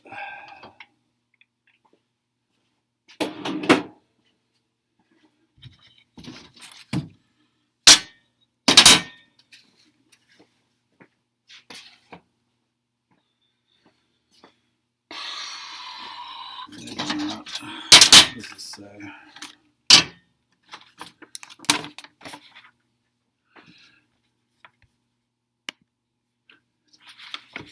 That's a good looking banner.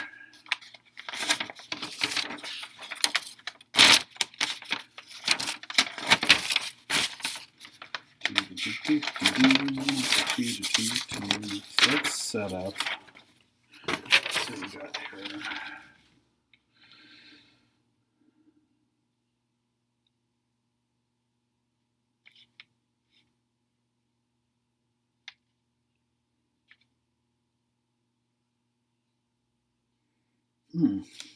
Okay. Let's see here. Just gonna remove the front jaw. Where are we at here? All right.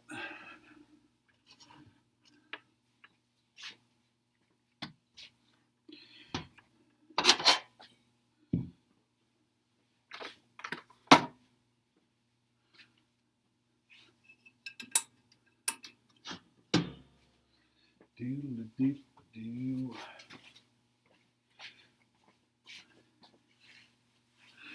Franklin. Hey, Sam, maybe you want to play some guitar for the live chat? I feel like this is pretty spare musically. How would you feel about providing some live entertainment?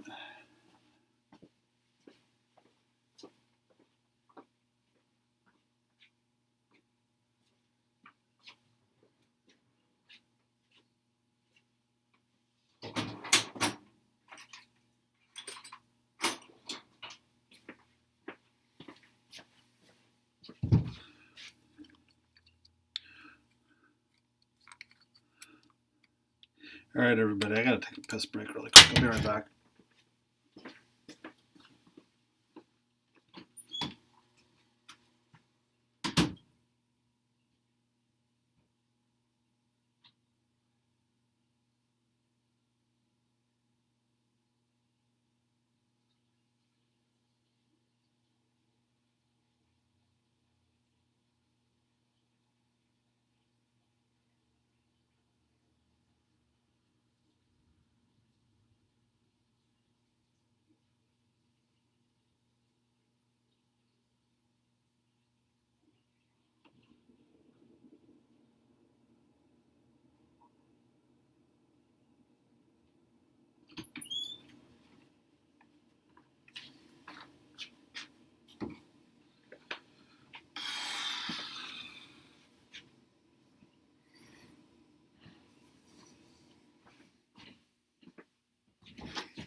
Hey, Paul, I'm guessing you have one of these shop stands at home. Do you have a solution for keeping it on the ground and nothing tipping over that doesn't involve drilling holes in your concrete?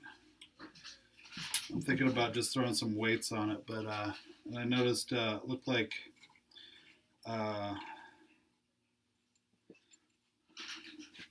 my god, why can't I remember his name? Anyway, one of the guys looks like he had it tacked to it like a large piece of plywood to keep it from tipping over. You got any good solutions for that?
Oh, the patio block? Oh, okay. Interesting.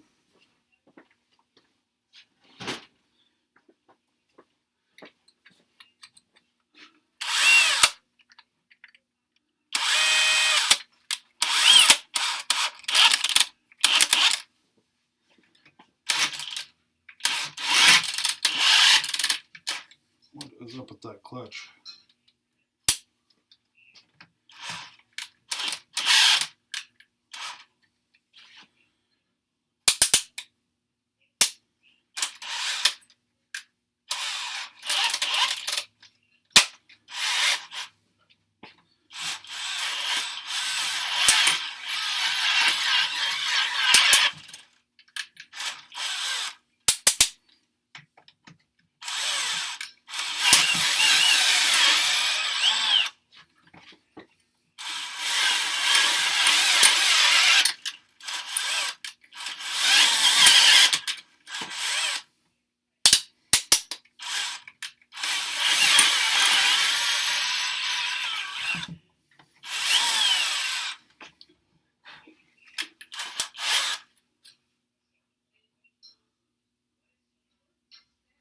Yeah, Dan was saying earlier to put it in a bucket and pour concrete in it. I mean, ultimately, I'm going to sink it into the floor, but I ain't got time for that right now.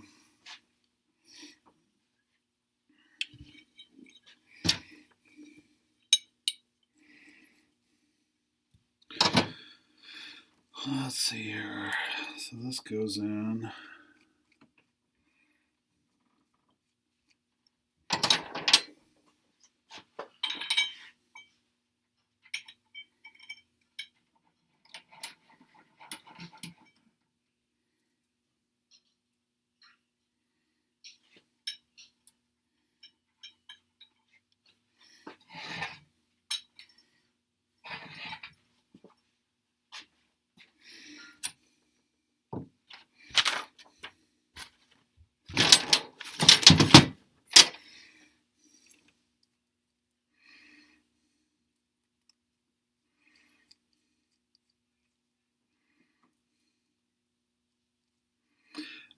Franklin, send it to me on Instagram.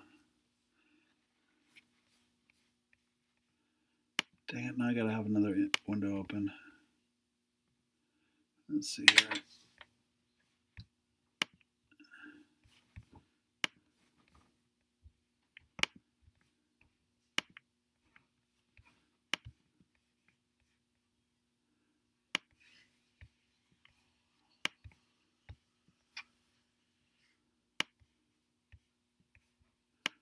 Let me get a bigger monitor.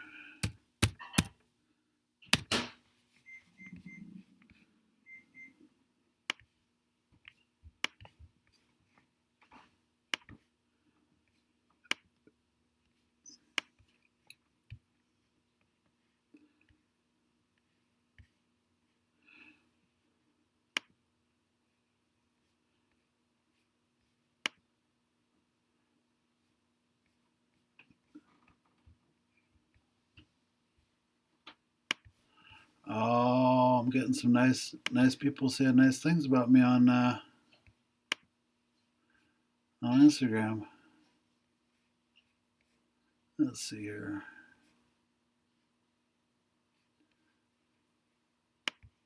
All right. It gives me enough window to where I can see that. How you guys feeling about the dead time on here? I feel like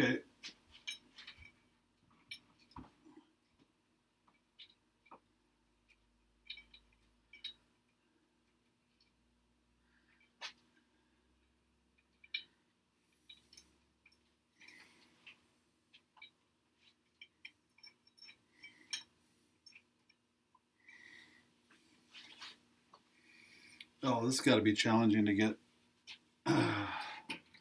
in here in full battle dress. I mean, am I doing that right?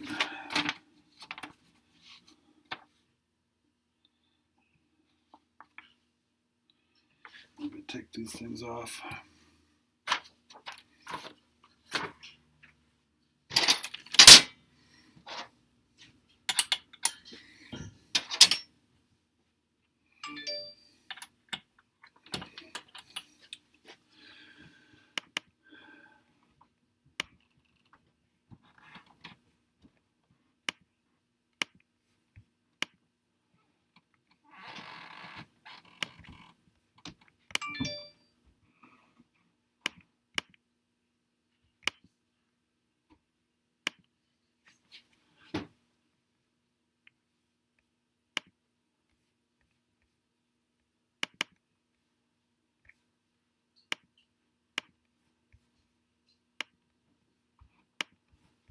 Okay, Franklin.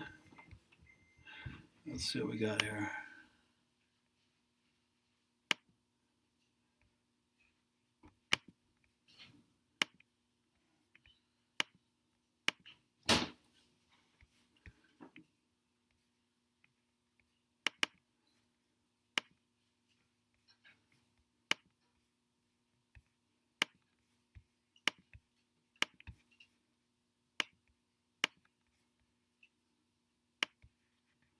Oh, that is nice. Got you a little built-in leather. How did you reinforce that? So you cut the leather? Did you stitch that as well?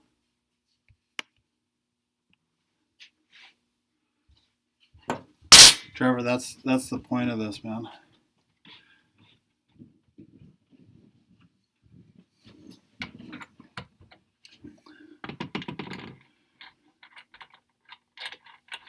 Yeah. I miss the camaraderie of a large band of brothers luthing shop. Although it's kind of a double-edged sword when you're like at Gruen's, we were definitely we had our moments working in a shop with 7 other luths. Each one of them, trying to be the best in the world. I feel like I'm doing this wrong. Of course I'm doing it wrong. Why are those holes so big? What am I missing here? Washer over there.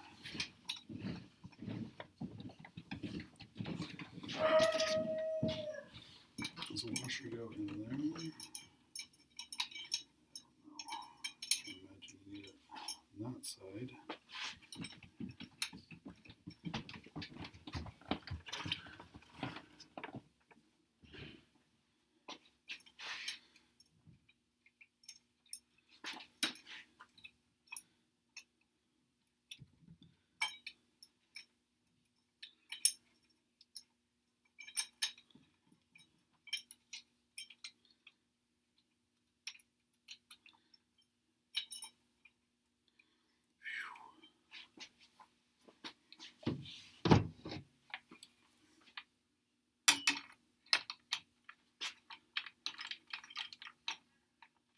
I don't know about that.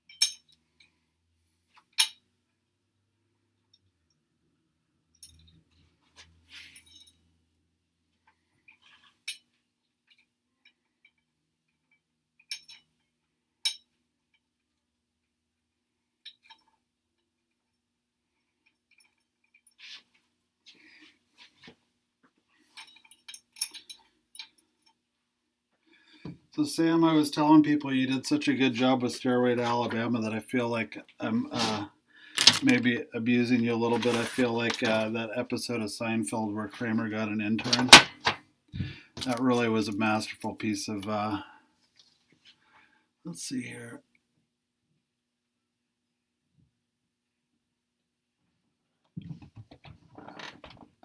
Yeah, I don't. I think it, Paul.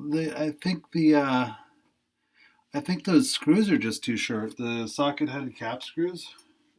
What's up with those washers? Are the washers supposed to go in the hole, or are they supposed to go in the jig?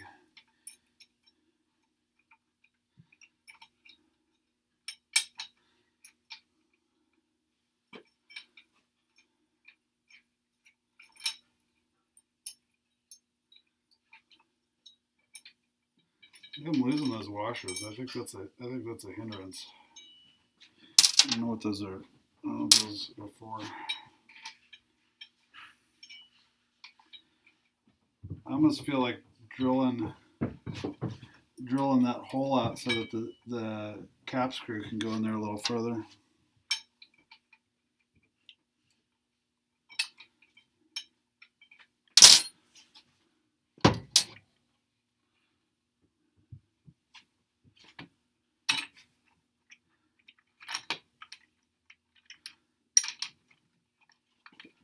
Come on!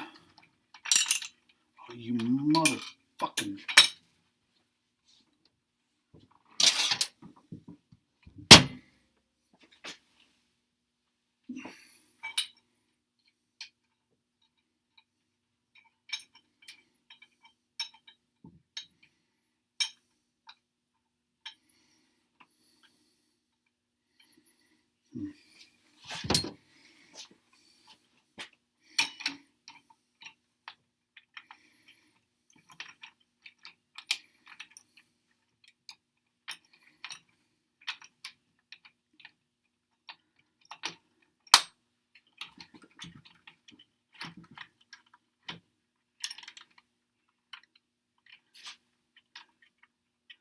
Oh, when you were working customer service. Oh, you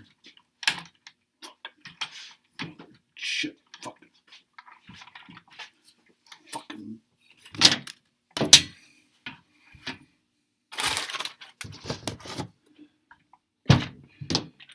When you were working customer service, did you ever have anybody call in that had clearly done something anger based to one of the tools and was trying to talk their way out of it?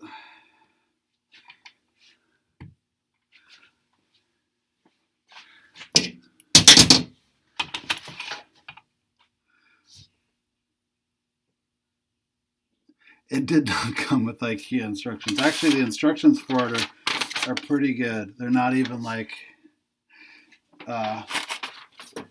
One of them even has. One of them has even got a couple handsome fellas in the shots there.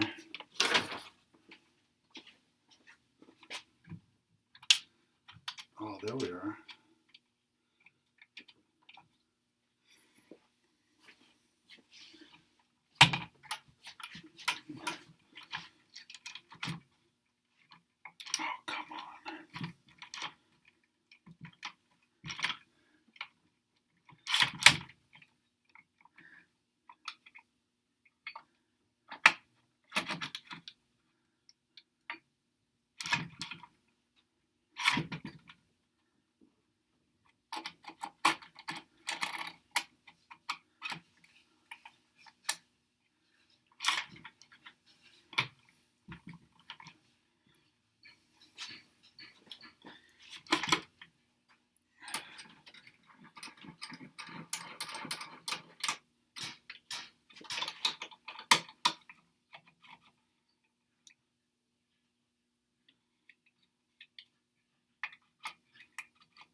All right.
All right, guys.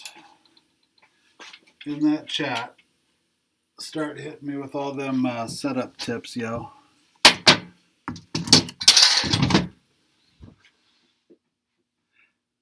Dylan, I hope that's your name, Dylan Keel. Yeah, man.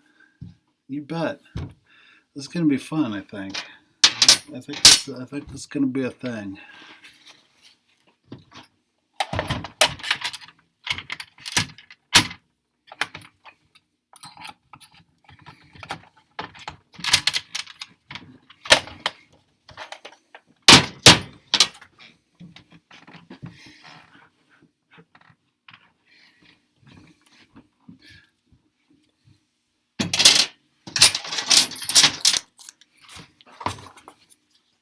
Hey, babe, what's going on with the hot dogs? You can make one if you want. You want one?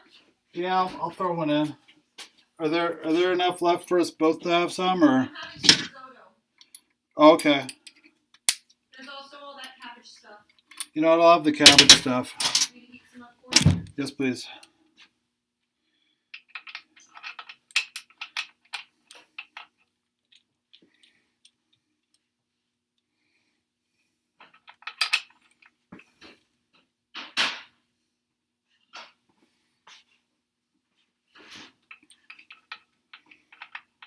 God damn, that's some tight shit.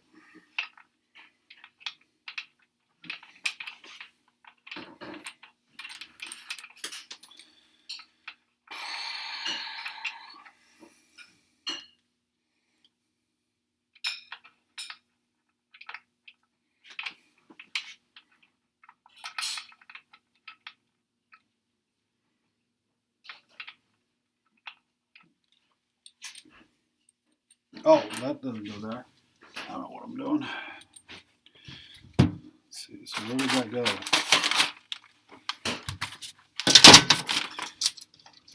Okay, we'll set that aside for now. Come back to that.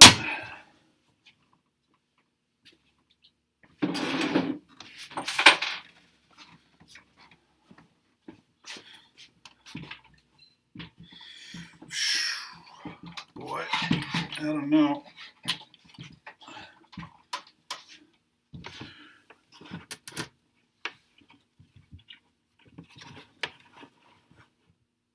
I wonder if Dan ever has dreams of being crucified on one of these things. I think if I came up with this, that would be the first thing my subconscious would go to.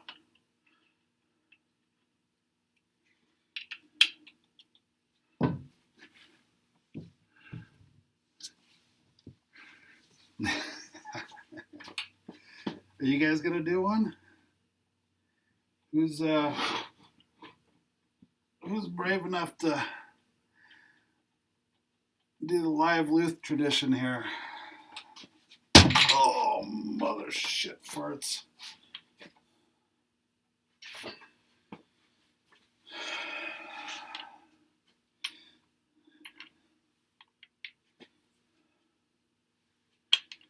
All right, so what do we got here?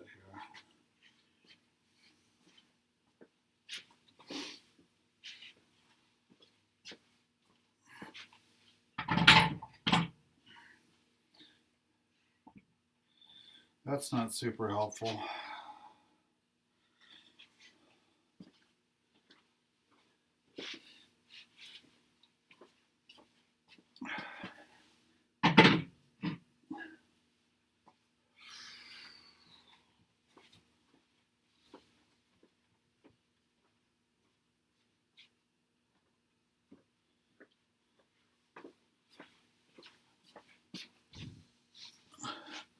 I'm gonna go grab a cheap guitar.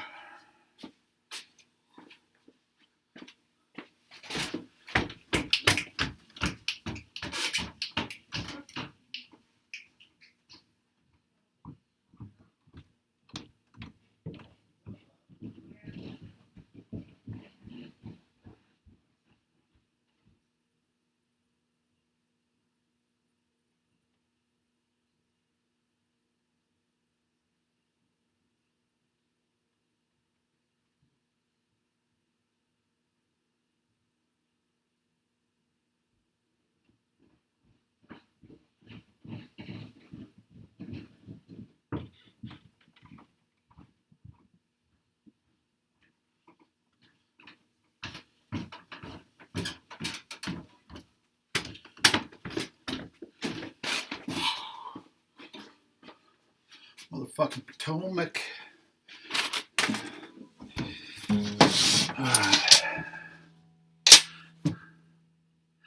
Let's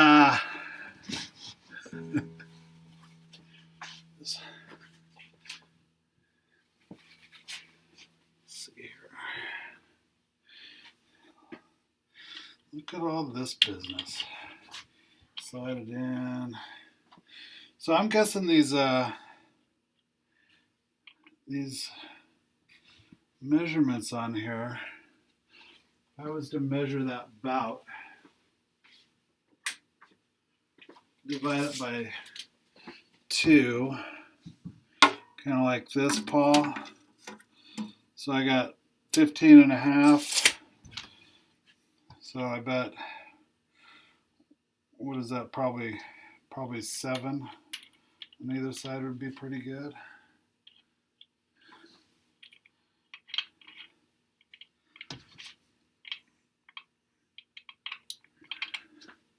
Is that about how that works? Something like yo.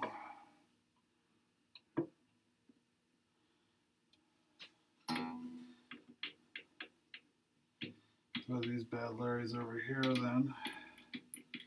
Let's probably just adjust to taste. I want that lower, don't I?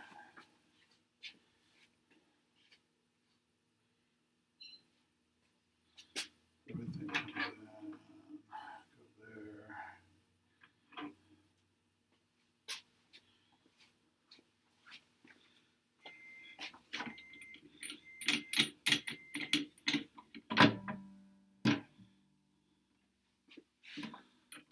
That. Bring those down.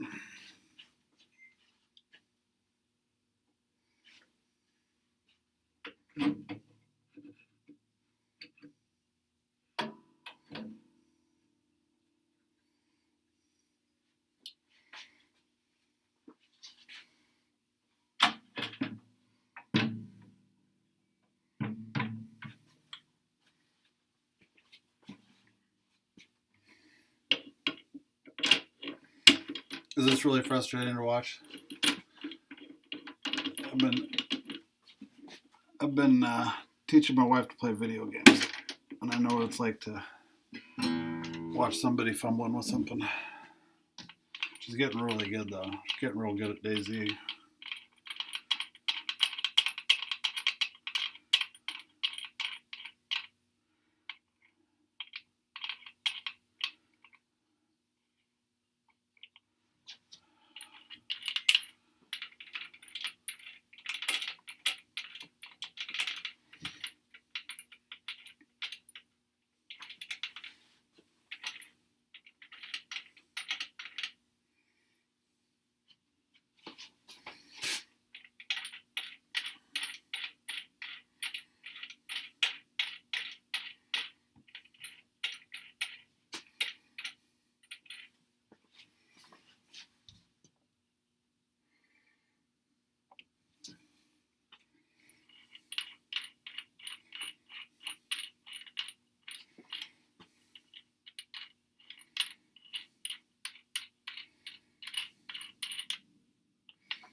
Super Mario. I was actually pretty surprised to see my wife take to DayZ like she has. She's still not willing to shoot other people in the face, but it's kind of fun playing with somebody that's a pacifist anyway.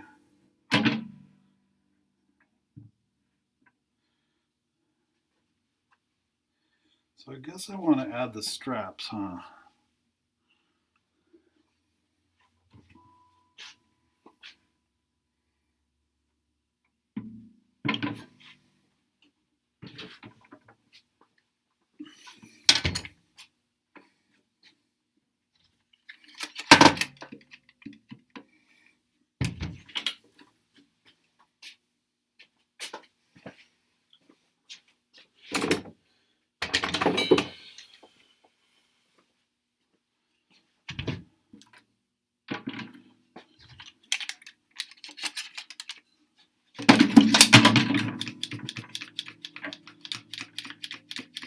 FYI, this is a cheap guitar.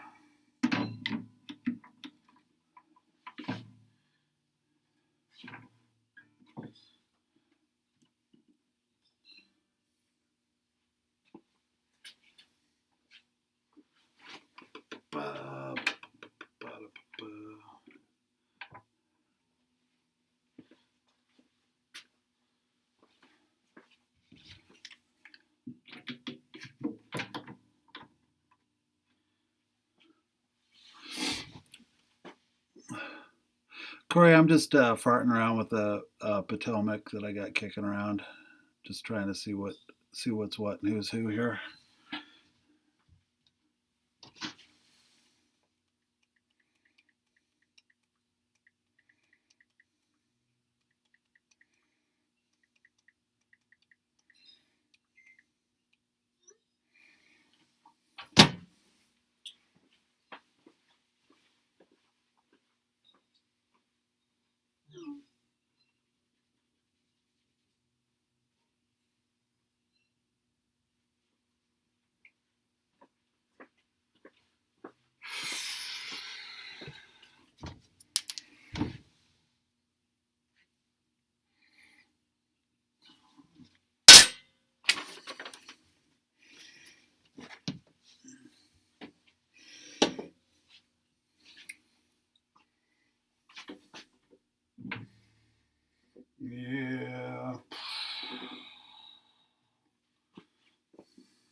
Hi, Mike. How you doing?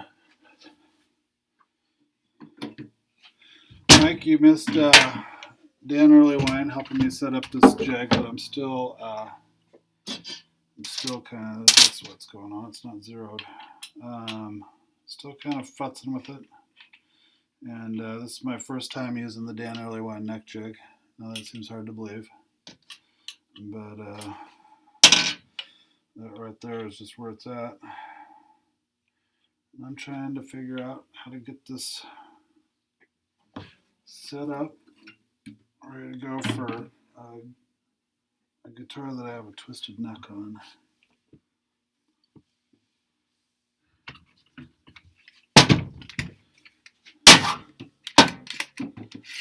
I'm about ready to take a little bit of a lunch break.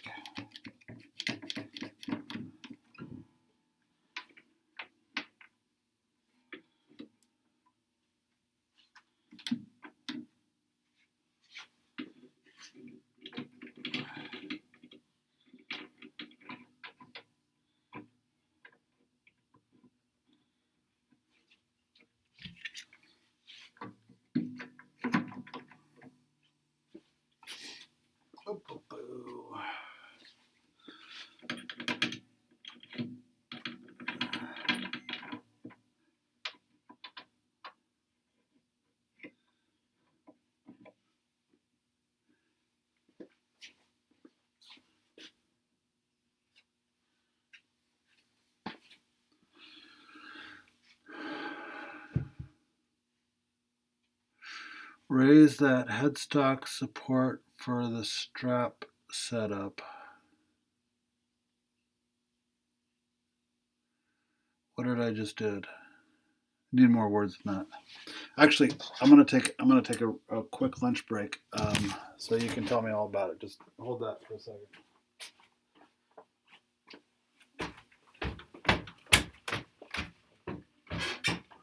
What's up? Yep.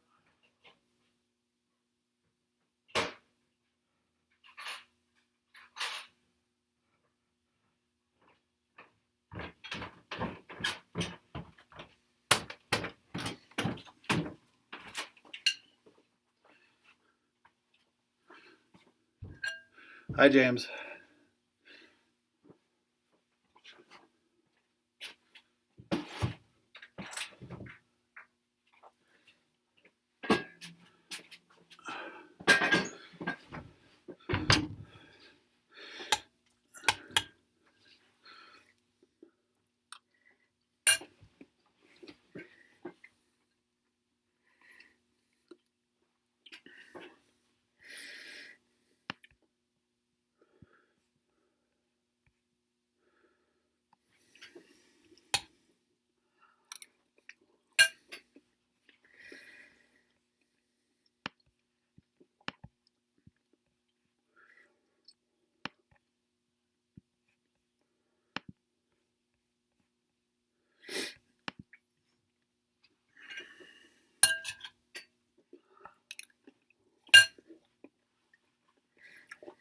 Let me check them with Instagram real quick.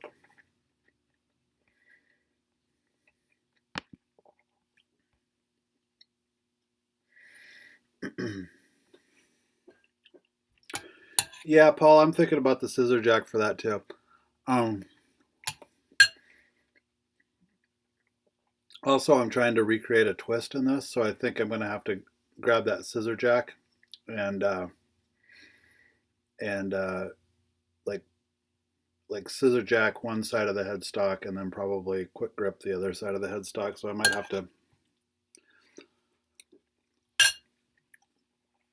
to build a little station on the end of this for simulating twist.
James, are you there?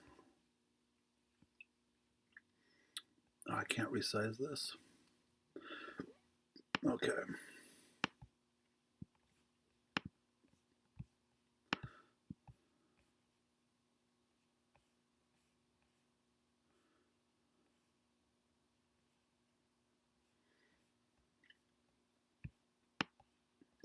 Okay, so let's see here.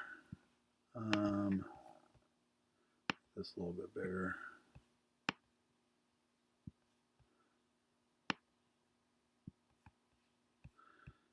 So James had this question. I had a guitar that had a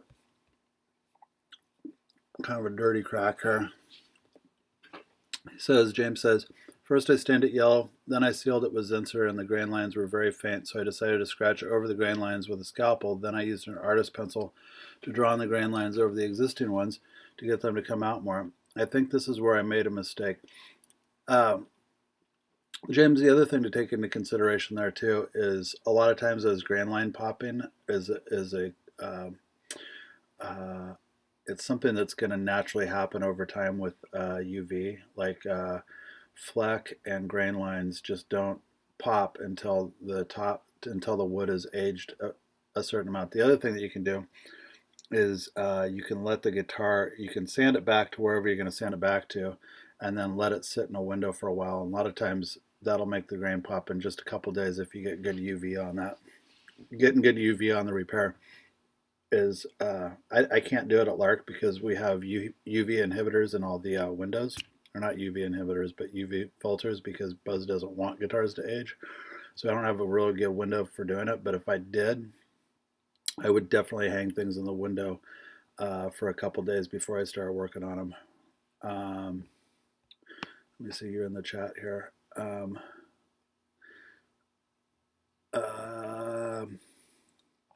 So go on. I got frustrated and turned to the airbrush. Used toner out of the Mohawk can, sprayed into a little cup to get into the airbrush. What toner were you using, by the way? I really like the color on that. So what toner were you using? That went too dark, so I decided to fold my 1500 on edge and drag in between the grain lines. That's not a bad technique. And then did blend a sand over the entire area. Through the process, I was brushing shellac on the outside to repair to give me a better reference as well. Yeah, one thing you want to do is you got to be careful with using shellac to normalize your sheen so that you're getting a better idea of what the color is. It just, if you build too much shellac, it can get gummy. And it won't cure right. Like a little bit of shellac is fine, and I use it for painting. But not only does it kind of gum up your airbrush, like I mean, you can spray shellac with an airbrush, but boy, your airbrush, it's off to the races with its life expectancy after that. So, but what you got there is not. I mean, I see a good color there, and it really comes down to the edging there. But you got half of the battle done with the color. I mean, I see some really ridiculous color. That color right there, it's really easy to get too red on it, and you did not get too red. It's a nice almost, I wouldn't consider that tobacco. There is red on it, but anytime there's actually red in the touch-up, it's easy to go too red. So, but I would say if you were able to get this, hey Sam, if you're listening too, it would be nice to be able to throw a pointer up on this. I don't know how to do that.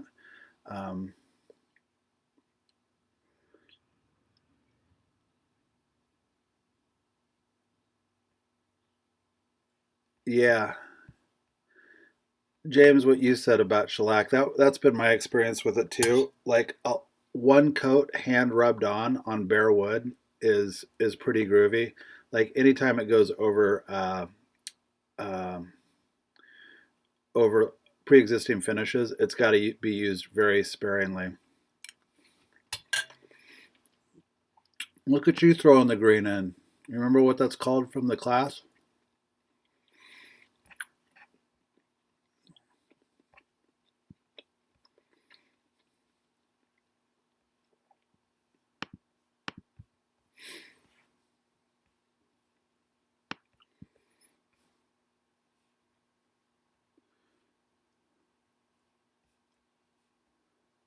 What a cool little guitar. You know, we had a Century 37 in the shop that was pretty neat.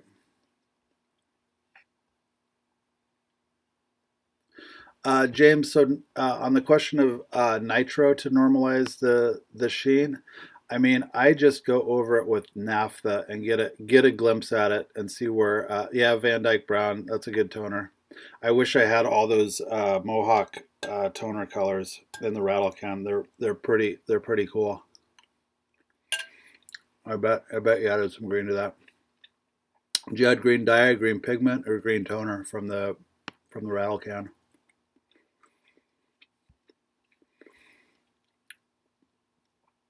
But anyway, getting back to normalizing the sheen, I do it with naphtha, and I just get a glimpse at it. You know, the naphtha will gas off, and then I go back to painting, and then I hit it with the naphtha again. You got to be careful. I mean, you get to, if you start dragging a rag of naphtha over wet lacquer, uh, that can lead to some problems. But just a little wipe, let your lacquer off gas for a second. Give it a little wipe with a cloth with some naphtha, and you can get a good idea of where you're going with your painting project. But if you keep layering shellac on shellac on shellac, trying to see what you're doing, it's gonna get funky.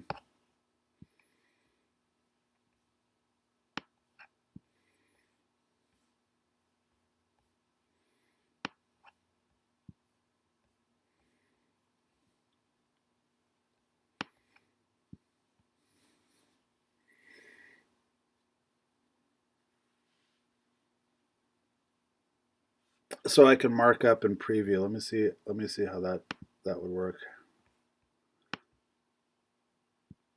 Yeah, I don't know. We'll work on it.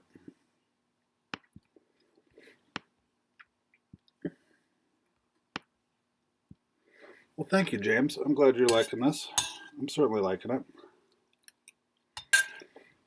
Okay. Expert fretwork. Are you still in the Uptown Funk to you as well? Um, James, are you still in the expert fretwork? James, are you still in the? Are you still in the chat? Are you still watching?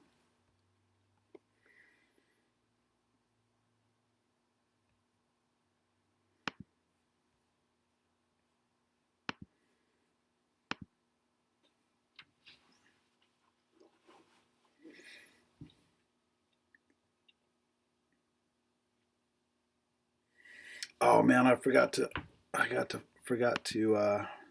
the chat in there. That's too bad.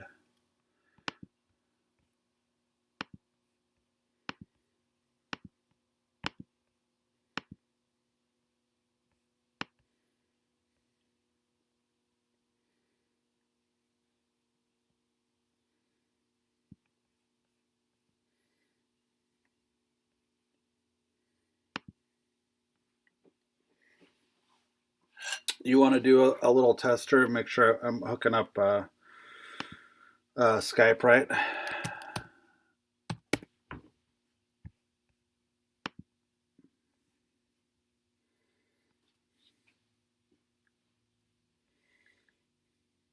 Are you available for that?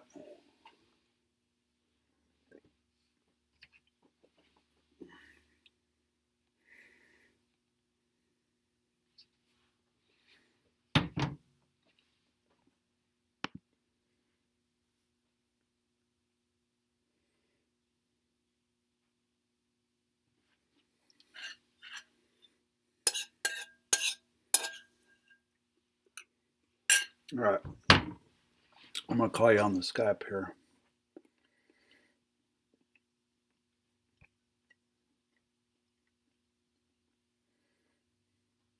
No, James. Mr. Hood, I'm calling James, expert fretwork James.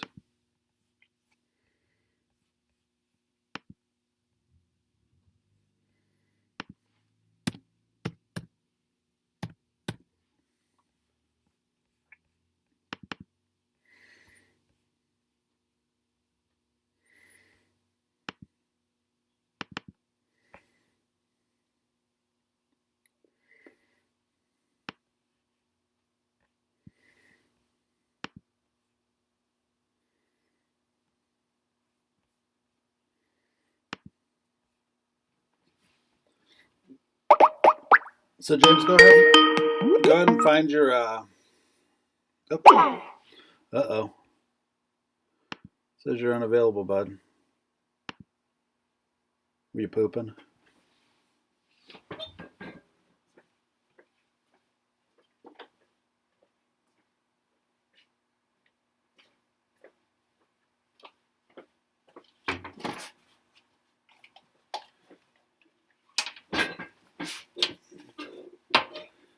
Okay, yeah. Find your headphones too.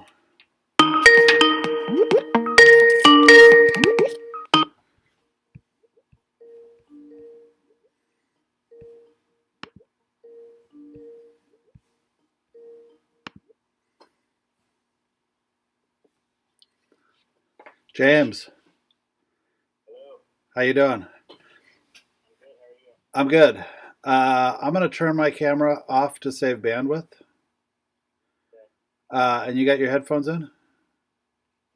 Awesome. Let's see here.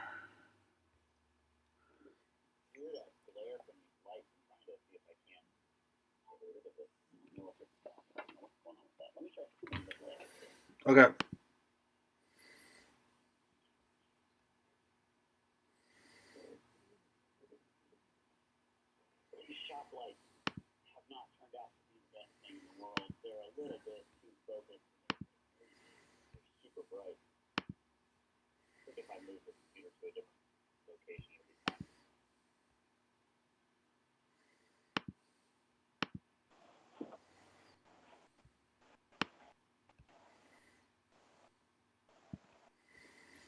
Okay, let's see here.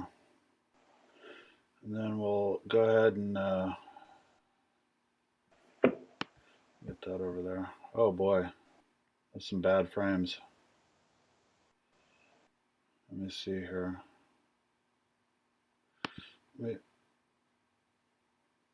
Let me turn off some.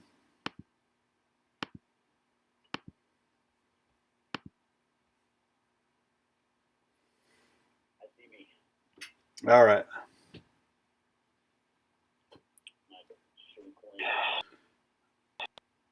Boy, my frames on the. I'm glad we tested this. My frames on the Skype are. Ah, man. Let's see what else I can lose here to get some bandwidth.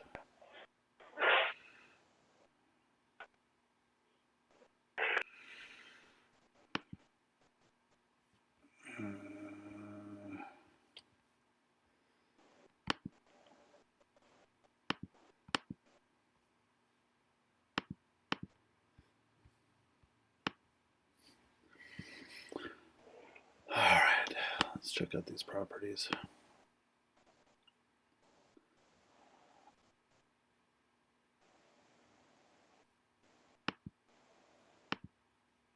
Hmm.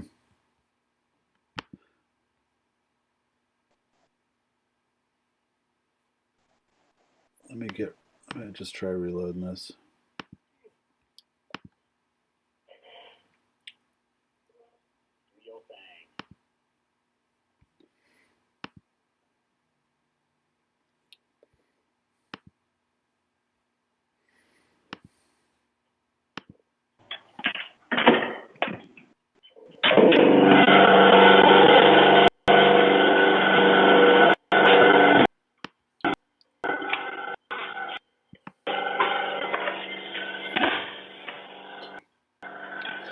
It seems to be a little bit better.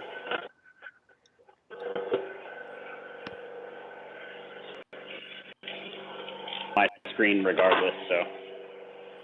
Oh, is it? Yeah, but I think it's just because I'm so far behind. Like we discovered the other day, it's like about a minute behind. I think real time.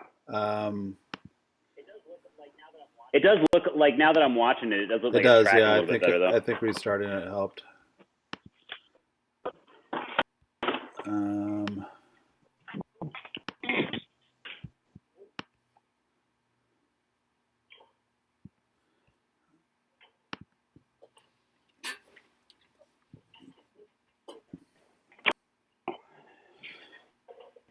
Well, it may not be the best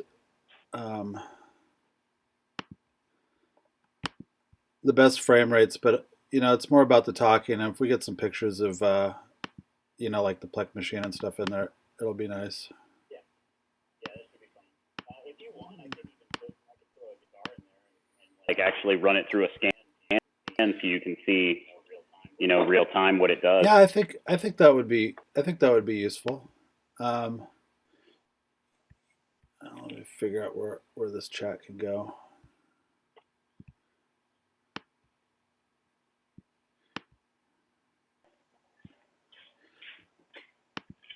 I'm terrible at setting these screens up. You're probably better than I am. I've never tried any of this. Is that Petrucci guitar? How do you say his name? Yeah. Yeah. Petrucci. I like the paint job on that, man. The cameras that I've tried to use do not show it any justice whatsoever. My wife and I have a really good DSLR at home that I'm going to try and see if I can do some video with. But the glow in the dark on the in between all the Picasso stuff in person, it looks fantastic. And I've been able to get like a couple of pictures of it. But every time I try and do a video, I keep trying to like record a song with it or something and do a video to show it off. And halfway through the song, I was going to cut all the lights out so that all you can see is just the glowing. Because it's actually got glow in the dark side dots too, so I can still kind of see what I'm doing. But it just doesn't come through. It just looks black. You can't see anything. But in person, it looks great. It's bright blue. But for whatever reason, I don't know why, it just doesn't show up on like my iPhone camera does not do it justice at all. You probably have to get some like crazy like long exposure settings, which I think some camera apps you can do on the iPhone, but you have to tripod it up. There's in this building upstairs, there is a really like completely isolated studio room that they use as a photography studio. There's no windows, nothing. And if you closed all the doors, it's pitch black in there. So I think I was going to try and go in there. And I think like glow in the dark stuff first. I've got a UV light so I can, for a couple minutes, and it's supposed to give you like 2.5 hours of glow. Oh, so, cool. Yeah, so it should be cool. Let's see here. Let me get my chat window up.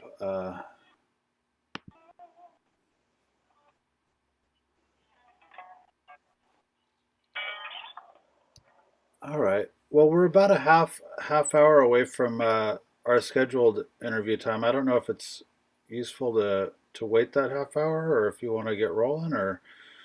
Well, I know that there were some people who were talking about specifically checking in at like I'm free, but no, I'm just working on.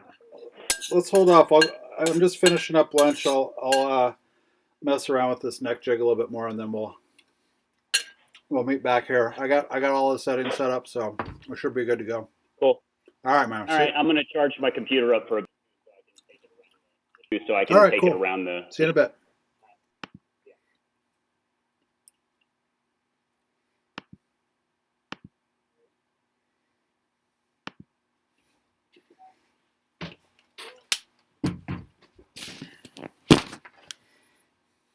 Sam, how are we looking?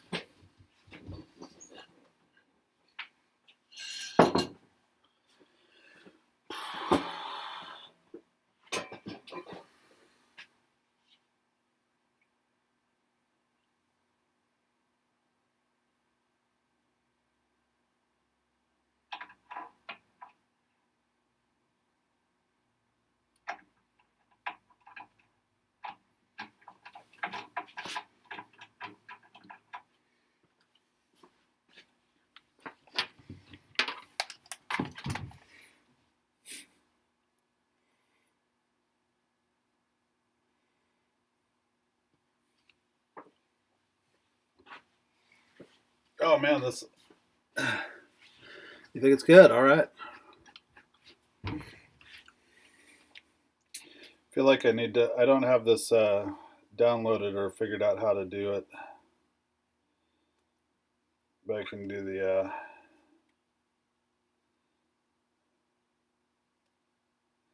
I can do the intro just by holding it up to the thing.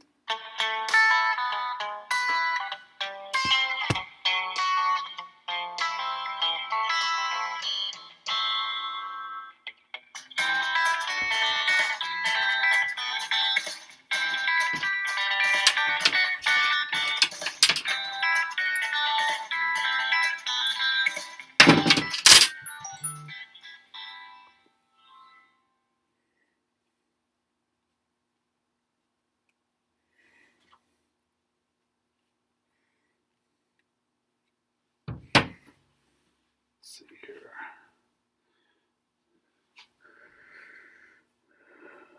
Let's see here.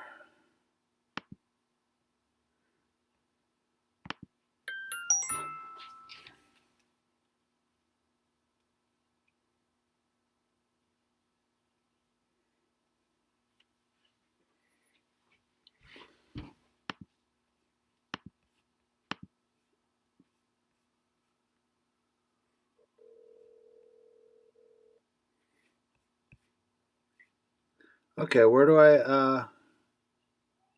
Where do I?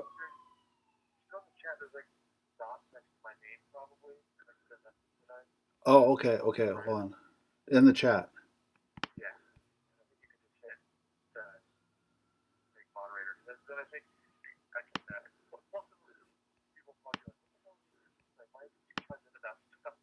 Okay.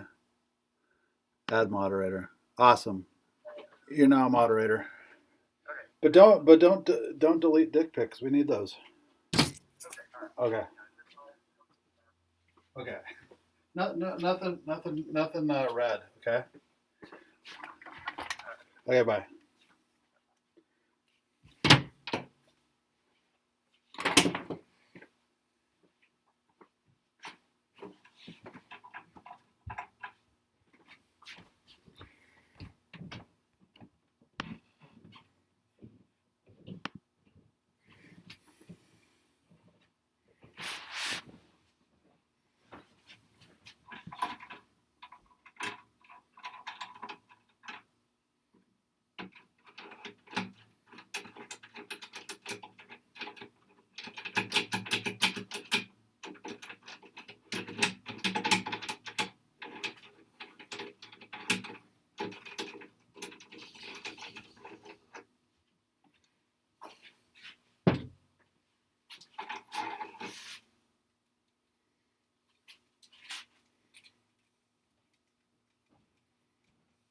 I think I see what Trevor was talking about earlier.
So Paul, I was just thinking, Stu Mac should have they should have neck jig races. Dylan, Randy Knopfler. Wonder if if we can hear about high glue for refrets, maybe with expert fret work. Every Luth I mentioned it to is kind of dismissive. Dylan, I use fish glue, and I'm not dismissive of it. So, the thing about gluing frets is, and one of the reasons why I don't do, hold on a second. One of the reasons why I don't glue down fret ends is there aren't really any good adhesives for making frets stay in guitars or stay in rosewood. Rosewood's oily. Um, like, and you got metal and wood, and there's not a lot of good adhesives for metal and wood. So I glue frets in, but I was using Titebond for a long time, and I've switched to fish glue for a number of reasons. I won't go into them now, but I like it for fretting. And basically, what I'm doing is I'm not gluing the fret in. What I'm doing, I think, I've never been able to actually see inside of a fret slot once the fret is in there. It would probably take an X-ray to do that. But what I suspect is happening, I switched to Jesscar fret wire a number of years ago, and you probably can't. I don't know if it's going to come in, but the barbs on fret wire. The pop it back, chat back in the stream. So the barbs on the fret wire on Jesscar wire are super sharp, and their fret wire is also very, very rigid. So you can't do that nice thing on some of the older wires where you over radius it and then you tap it in and it kind of stays and your fret ends stay down because you've over radiused it. You have to get it real close to the radius. But the other thing too, I think, is happening with it. One of the reasons why it kind of fights its way back out of the slot if you're not like perfectly on the radius is those barbs are so sharp that they're actually cutting the wood instead of displacing the wood. Like on some of the older, rougher fret wire, where I think the barb is, as it's going in, is more pushing the wood out of the way, and then the wood's coming back over the top of the barb. But when you cut it, it doesn't seem to have the holding power that it once did. So what I do with the glue is I'm not actually looking. I still fit the fret really close to the radius of the board. And then what I'm asking that glue to do is not to hold the fret in, but to add that moisture and that glue to the slot. And what I feel like it does is it actually swells the slot back up over the barb, and so you get a little bit more holding power that way. But the idea that any like hide glue or fish glue or even CA really is going to take a fret that is poorly fit or not mechanically apt to stay in the fret and actually or in the slot and actually hold it in the slot is just I don't think there's a adhesive out there that'll do it. I don't even think epoxy, like in the old days of epoxy refrets, I don't think epoxy was actually doing a very good job of holding frets into the fret slot. So I use glue, I guess is the TLDR is I use glue, but not to actually glue to keep the fret in the slot.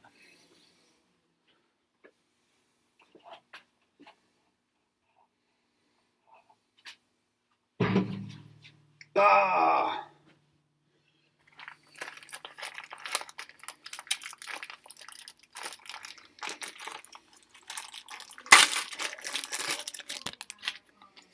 Does any of that make sense?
Dylan, aren't you fascinated that spell check likes to turn refret into regret? I know it says a lot about my life.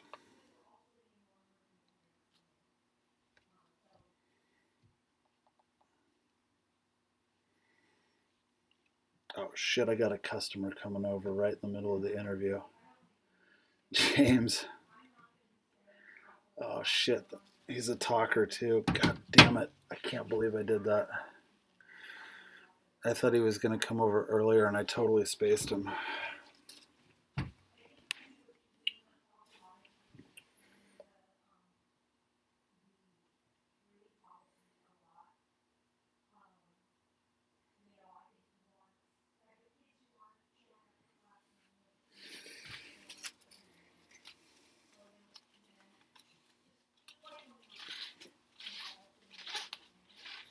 It's not wrong.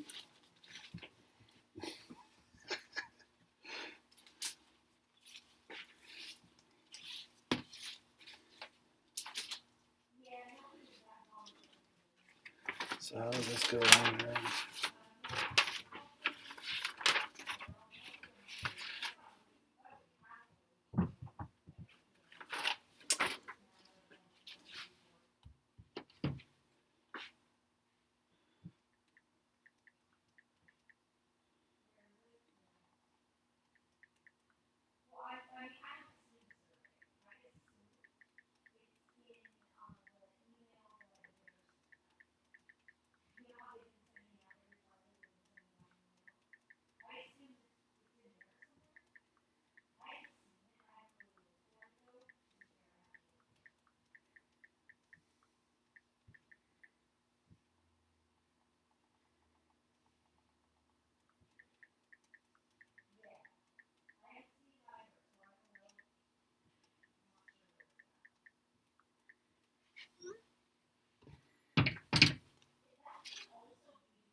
James, what are you saying? I'm not sure I understand what you're saying there.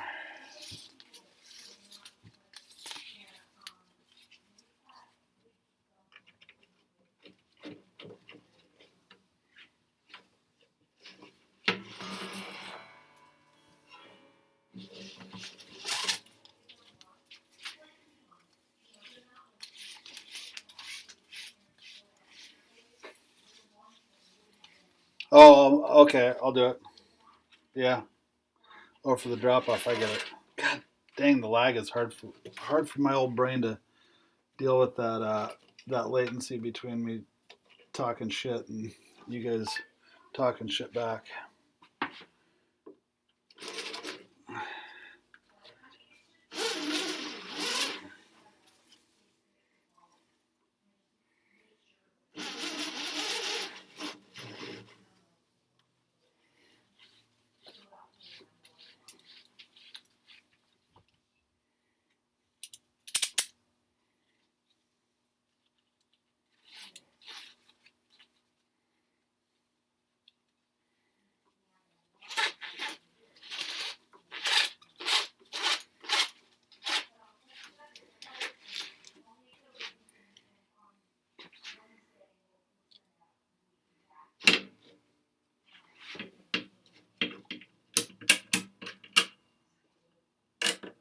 Holy moly.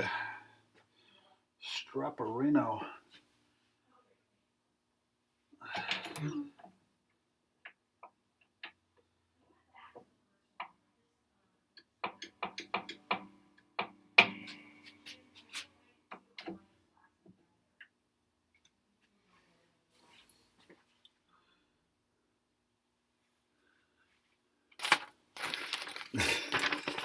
I'm not having anybody in the shop just yet. My wife is actually fairly hits a lot of the criteria for being at risk for the COVID thing. So I'm not having any guitar interactions. Plus, she's the one that makes the money in the family, so we need to keep her healthy.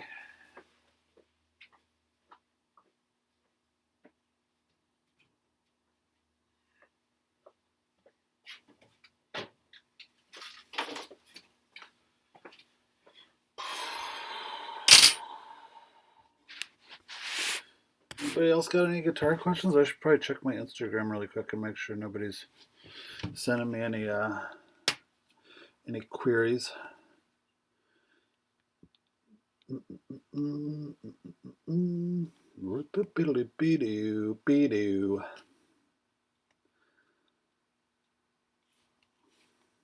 That's about it.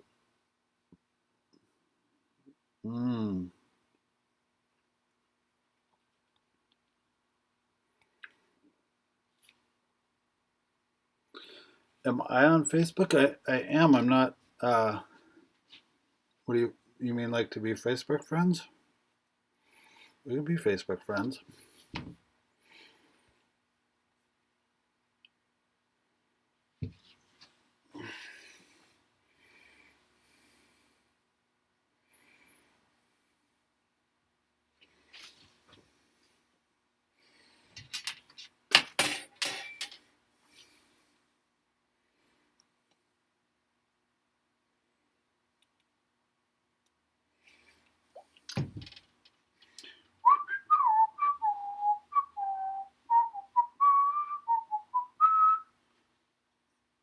Oh, I see what he's saying about you want this on the sound hole. That way the strap can go through it. Duh.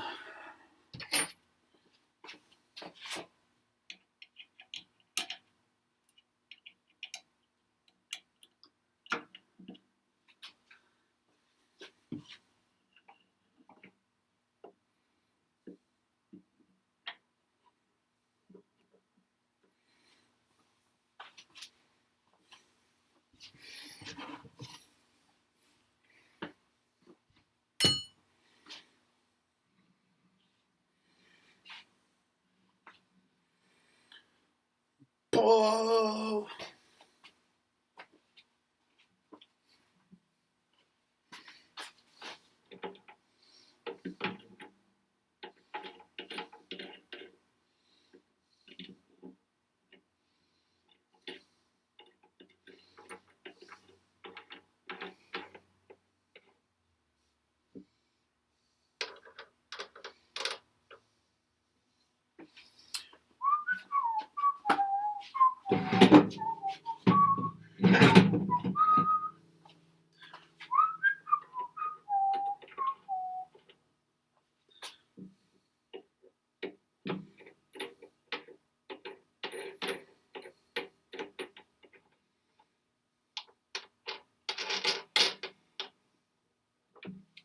Peep-a-da-poo. Peep-a-da-pee. Rit-a-diddly-dee-doo. That's right, you're watching a crazy person. You're watching a fucking crazy person on the internet.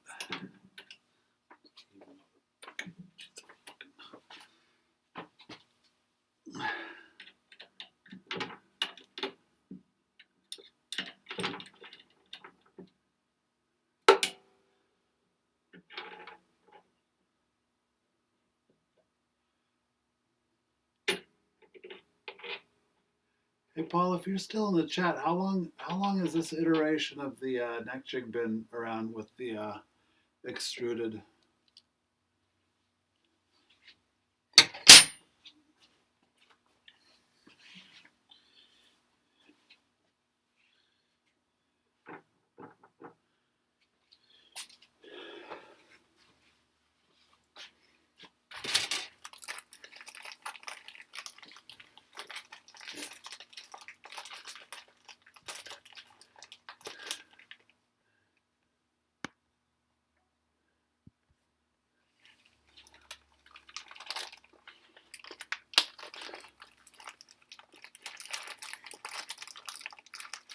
Shit, we're just about ready for James.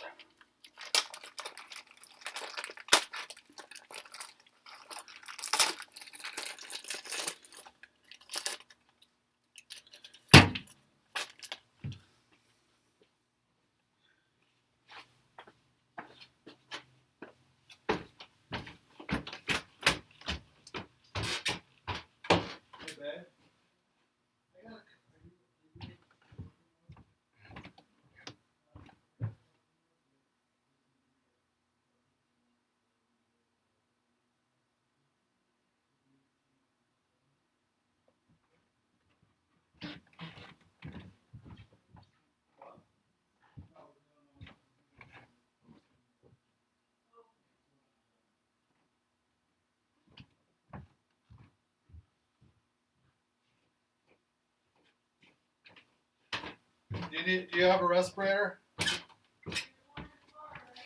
Yeah. You want to grab it?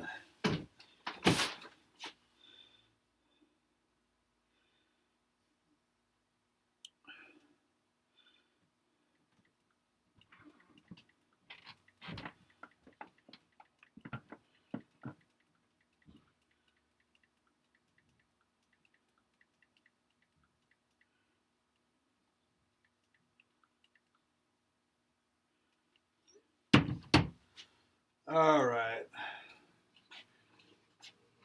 Get this thing out of the way.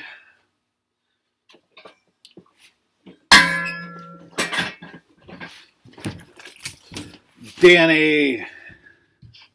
Ah, it's good to see you, you scoundrel.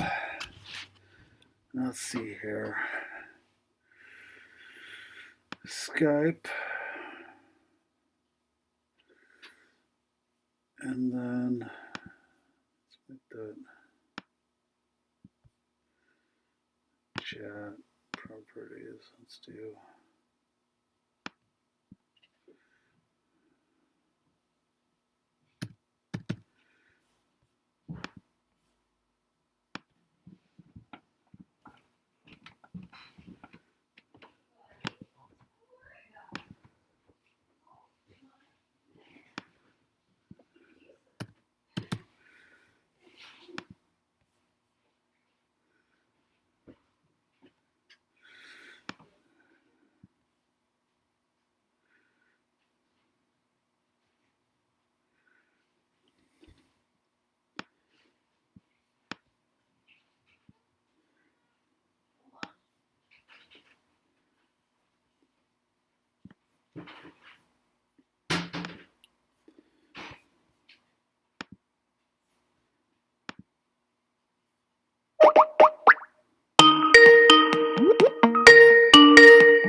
Hello.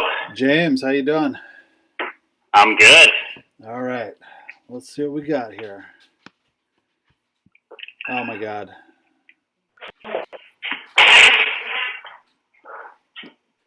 I got some serious lag here. Let's see what's going on.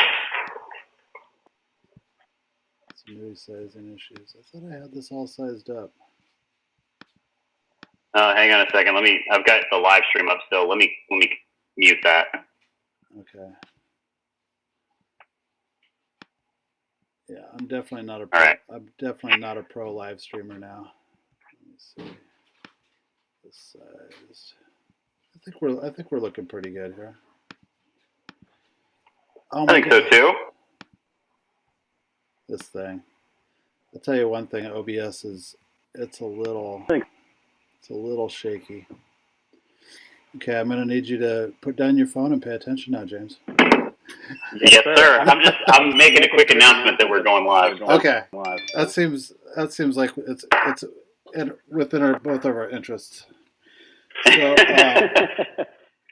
let's see here. Now I got to put my I just got the thing that you mentioned me in your story, so that's good news. There we go. So, James, I'm pretty excited to have you do this thing because, one of the goals for this this thing is I think there's enough information out there for like kind of the highfalutin end of Luthery and not a lot on like the brass tacks kind of blue collar Lutheran that we get up to, and like one of the things that really impressed me about you is I got to move around quite a bit. Like I'm from Oregon originally, was able to move to Nashville and to Santa Fe and stuff like that. But you're all the way over in Singapore. I think it'd be interesting to find out how a guy that is working on guitars gets all the way to Singapore from America. So the story starts about God, how long ago was it? I guess I started at Guitar Center back in late 2012, early 2013, maybe somewhere around there. So, James, do you have your headphones on? Yeah, I do. I gotta put mine on.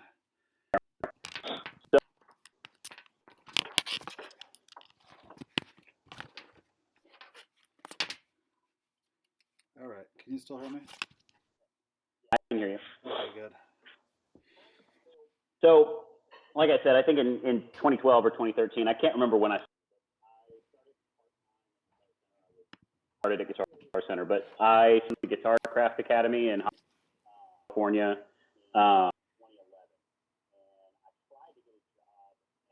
2011.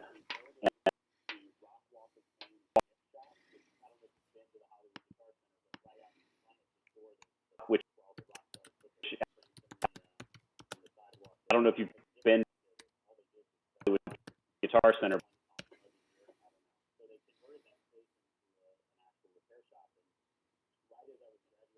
The rock, they had a gift.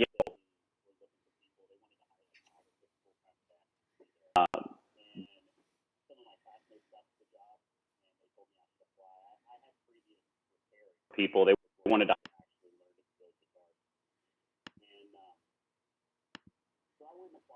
and Eric called him a couple times, and I got the run around, which was the and so I moved back home. I tried to get a job at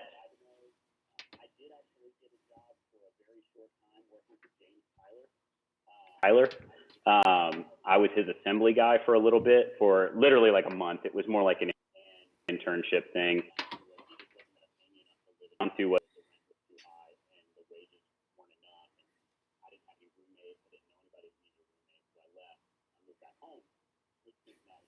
I needed a roommate. James, hold on 1 second. I'm getting word that we got some technical difficulty here. I just want to shut down a few things. I'm not sure if it's going to help, but I need to get my bandwidth. Sorry about that. Yeah, let me just testing. Go ahead and say something again. Am I right?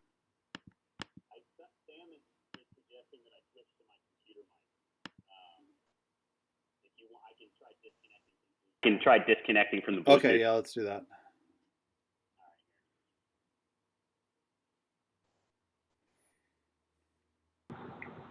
Okay. It sounds better on my headphones for sure. So I am. I'm a gamer. So how does James sound to everybody? Can I get a little feedback on James's microphone? Yeah, am I sounding any better? Am I still cutting out every other sentence apparently?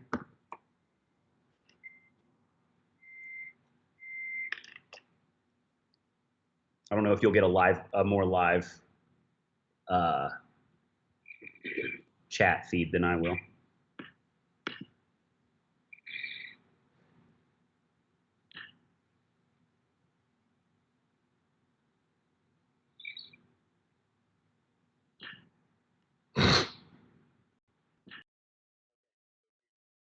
Okay.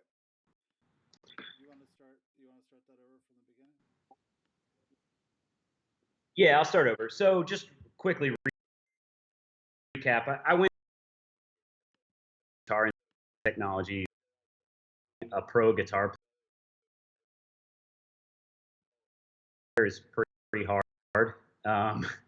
Repair guitars as a teenager from a friend of mine.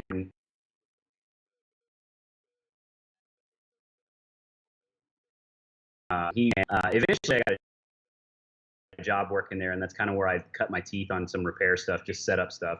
But it made me want to learn more, and so I went to Lutherie School. MI has a Lutherie program called the Guitar Craft Academy, and it's a 6-month trade school. So I went there, and right after that was when I tried to apply at Guitar Center in Hollywood for the first time, and it didn't pan out. The manager at that Guitar Center just kind of never called me back, and that was a bit unfortunate, but it is what it is. I did get a job working for James Tyler, helping assemble his guitars for a very short time, literally like a month. And really what it came down to is that I wasn't going to get paid enough to really live. And it's fine. I understand. I don't hold any grudges against him for that at all. I was brand new. So it's not like I was looking for $25 an hour or whatever, but it just wasn't going to happen. And my rent in Hollywood, I lived 2 blocks north of Hollywood Boulevard for 2.5 years. It is in Singapore, but it it wasn't going to be sustainable. So I tried to get another job at the LA Custom Shop with Ibanez. That didn't work out. They didn't need anybody, and I was basically out of ideas. So I moved back to Cincinnati, and I started doing it out of my house. I saved up some money, and I spent about $3,000 on getting my first set of tools. And I built 2 guitars from scratch at the school, and I'd started a third. So my main inspiration there was to finish that third guitar, which was basically like a PRS clone. And while I was doing that to help supplement getting these tools, I started doing repairs. I would do I would do refrets for like $75 just to try and pay for tools and stuff like that. And looking back on it now, that was a really bad idea. I think even in my infancy of lutherie, I was better than $75 for a refret, but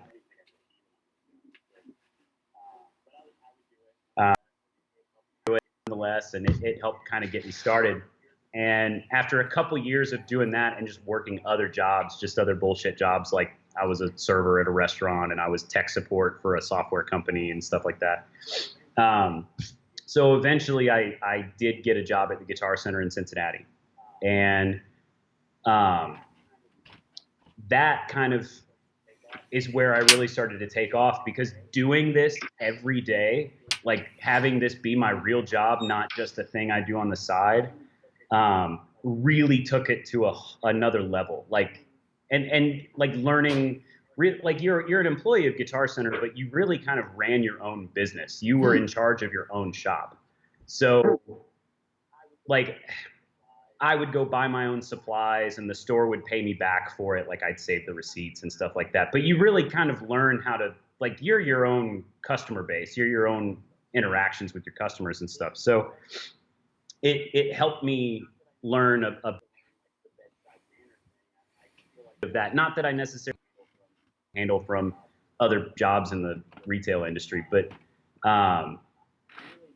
really getting to do lutherie every day and seeing the everyday jobs that come in, like the crazy ones, like the broken necks and things like that. But even just the basic stuff like restrings and setups and all that, it helped me to get farther faster by actually doing it every day, as opposed to just, you know, on the weekends or something like that. Yeah, that's pretty important stuff. I mean, that's how we make a living is on the little things at first, especially. Yeah. So absolutely.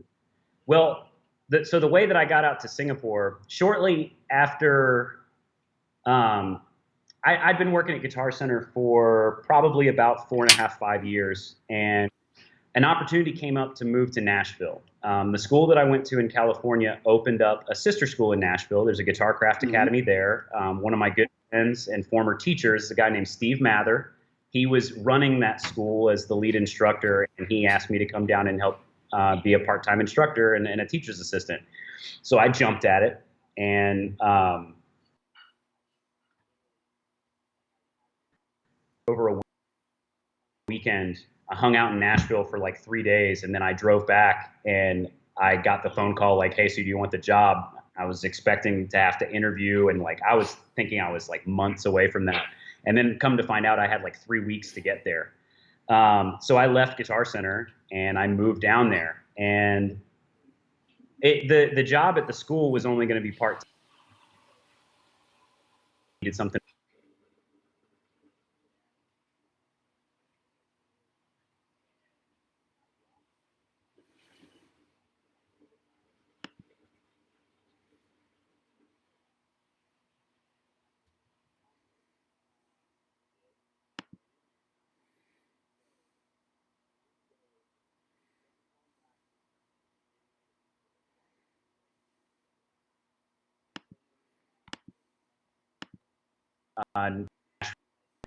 Day in awe of this guy. I was super awestruck, and I was like, you don't need anybody to work here, do you, by chance? And he said, yeah, like when you move down here, come back and we'll give you a shot. And so it worked out. I showed up every day for a week at 9, and eventually he gave me the gig. So I landed there. I cross-trained to be his Plek operator, and eventually I became his full-time James, Plek operator. one second. I'm And getting word that we got no sound on you again. Oh boy, this is. Hold on a second. I'm just gonna reload the plugin here. Dang it, this sucks. I'm sorry, everybody. We tested this a couple times and it worked pretty well.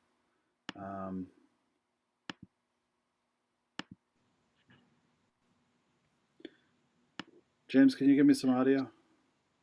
yeah, all right? Can everybody hear me now? Is it Seems better? like it should be pretty good. I wonder if when you upload it afterwards, if it'll be better too. Like if you're hearing me the whole time. Well, I've got your Skype I mean? window right here, and your Skype window is doing better than the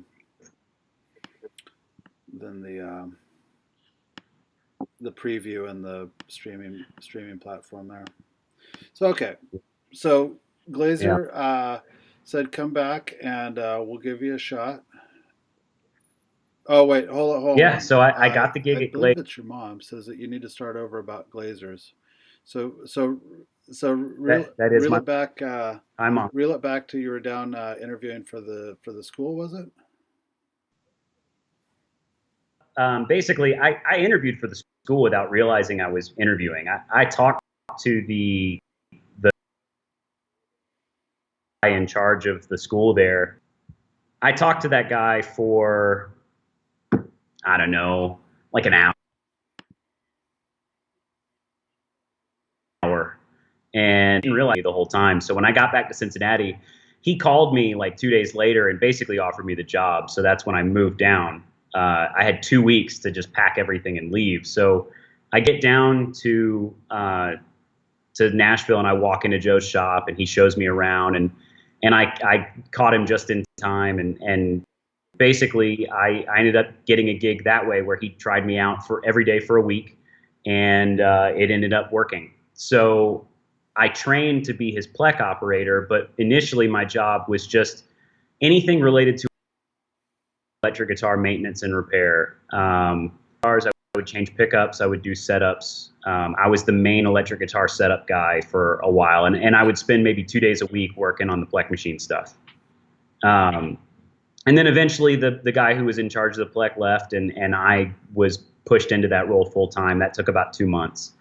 And boy, you want to talk about learning something from doing it every day. The Plek machine has probably one of the steepest learning curves of anything in this industry I've ever tried to do.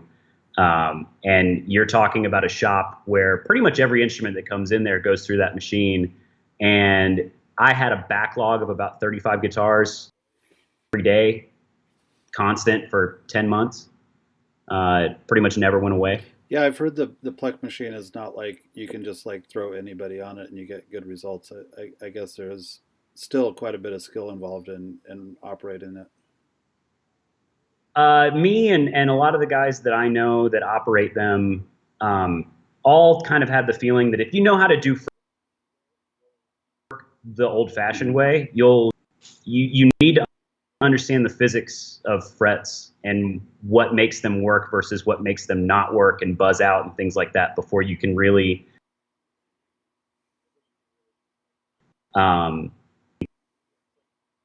properly works. Like anyone that's good with computers can understand what you're looking at. It's really just graphs,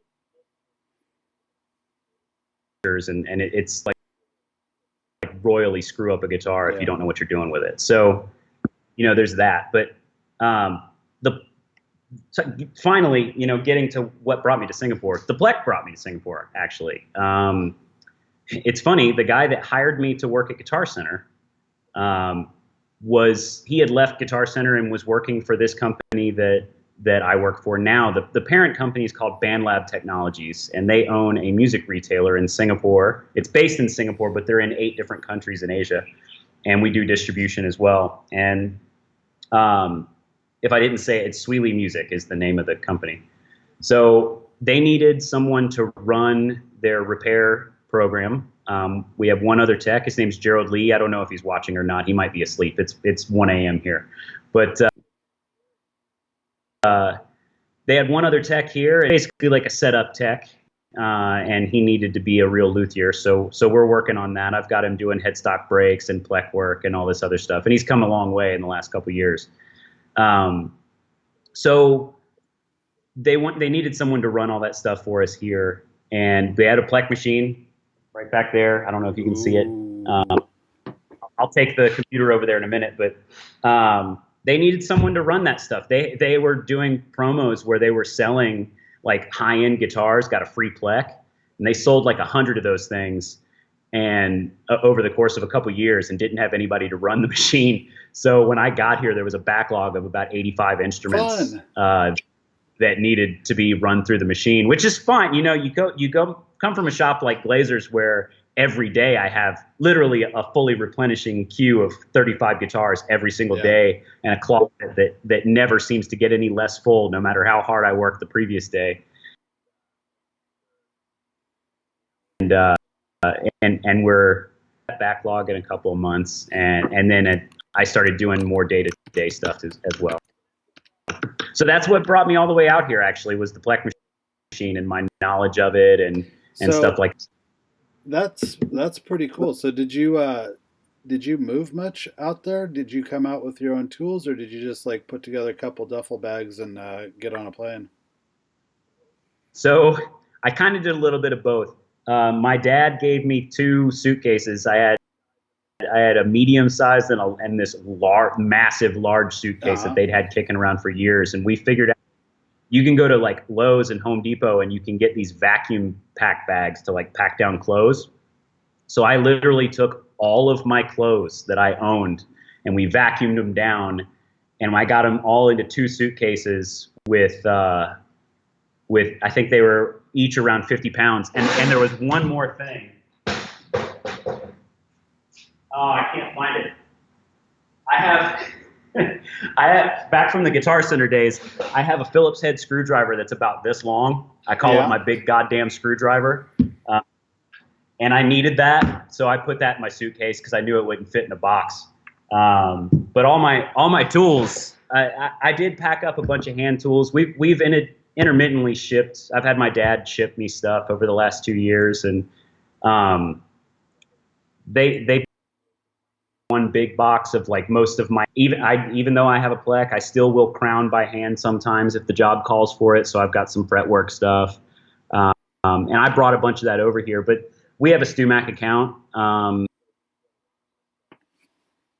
so we get a lot of our stuff from them. Put together a big StewMac order to outfit the shop, and I think about $3,000 later, we had just about everything that we could possibly need in here.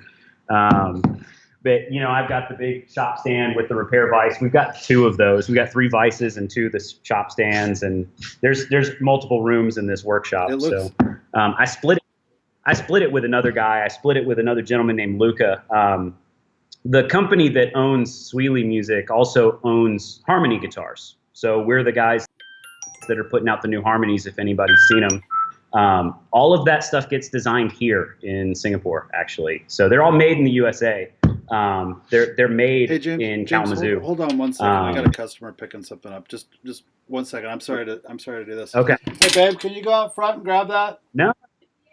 All right. He was supposed to be over earlier, and it just. They think this is a business. Man, I tell you, it would be a lot better without it. Hey, James, would you mind taking just a short break and trying this on FaceTime? Do you have FaceTime? Because this Skype is really sucking. Okay, let me call you back on FaceTime.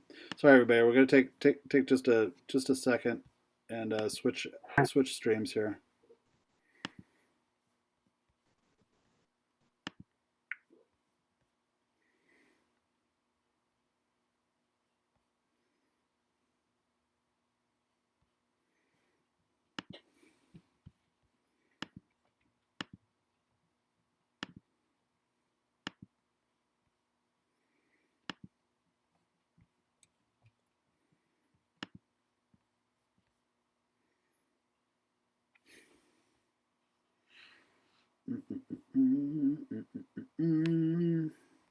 Ritty-diddly-dee-doo. Oh, come on.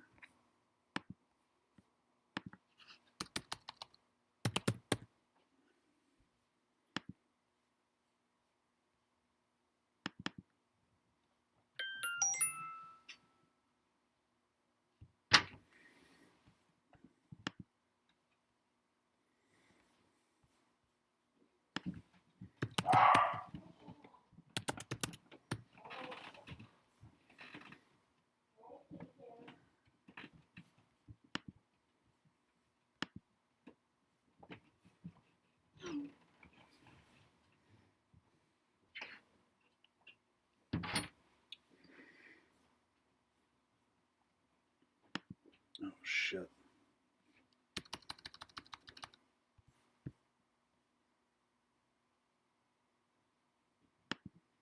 Where did that message go?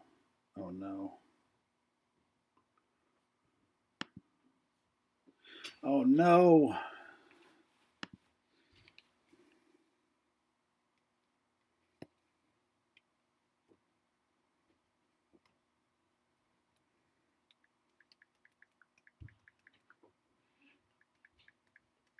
Hey, everybody, we're getting James back on FaceTime. So it looks like Skype just isn't up to the task here.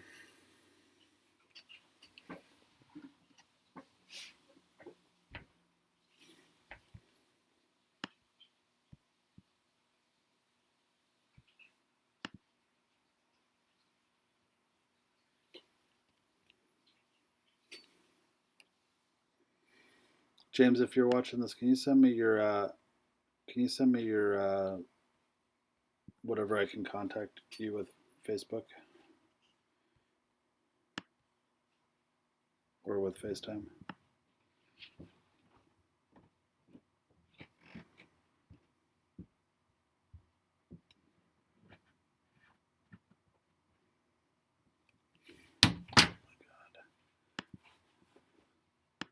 I'm really sorry, everybody. He sent me this, and I don't know where it's. Must be in messages.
Sorry about this, everybody. We're it's we tested it out on Skype. It worked perfectly. Now we're getting this tremendous lag.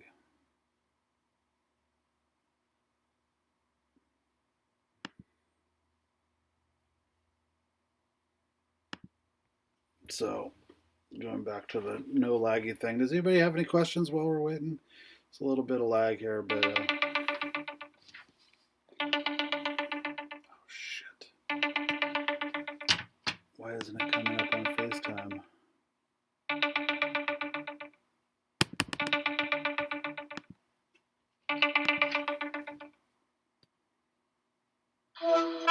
All right, hold on. I probably have your digits now, but it came up on my phone, so I gotta switch it. Okay. Oh Lord. Technical difficulties. It is. Oh, so, okay. Well, I got you. So what do I put in there? I hold circle. It's actually not in the zero like I thought. It's just to the left of that. There's a little button where you can get like plus signs and stuff. Can I just add the plus sign? Let's yeah, you should put the plus in front because that's the country code is +65. Okay. Hold on a second.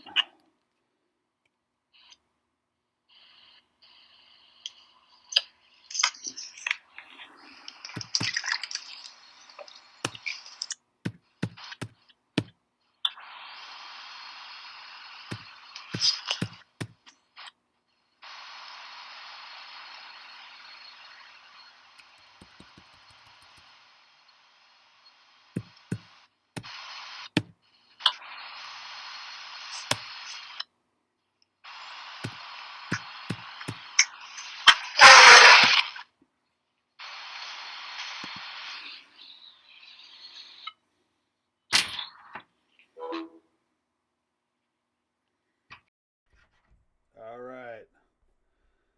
Yeah, you want to go in landscape for me?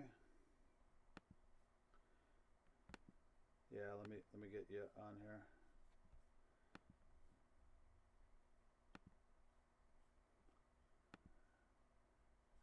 All right, give me a little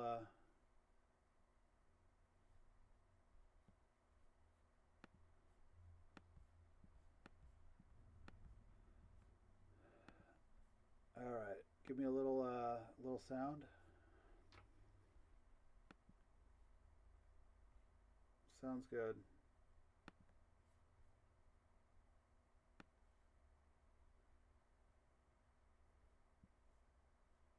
Testing on my end. Testing on my end. Okay, let me hear you again. Oh, you know what? I gotta go off mic. All right. They're gonna pick up your one more time. Testing 1 2 3. Testing All right. 1 2. Cool. Yeah. Seems a little bit better. Okay. Certainly clearer. Okay, let me look in the chat. Oh my God. Is it not better? No, it just. This is.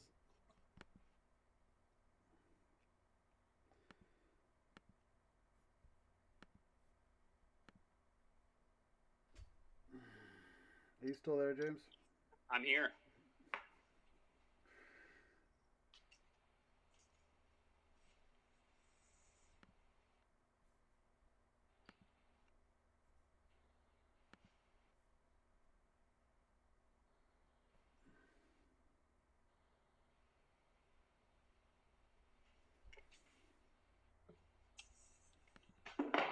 Oops.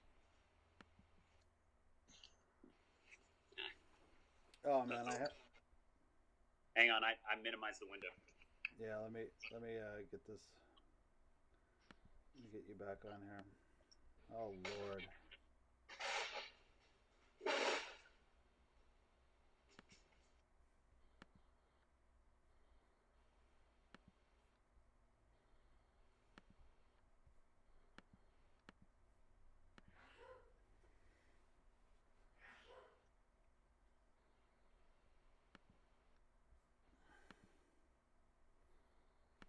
Well, since we're not limited by Instagram's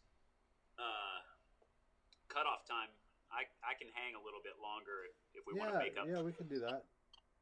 I'm a night owl right now anyway, so. Oh yeah. Yeah. This is.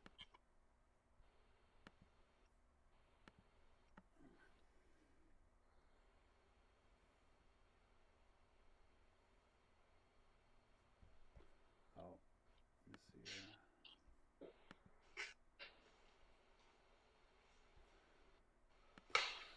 Now it's not finding the FaceTime.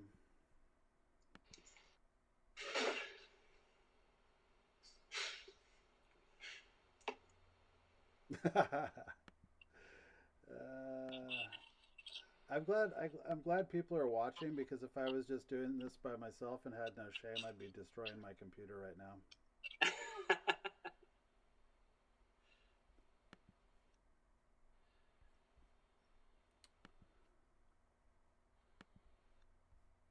Oh boy.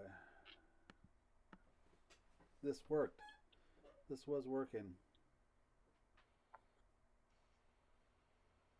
Is it just I'm not on there now? Is that the problem? It's just not finding the window for FaceTime. I have a feeling I'm panicking and I'm not doing this the way that I did it before. I wish I knew more about it so I could help, but I have not even the faintest clue about this. Yeah, well, I'm glad I did all those test runs. It should be there. Hold on a second. I'm gonna call Sam. Get the techno whiz on it. Oh my god.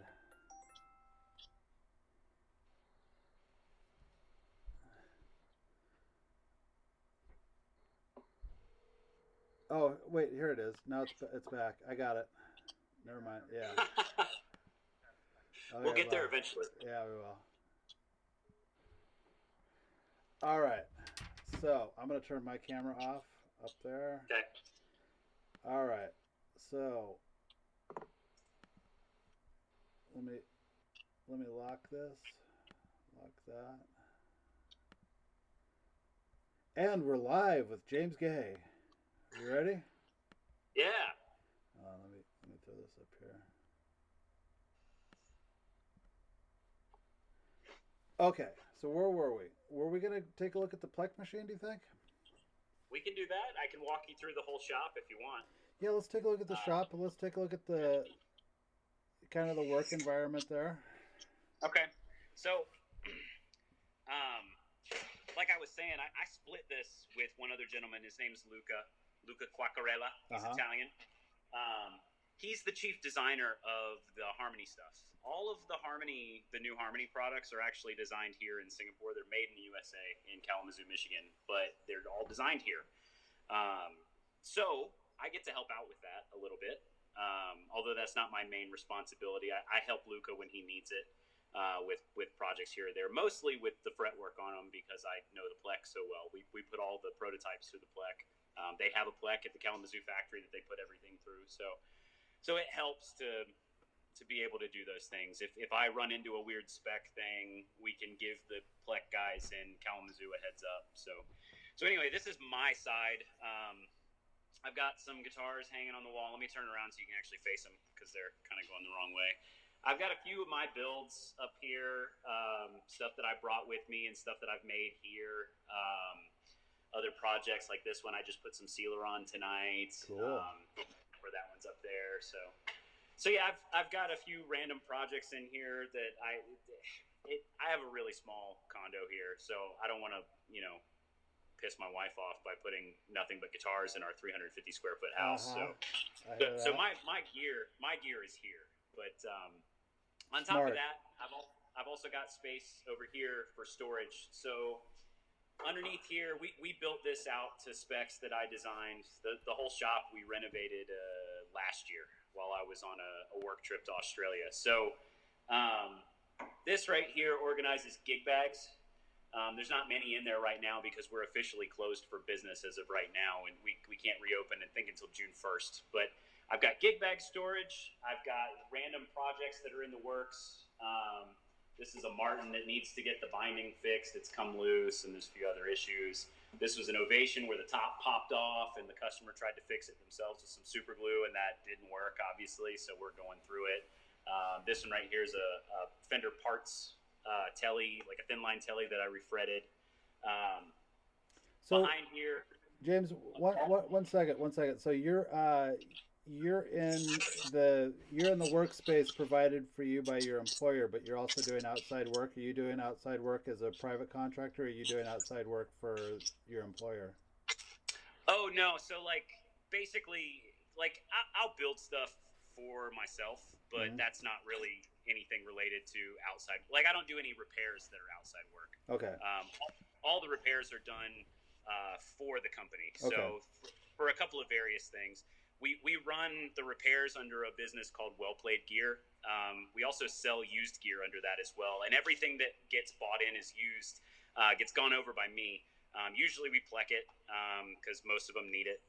And on top of that, I'll go through everything. That's actually all this stuff over here. There's a whole bunch of boxes lined up in this little walkway here. That's all stuff that I have to go through.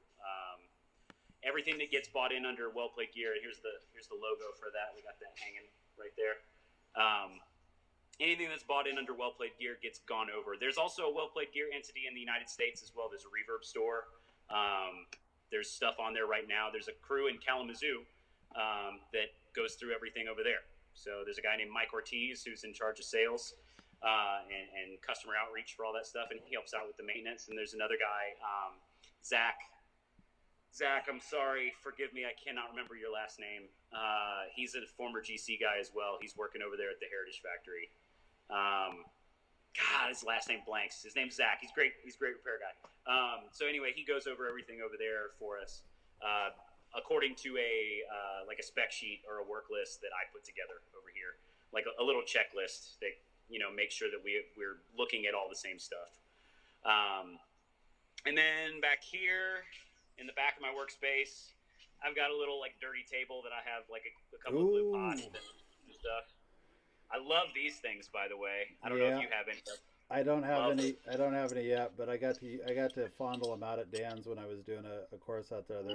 They're pretty wicked. I've been trying for 6 months to come up with a way to do something like that. I was thinking of buying a whole bunch of tape guns and disassembling them and building them out into something. And then they came out with those, and I bought I think we've got 10 of them in here. I love them. Yeah, they put a lot of thought into the weight of them too. I did a little binding when I was working at Breedlove, and getting one of those heavy tape dispensers that was just right for binding. Boy, that was hard to do. Oh, absolutely. I love those things. I've got more storage back here. This is where all the cases go. That whole top row up there, by the way, is all store inventory stuff that needs to be gone over as well. And there's a mix of that in here too, the Well Played Gear stuff. A lot of them I'm waiting on parts, and for that my hands are tied right now. But I've got that. I've got a bunch of miscellaneous stuff down here as well. And then behind me over here is the illustrious Plek machine, kind of tucked in the corner. And before we dive into that, I'll go the rest of the way around the shop. I've got miscellaneous small parts organized. By the way, USA folks, don't take for granted the fact that you can just go to Lowe's and buy one of these things for $20. It took me 2 years almost to track these sons of bitches down. Oh man. There's not really hardware stores in Singapore like you would think. I mean, there kind of are, but there also kind of aren't. And if I had ordered these on Amazon and had them shipped over, it would have been the same price, about $40 or $20 a piece, but it would have been $45 per piece per unit to get it shipped here. And that's so that's not ideal. So don't take for granted little things like that. It's very difficult to source things over here. Paint is almost impossible for me to get. I have my ways, but it's tricky. Paint is in guitar finish paint, or paint is in just lacquer. Yeah. I use Mohawk lacquer. We get it through Malaysia. There's a distributor for them in KL and Kuala Lumpur, and Singapore's it's an island, but it's connected to Malaysia with a bridge. So we can actually get it land shipped. They order it on an ocean freighter and get it sent over from the U.S. But if I run out, it takes me 3 months to get it. So because I have to wait on Mohawk and KL to order it from the U.S., and then it has to get shipped there, and then it has to get shipped here. So it's just a massive undertaking. So I order 5 gallons at a time. I'll go over that when we get to the paint room. Okay. But over here, I've got this little custom-made workbench. This is actually something that I picked up at Glazer. I love this thing. This is the bench that is in the Plek room there. And I had the guy that I trained to replace me give me the specs on it so we could recreate it. I can have 5 guitars going at once. Oh, cool. These are all carpet lined. This is extremely sturdy. I mean, I could jump up and down on this thing if I wanted to. The guys that helped me build it here did a really good job, because the other thing you can't get in Singapore, there's no plywood stores. I can't get it. The only people that can really get it are contractors. There's no store to go buy a sheet of MDF. I actually just had my dad ship me a sheet of MDF cut into a bunch of little pieces so I can make templates out of it. Because there is a place that sells it pre-cut like that at about $35 a piece, and they're closed right now because everything's kind of locked down. But so are you finding substitutes? I mean, are people making local wood into usable lumber, or?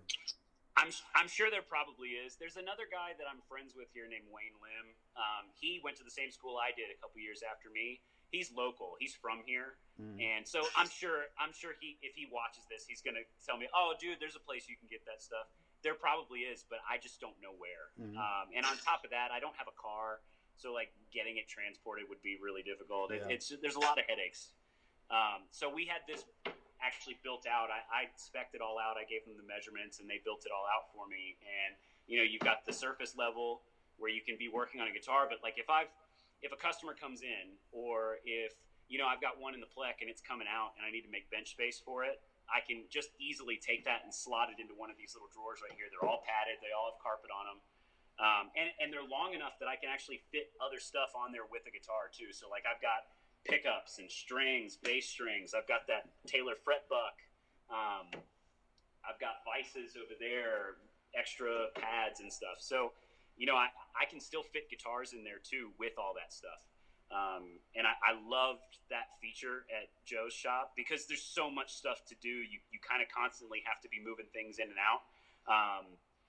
To keep a Plek machine moving, you're usually working on 3 or 4 guitars at a time, really. So to be able to quickly move them and jump them through, like while one's in the machine, I'm getting the next one ready to go into it. And while the one that comes out is getting polished, I've got another one slotted up in the next space down, like ready to go kind of. So when you got a Plek machine, you're making sure that thing's making money all day long. Yeah, right?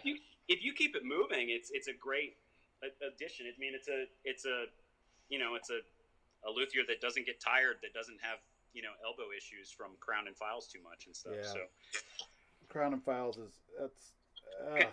my least favorite thing to do is crowning. I like fretwork, but crowning, and honestly, like I got good at fretting to avoid crowning. Like it was like everything about my board prep and my fret install is about avoiding the crowning file as much as possible. Well, I remember a story that Joe told me while I was working at his shop there, that the guy, I can't remember his name, I think his name was Floyd, the guy that used to do his frets years ago. He came to him once. This was before the Plek was a thing. He came to him once and asked if it was okay if he started learning to do fretwork with his left hand because his right elbow was hurting him so bad from doing it too much. And he was apprehensive because he didn't want the fretwork to suffer. But then obviously, the Plek came in the, I think, late 90s, early 2000s, and that kind of solved that problem. But, wow. So how many generations has the Plek been through since then? Is it the same machine it was at 99, or is it? No. I can't imagine, right? So I'll go ahead and open it up and kind of show you a couple things on it. There's some things that have definitely changed. And if other Plek guys are watching this, please don't judge me if I get some of this stuff wrong. I only know what Joe told me, and Joe didn't tell me everything. I still learn things. Every 6 months I'll learn something new from one of you guys. So this right here is the magic. This is the cutter. This is the actual piece that cuts the frets. I'll try and get in a little closer. There's 3 rows of teeth that actually go through and cut it. The original one was a grinder. It was like a file almost, I think. I've never actually seen it, so I don't know. But it was basically a big grindstone that would... I believe Gary Brower has said that it polished frets too, because now it doesn't do that. You have to hand polish them out, but it's not a big deal. That polish must be in heavy quotations as an optimistic interpretation of what it did to him. But so is that thing doing boards too, or is it only frets? Yeah, it's kind of hidden behind this little calibrator up here, but behind here, try and see if I can get it in there. Oh, okay. That is it. Okay, so Germany didn't think that this thing could do anything other than the frets. So Joe had to convince them, and he did that by bolting a Dremel the way he told it to the top of this thing and manually controlled it in the back end of the machine to actually cut like a nut slot, a set of nut slots, because it'll do that too. And it uses that spindle, that high frequency spindle on there to do fingerboards as well. Because of course, since it's Germans, they saw a Dremel and they had to go find the fancy German version of a Dremel. Mm-hmm. So they call it a high frequency spindle. But they've got all these special bits and everything too that we use. I'll show you some of them. Tim Frick's saying that the first generation Plek did leave a much smoother fret. So Yeah, and I think it's because it ground them as opposed to cutting them. There are little marks that you have to sand out, but it's not a big deal. I mean, polishing, as long as you don't have a really beat up cutter that's super old, you can still polish frets in a couple minutes. What's a cutter? What's a replacement cutter set you back on that? They're rentals. There are people that own them, like Gibson owns theirs. So they own several sets, and they just take them over to Glazer's shop in Nashville and get them sharpened. That's actually part of the Plek operator's job there. That's what I did as well, is assist with customer support for Plek in North America. Mm-hmm. And a big part of my day every day was actually keeping – they have 2 grinding machines going that sharpen the cutter heads, and the cutter heads get shipped in from all over North America. So for us here in Asia – we ship them to Germany, and they sharpen them. The guy that taught me how to operate the sharpening thing over Skype is a guy named Jens. He sharpens everything, and they ship them back. At least I think it's him. It could be a couple other guys too, but I believe it's around 600 euros per cycle is what you rent it for. Mm-hmm. So we don't own them, but we always have at least 2 cutter heads in. Most shops have at least 2. So you've got one that you're actively using in the machine, and there's another one basically ready to go. I've got it tucked away in here somewhere. Oops. Right. It's okay, that'll buff out. Yeah. Right in here. Let me get this thing out of here. It's wrapped in plastic right now, but that's the new cutter head ready to come out of the box. So whenever this one gets dull, which I think is something like 75 guitars per tooth, like the different teeth are, the one on top is a narrow one for narrow fret wire, and then the other 2 are for wide wire. The bottom tooth is deeper than the middle one. So the idea behind that is if you've got really low frets, you'd use the middle one. That way you don't hit the teeth on the fretboard. And then if you've got nice tall frets, like a brand new fret job, you would use the bottom cutter head. You can pick and choose which one you want once you know what you're looking for and everything too. But the machine picks it for you, but you can also tell it to use a specific tooth if you want. So there's a lot of little parameters that you can get into once you become a little bit more advanced with it. Is it possible to mangle a guitar if you're not aware? Yeah. Here, let me illustrate something. So this is my Les Paul that I kind of did. You remember those blue robot guitars? Barely, yeah. From the early 2000s? Yeah. That's what this was. And I turned it into a 70s custom. Oh, cool. It's just for fun. So anyway, where the toggle switch is awfully close to that fretboard. Uh-huh. And if you don't take that off, it'll cut right through it. And I have heard stories that there were previous operators at Joe's shop that might have possibly cut a 59 toggle switch cap off. Oh, well, those aren't worth nothing. Yeah, right. They're worth nothing. If the pickup's really close, like on a neck pickup on a Les Paul, if you're doing a fingerboard, you got to take that out of the way. If you don't know the machine will tell you, like there are safety features built into it. There's safety parameters and everything. And it'll warn you if you're going to do something dumb, but if you persist, you can do dumb shit on it. So it is entirely possible. But kind of like you earlier, when you were testing out your neck jig, your Erlewine neck jig, and you grabbed a cheapie. If I'm not sure what I'm doing on something, I will test it on like a throwaway. Being a manufacturer, or not a manufacturer, being a wholesaler and a retailer and stuff, obviously there's stuff that you lose over the course of doing business. There's things that we have to get rid of for various reasons. And I'll end up with parts guitars laying around here. So if I need to test something, I'll test it on one of those first. Mm-hmm. We'll come back to the Plek. Let me quickly go through the rest of the shop. So right by the front door, I've got like a little storage shelf that they built for me. Oh, cool. Yeah, so I've got some supplies over there. Water, it's constant 80% humidity and about 85, 90 degrees here, Fahrenheit. So every day, literally 24/7, 365. So I keep 2 dehumidifiers going in the shop 24 hours a day, just to keep it at about 40 48, 50% around there. So we go through water like crazy. They order us like 6 packs of these things every month. Hey, James, 1 second, just back. James Hood had a question. It's $600 to do 75 guitars per cutter, right? So per 75 guitars per tooth. Per tooth row. So you can do 75 guitars that have narrow fret wire, 75 guitars, and it's hit or miss. It depends. That's an average. Okay.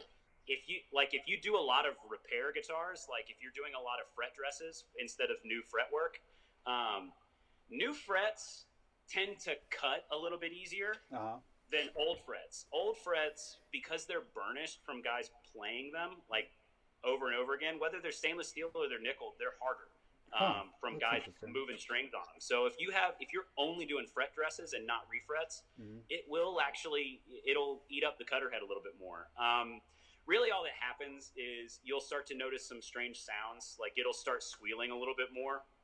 And also it'll leave these weird pock marks, like these little cloudy marks on the frets that you have to sand out a little bit harder. But at the end of the day, like sometimes you'll have to put a second dress on something and take off an extra couple thousandths in a couple spots because it doesn't give you a nice smooth finish. Like you obviously you want it to cut as well as possible, but it is one of those things, like what do you charge for a fret dress? Oh boy, I don't know. I've been out of the pricing game so long. I would think probably it's going to depend on how much dressing is involved or how much crowding is involved. I would say probably 100 to 150, something like that. 150 being an extreme example. So we charge about $200. That seems for if you're bringing a robot into the equation, it seems like you should get more for it for sure. Oh, James, I just wanted to stop and let you know that your mother was very impressed with the organization of your shelf. So. Yeah, well, I spent all day cleaning this today, so I didn't look like a big messy piece of shit. It looks nice in there. I'm not gonna lie. Well, you haven't seen the dirty room yet, but okay. But yeah, it's we charge a little bit of a premium, but it's also because it's accurate to within 1/10,000th of a millimeter. It's incredibly accurate. So well, that's how you sell it to other guys, is that you can sell it to the customer as a premium as well. I mean, you're getting as close to perfection as you can reasonably get. Sounds like a premium to me. Yeah, exactly. So then we come into, I call this room the Skunk Works room because this is Luca's room. This is where all the prototypes are, and they're behind the camera and no one can see them. Okay. There's some prototypes in here that we were working on, but yeah. Anyway, this is Luca's main room where he kind of has his tools set up and he'll do his design work and stuff like that. He's got a workbench over here. This is considerably messier, and that's not his fault. That's actually my fault because Luca doesn't live in Singapore. Luca lives in Indonesia. There's a little island called Batam in Indonesia that's about an hour ferry ride away. But because you have to come through customs to get in, he's been stuck there since all this COVID-19 stuff kind of kicked off. So he's literally been stuck there for months, which I feel bad for him because he can't really do any work. So I've been kind of helping him out with some of his projects that he needed help on. But so if Lucas sees this, I'm sorry your workbench is messy. I'll clean it up before you come back. Oh, shit. So then we come in here. Let me turn this dehumidifier off. We just had this room put in last year, and I'm super excited about it. This is our spray room. So we have a little spray here. This was actually made in Michigan. Oh, look at that. Yeah, so they shipped it over here for us. We put it together. It's sitting on an IKEA picnic table that we bought. There's an IKEA around the corner, so if we need little shelves or something like that, we can just scoot over there real quick and buy it. But there's your MDF. It might be a little expensive, but yeah, exactly. Got some spray guns over here. Got a few more over here. We've got that looks nice. All of our stuff. Lacquer down here, blush retarder, thinner, all that stuff. So these are all my pre-mixed colors that I keep kind of randomly going. Like there's cherry red, there's just clear, there's black.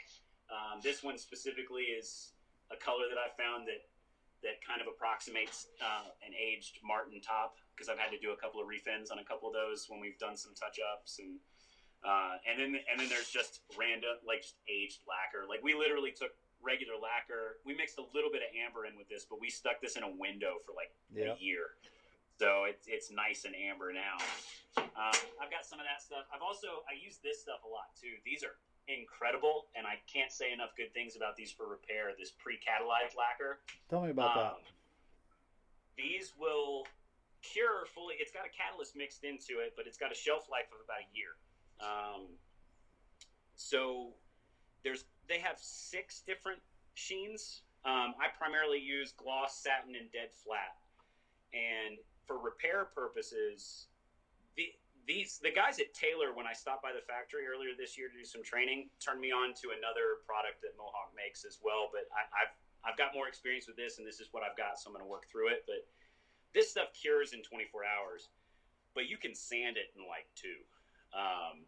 It gets pretty hard relatively quickly. Now, the only drawback to that is you have to be careful and check your sandpaper pretty often, because it'll get those little hard granules in it, and it'll put pigtails and shit. But you want just a dead flat or satin finish, 1-2 coats, 1-2 passes with that, as long as it's already flat, like sanded level, that stuff works great.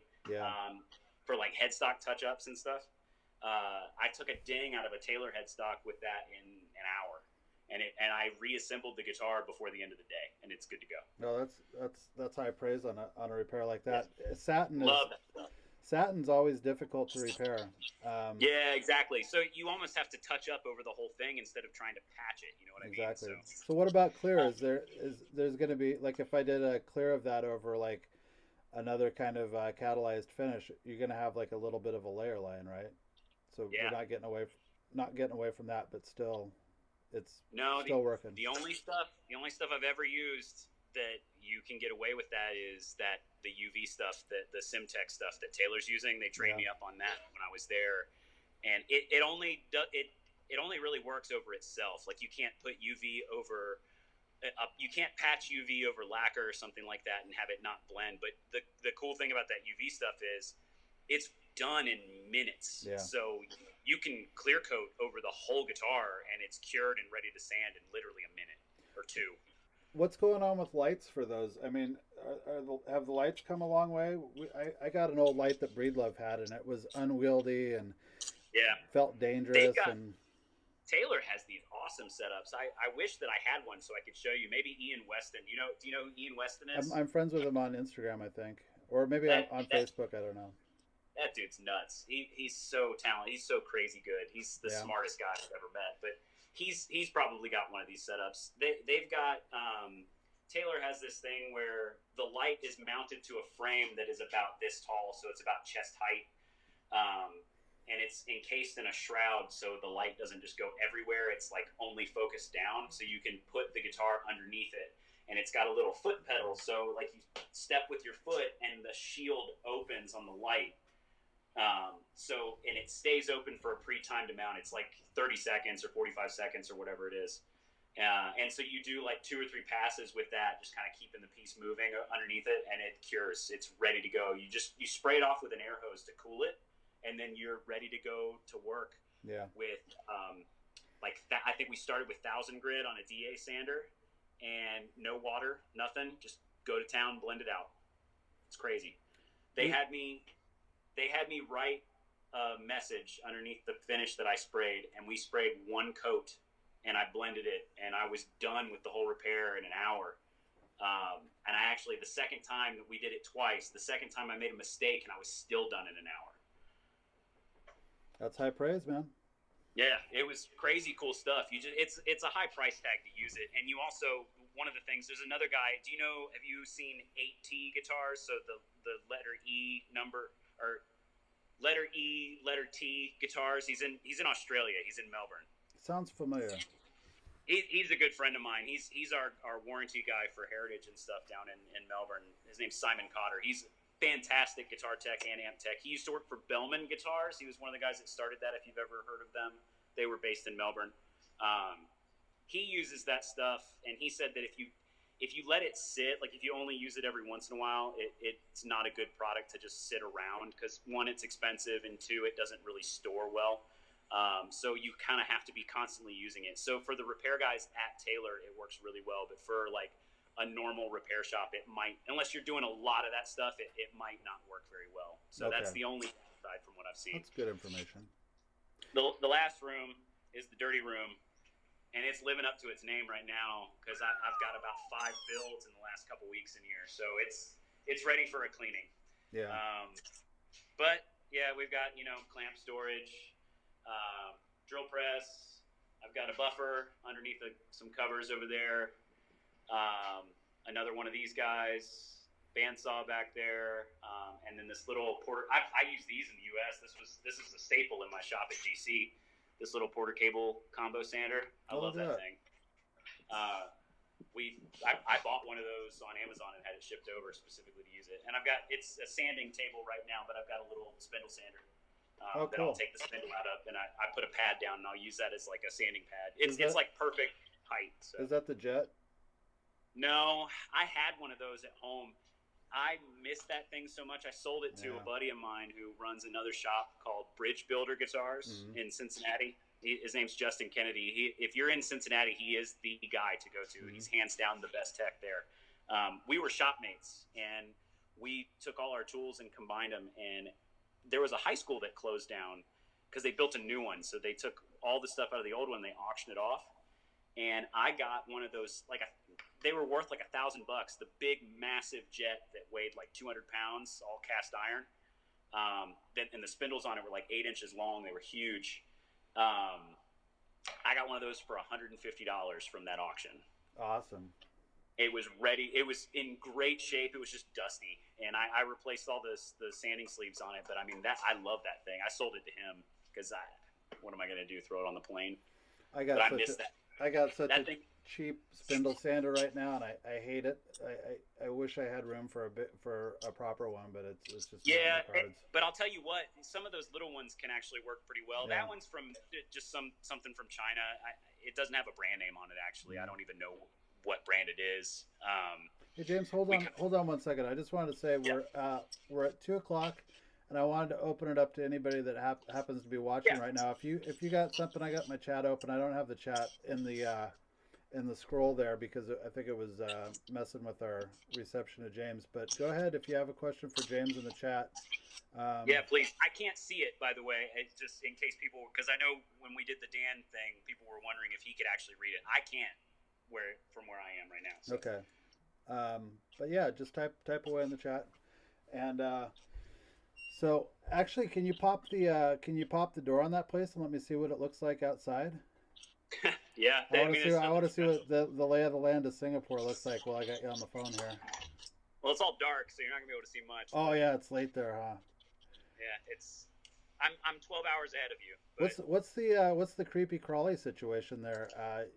Spiders, scorpions. I don't know about scorpions. Maybe there's some out here. Spiders, definitely.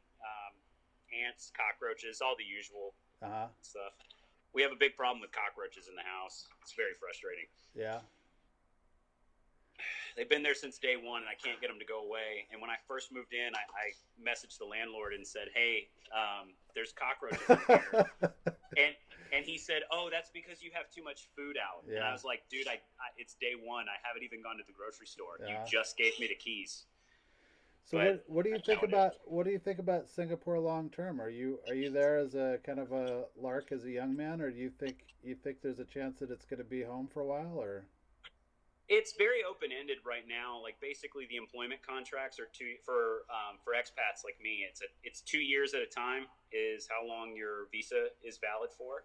My visa is up for renewal in August, and it will probably be renewed unless something crazy happens.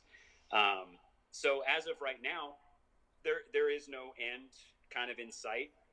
I will be honest, I do want to move back to the U.S. I do miss, both me and my wife do miss the U.S. a lot. Mm-hmm.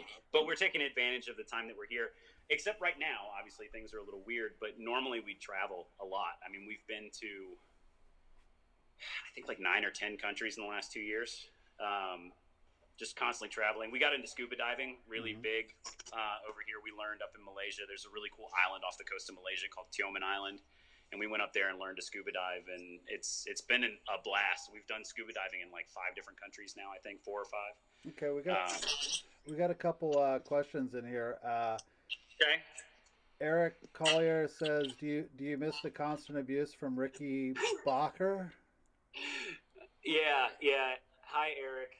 I miss all those guys. There's a whole crew of like ex-GC dudes that Ricky Beecher, I think that's how you said his last name. Ricky was a guy that worked at GC up there in New York, and he would call me and prank me just about every day on my phone.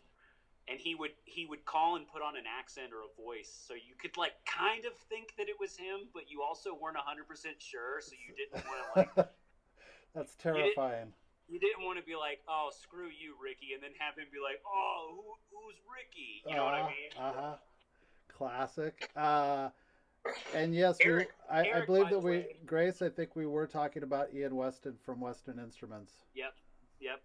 Eric, by the way, he's in New Jersey. God, Eric, I'm sorry, I can't remember the name of the guy you work for, the Russo Music, I believe. Oh yeah. So he's running the show over there. Excellent pickup repair guy and pickup maker, by the way. He runs his pickup business is called Luther Lee Pickups. Really, really good stuff, by the way, for anyone out Eric, there. Reach out to me. We should hang out. Cameron wants to see the Picasso up close again. Okay. And while you're doing that, Pete Pinkston wants to know. Boy, that's cool. That is really groovy. Did he come up with that design, or did an actual artist work with him?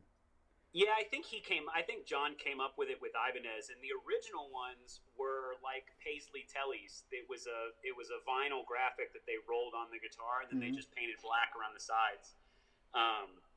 And this one, the cool thing about this one, for those that didn't see the posts I made, there's a guy in, I think, Illinois, runs a shop called Pearl Guitars. It's Perle. I don't think he's on Instagram. Otherwise, I would have tagged him in it.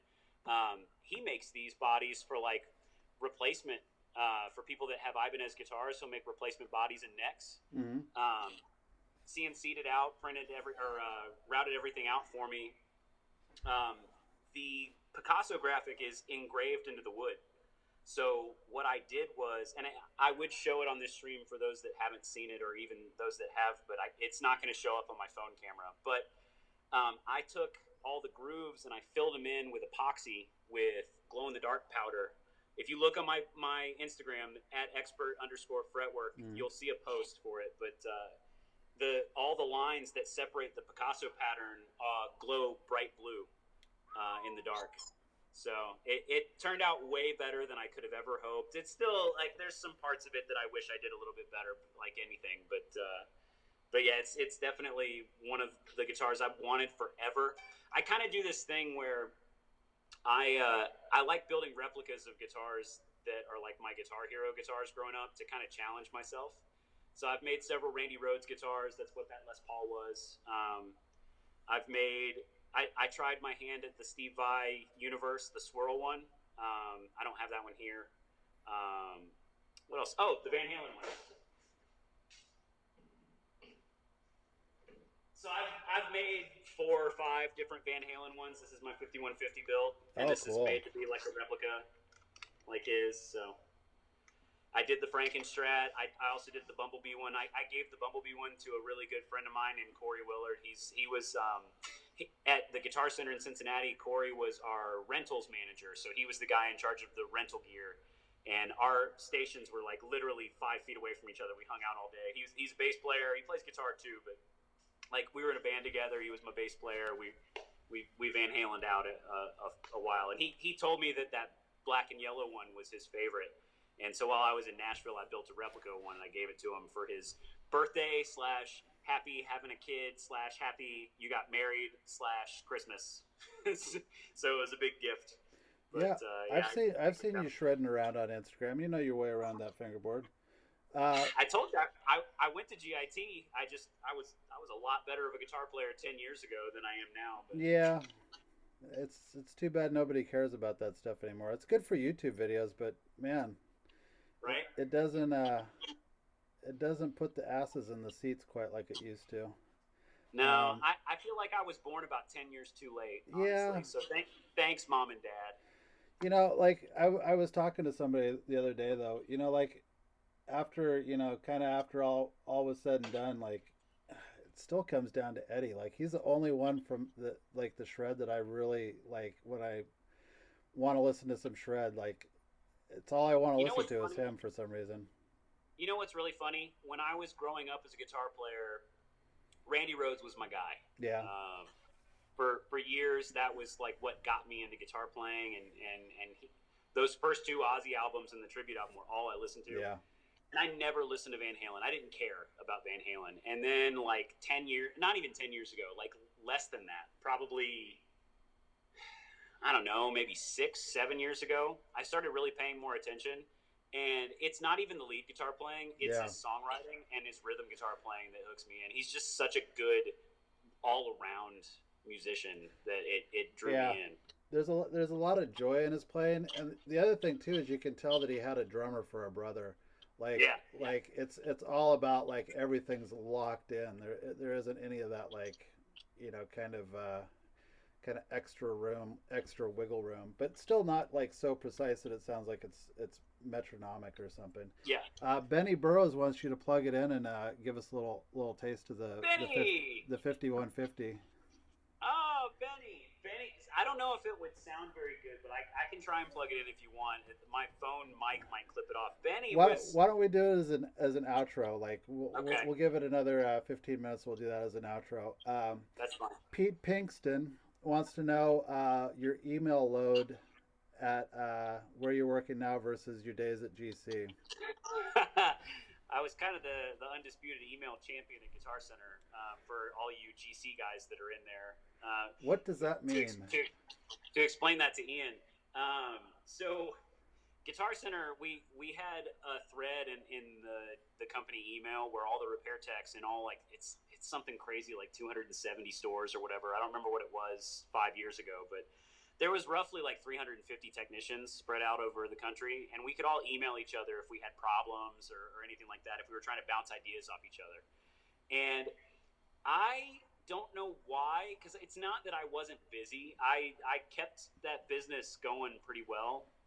I always had pretty good numbers coming out of the Cincinnati store, which is kind of funny because Cincinnati's not what you would think of as a music town, but I had a really good customer base that took very good care of me as far as coming back over and over again, and they really they really helped support me. But even though I was busy, I would still pop into that email thread and I would just answer questions. And I don't do Pete. I don't do as many emails over here. I do. There are emails that come through our customer support for Sweely that I pop in and I'll answer, but I don't answer nearly as much as I used to. That's for sure. Let's see. Paul wanted to know how thin of a land does the Plek leave? I'm not sure. I think he got spell checked out of his question there. How thin of a land? Um, Are you hmm. ask him or Paul? Are you talking about like on top of the crown, or are you talking about like when you use Maybe it? that's what he means. Yeah, like how. It it it just it because it's crown shaped. The teeth are crown shaped, so it cuts to exact like it doesn't cut flat or anything like that. It cuts round, so it's right there.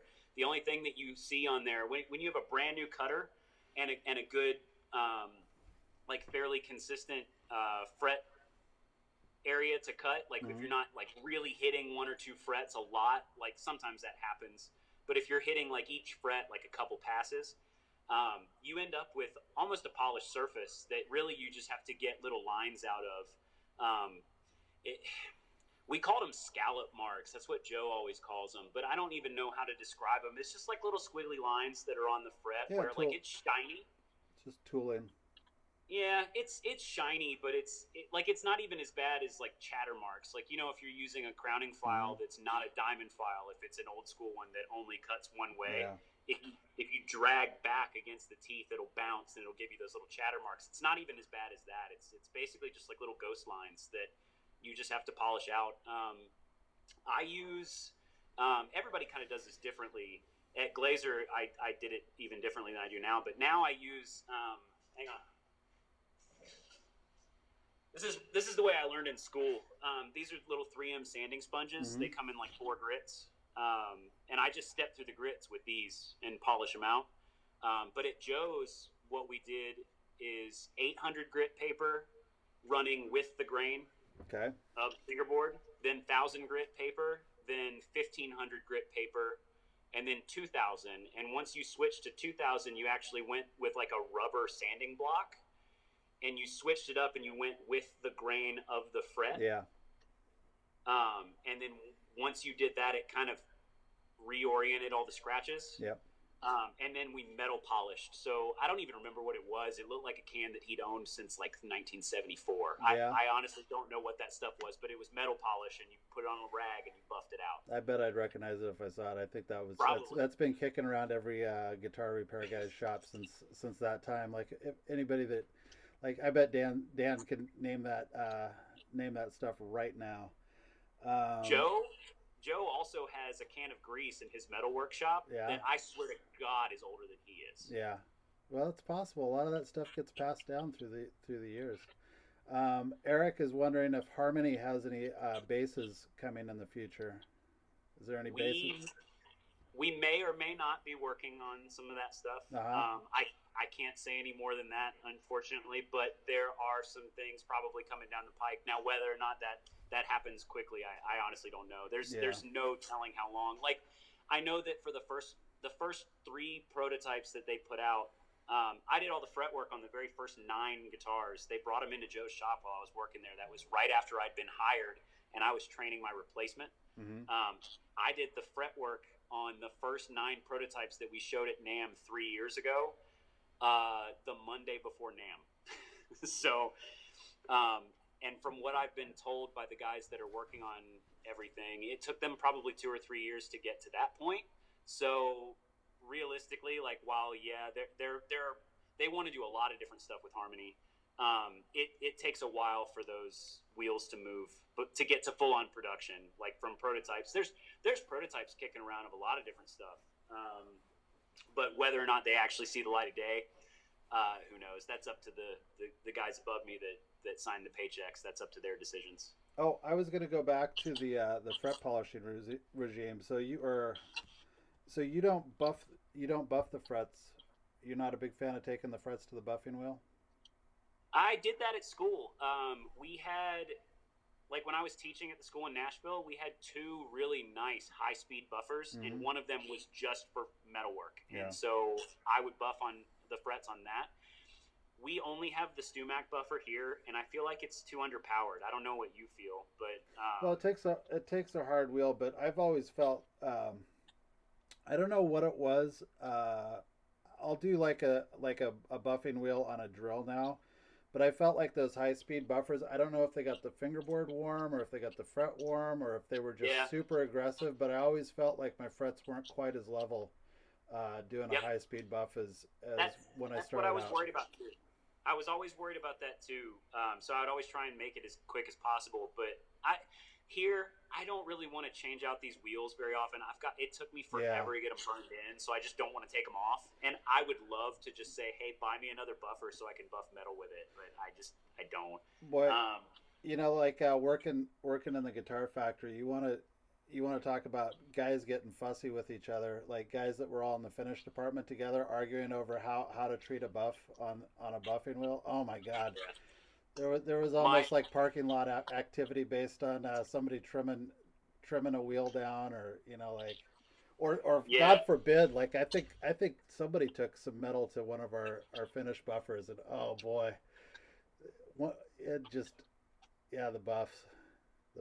That guy Steve Mather, the guy who was he hired me to work at well, technically he didn't hire me, but he brought me down to Nashville to work there, and he was my teacher. He used to work for Ron Thorne. He works for Ron Thorne now at Fender.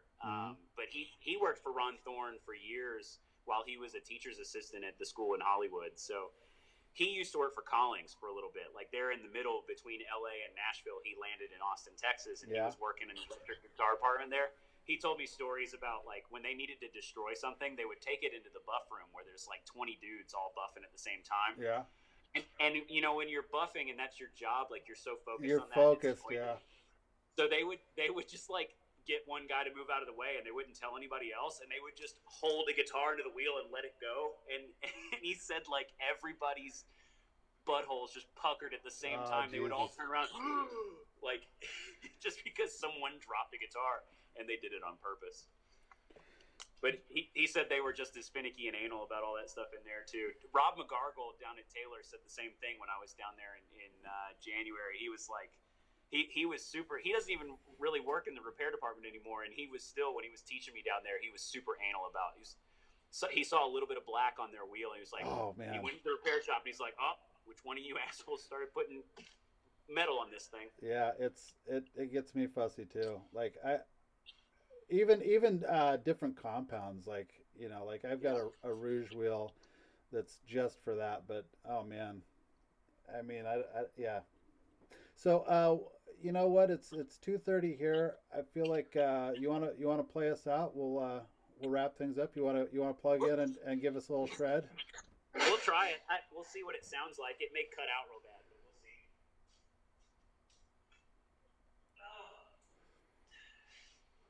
Let there be shred.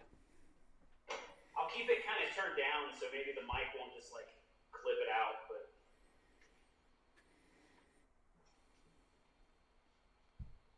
Oh, my cable's all twisted up. It's my worst nightmare.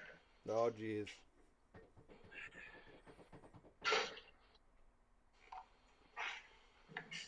I just bought this Axe-Fx rig while I was back in the U.S.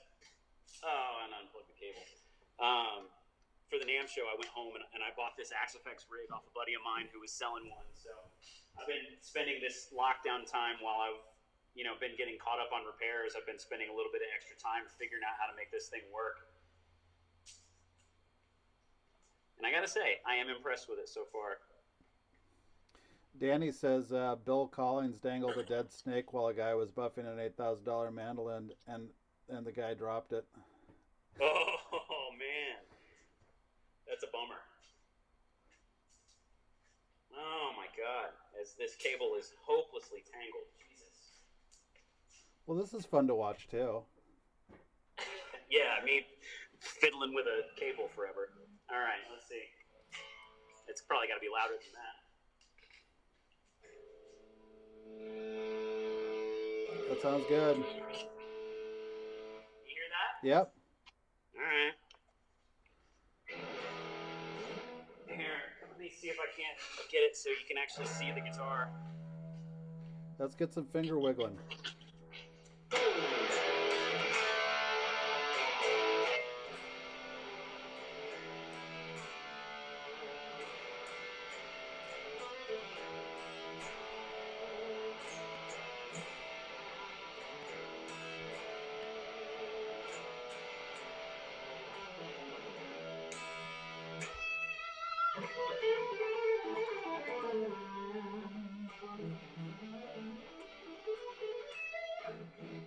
Uh-oh, Sam's in the chat. You better bring something a little wigglier than that.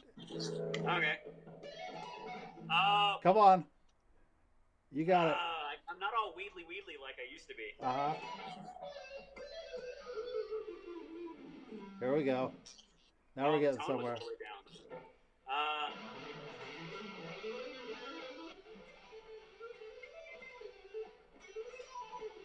Sam, is that doing it for you?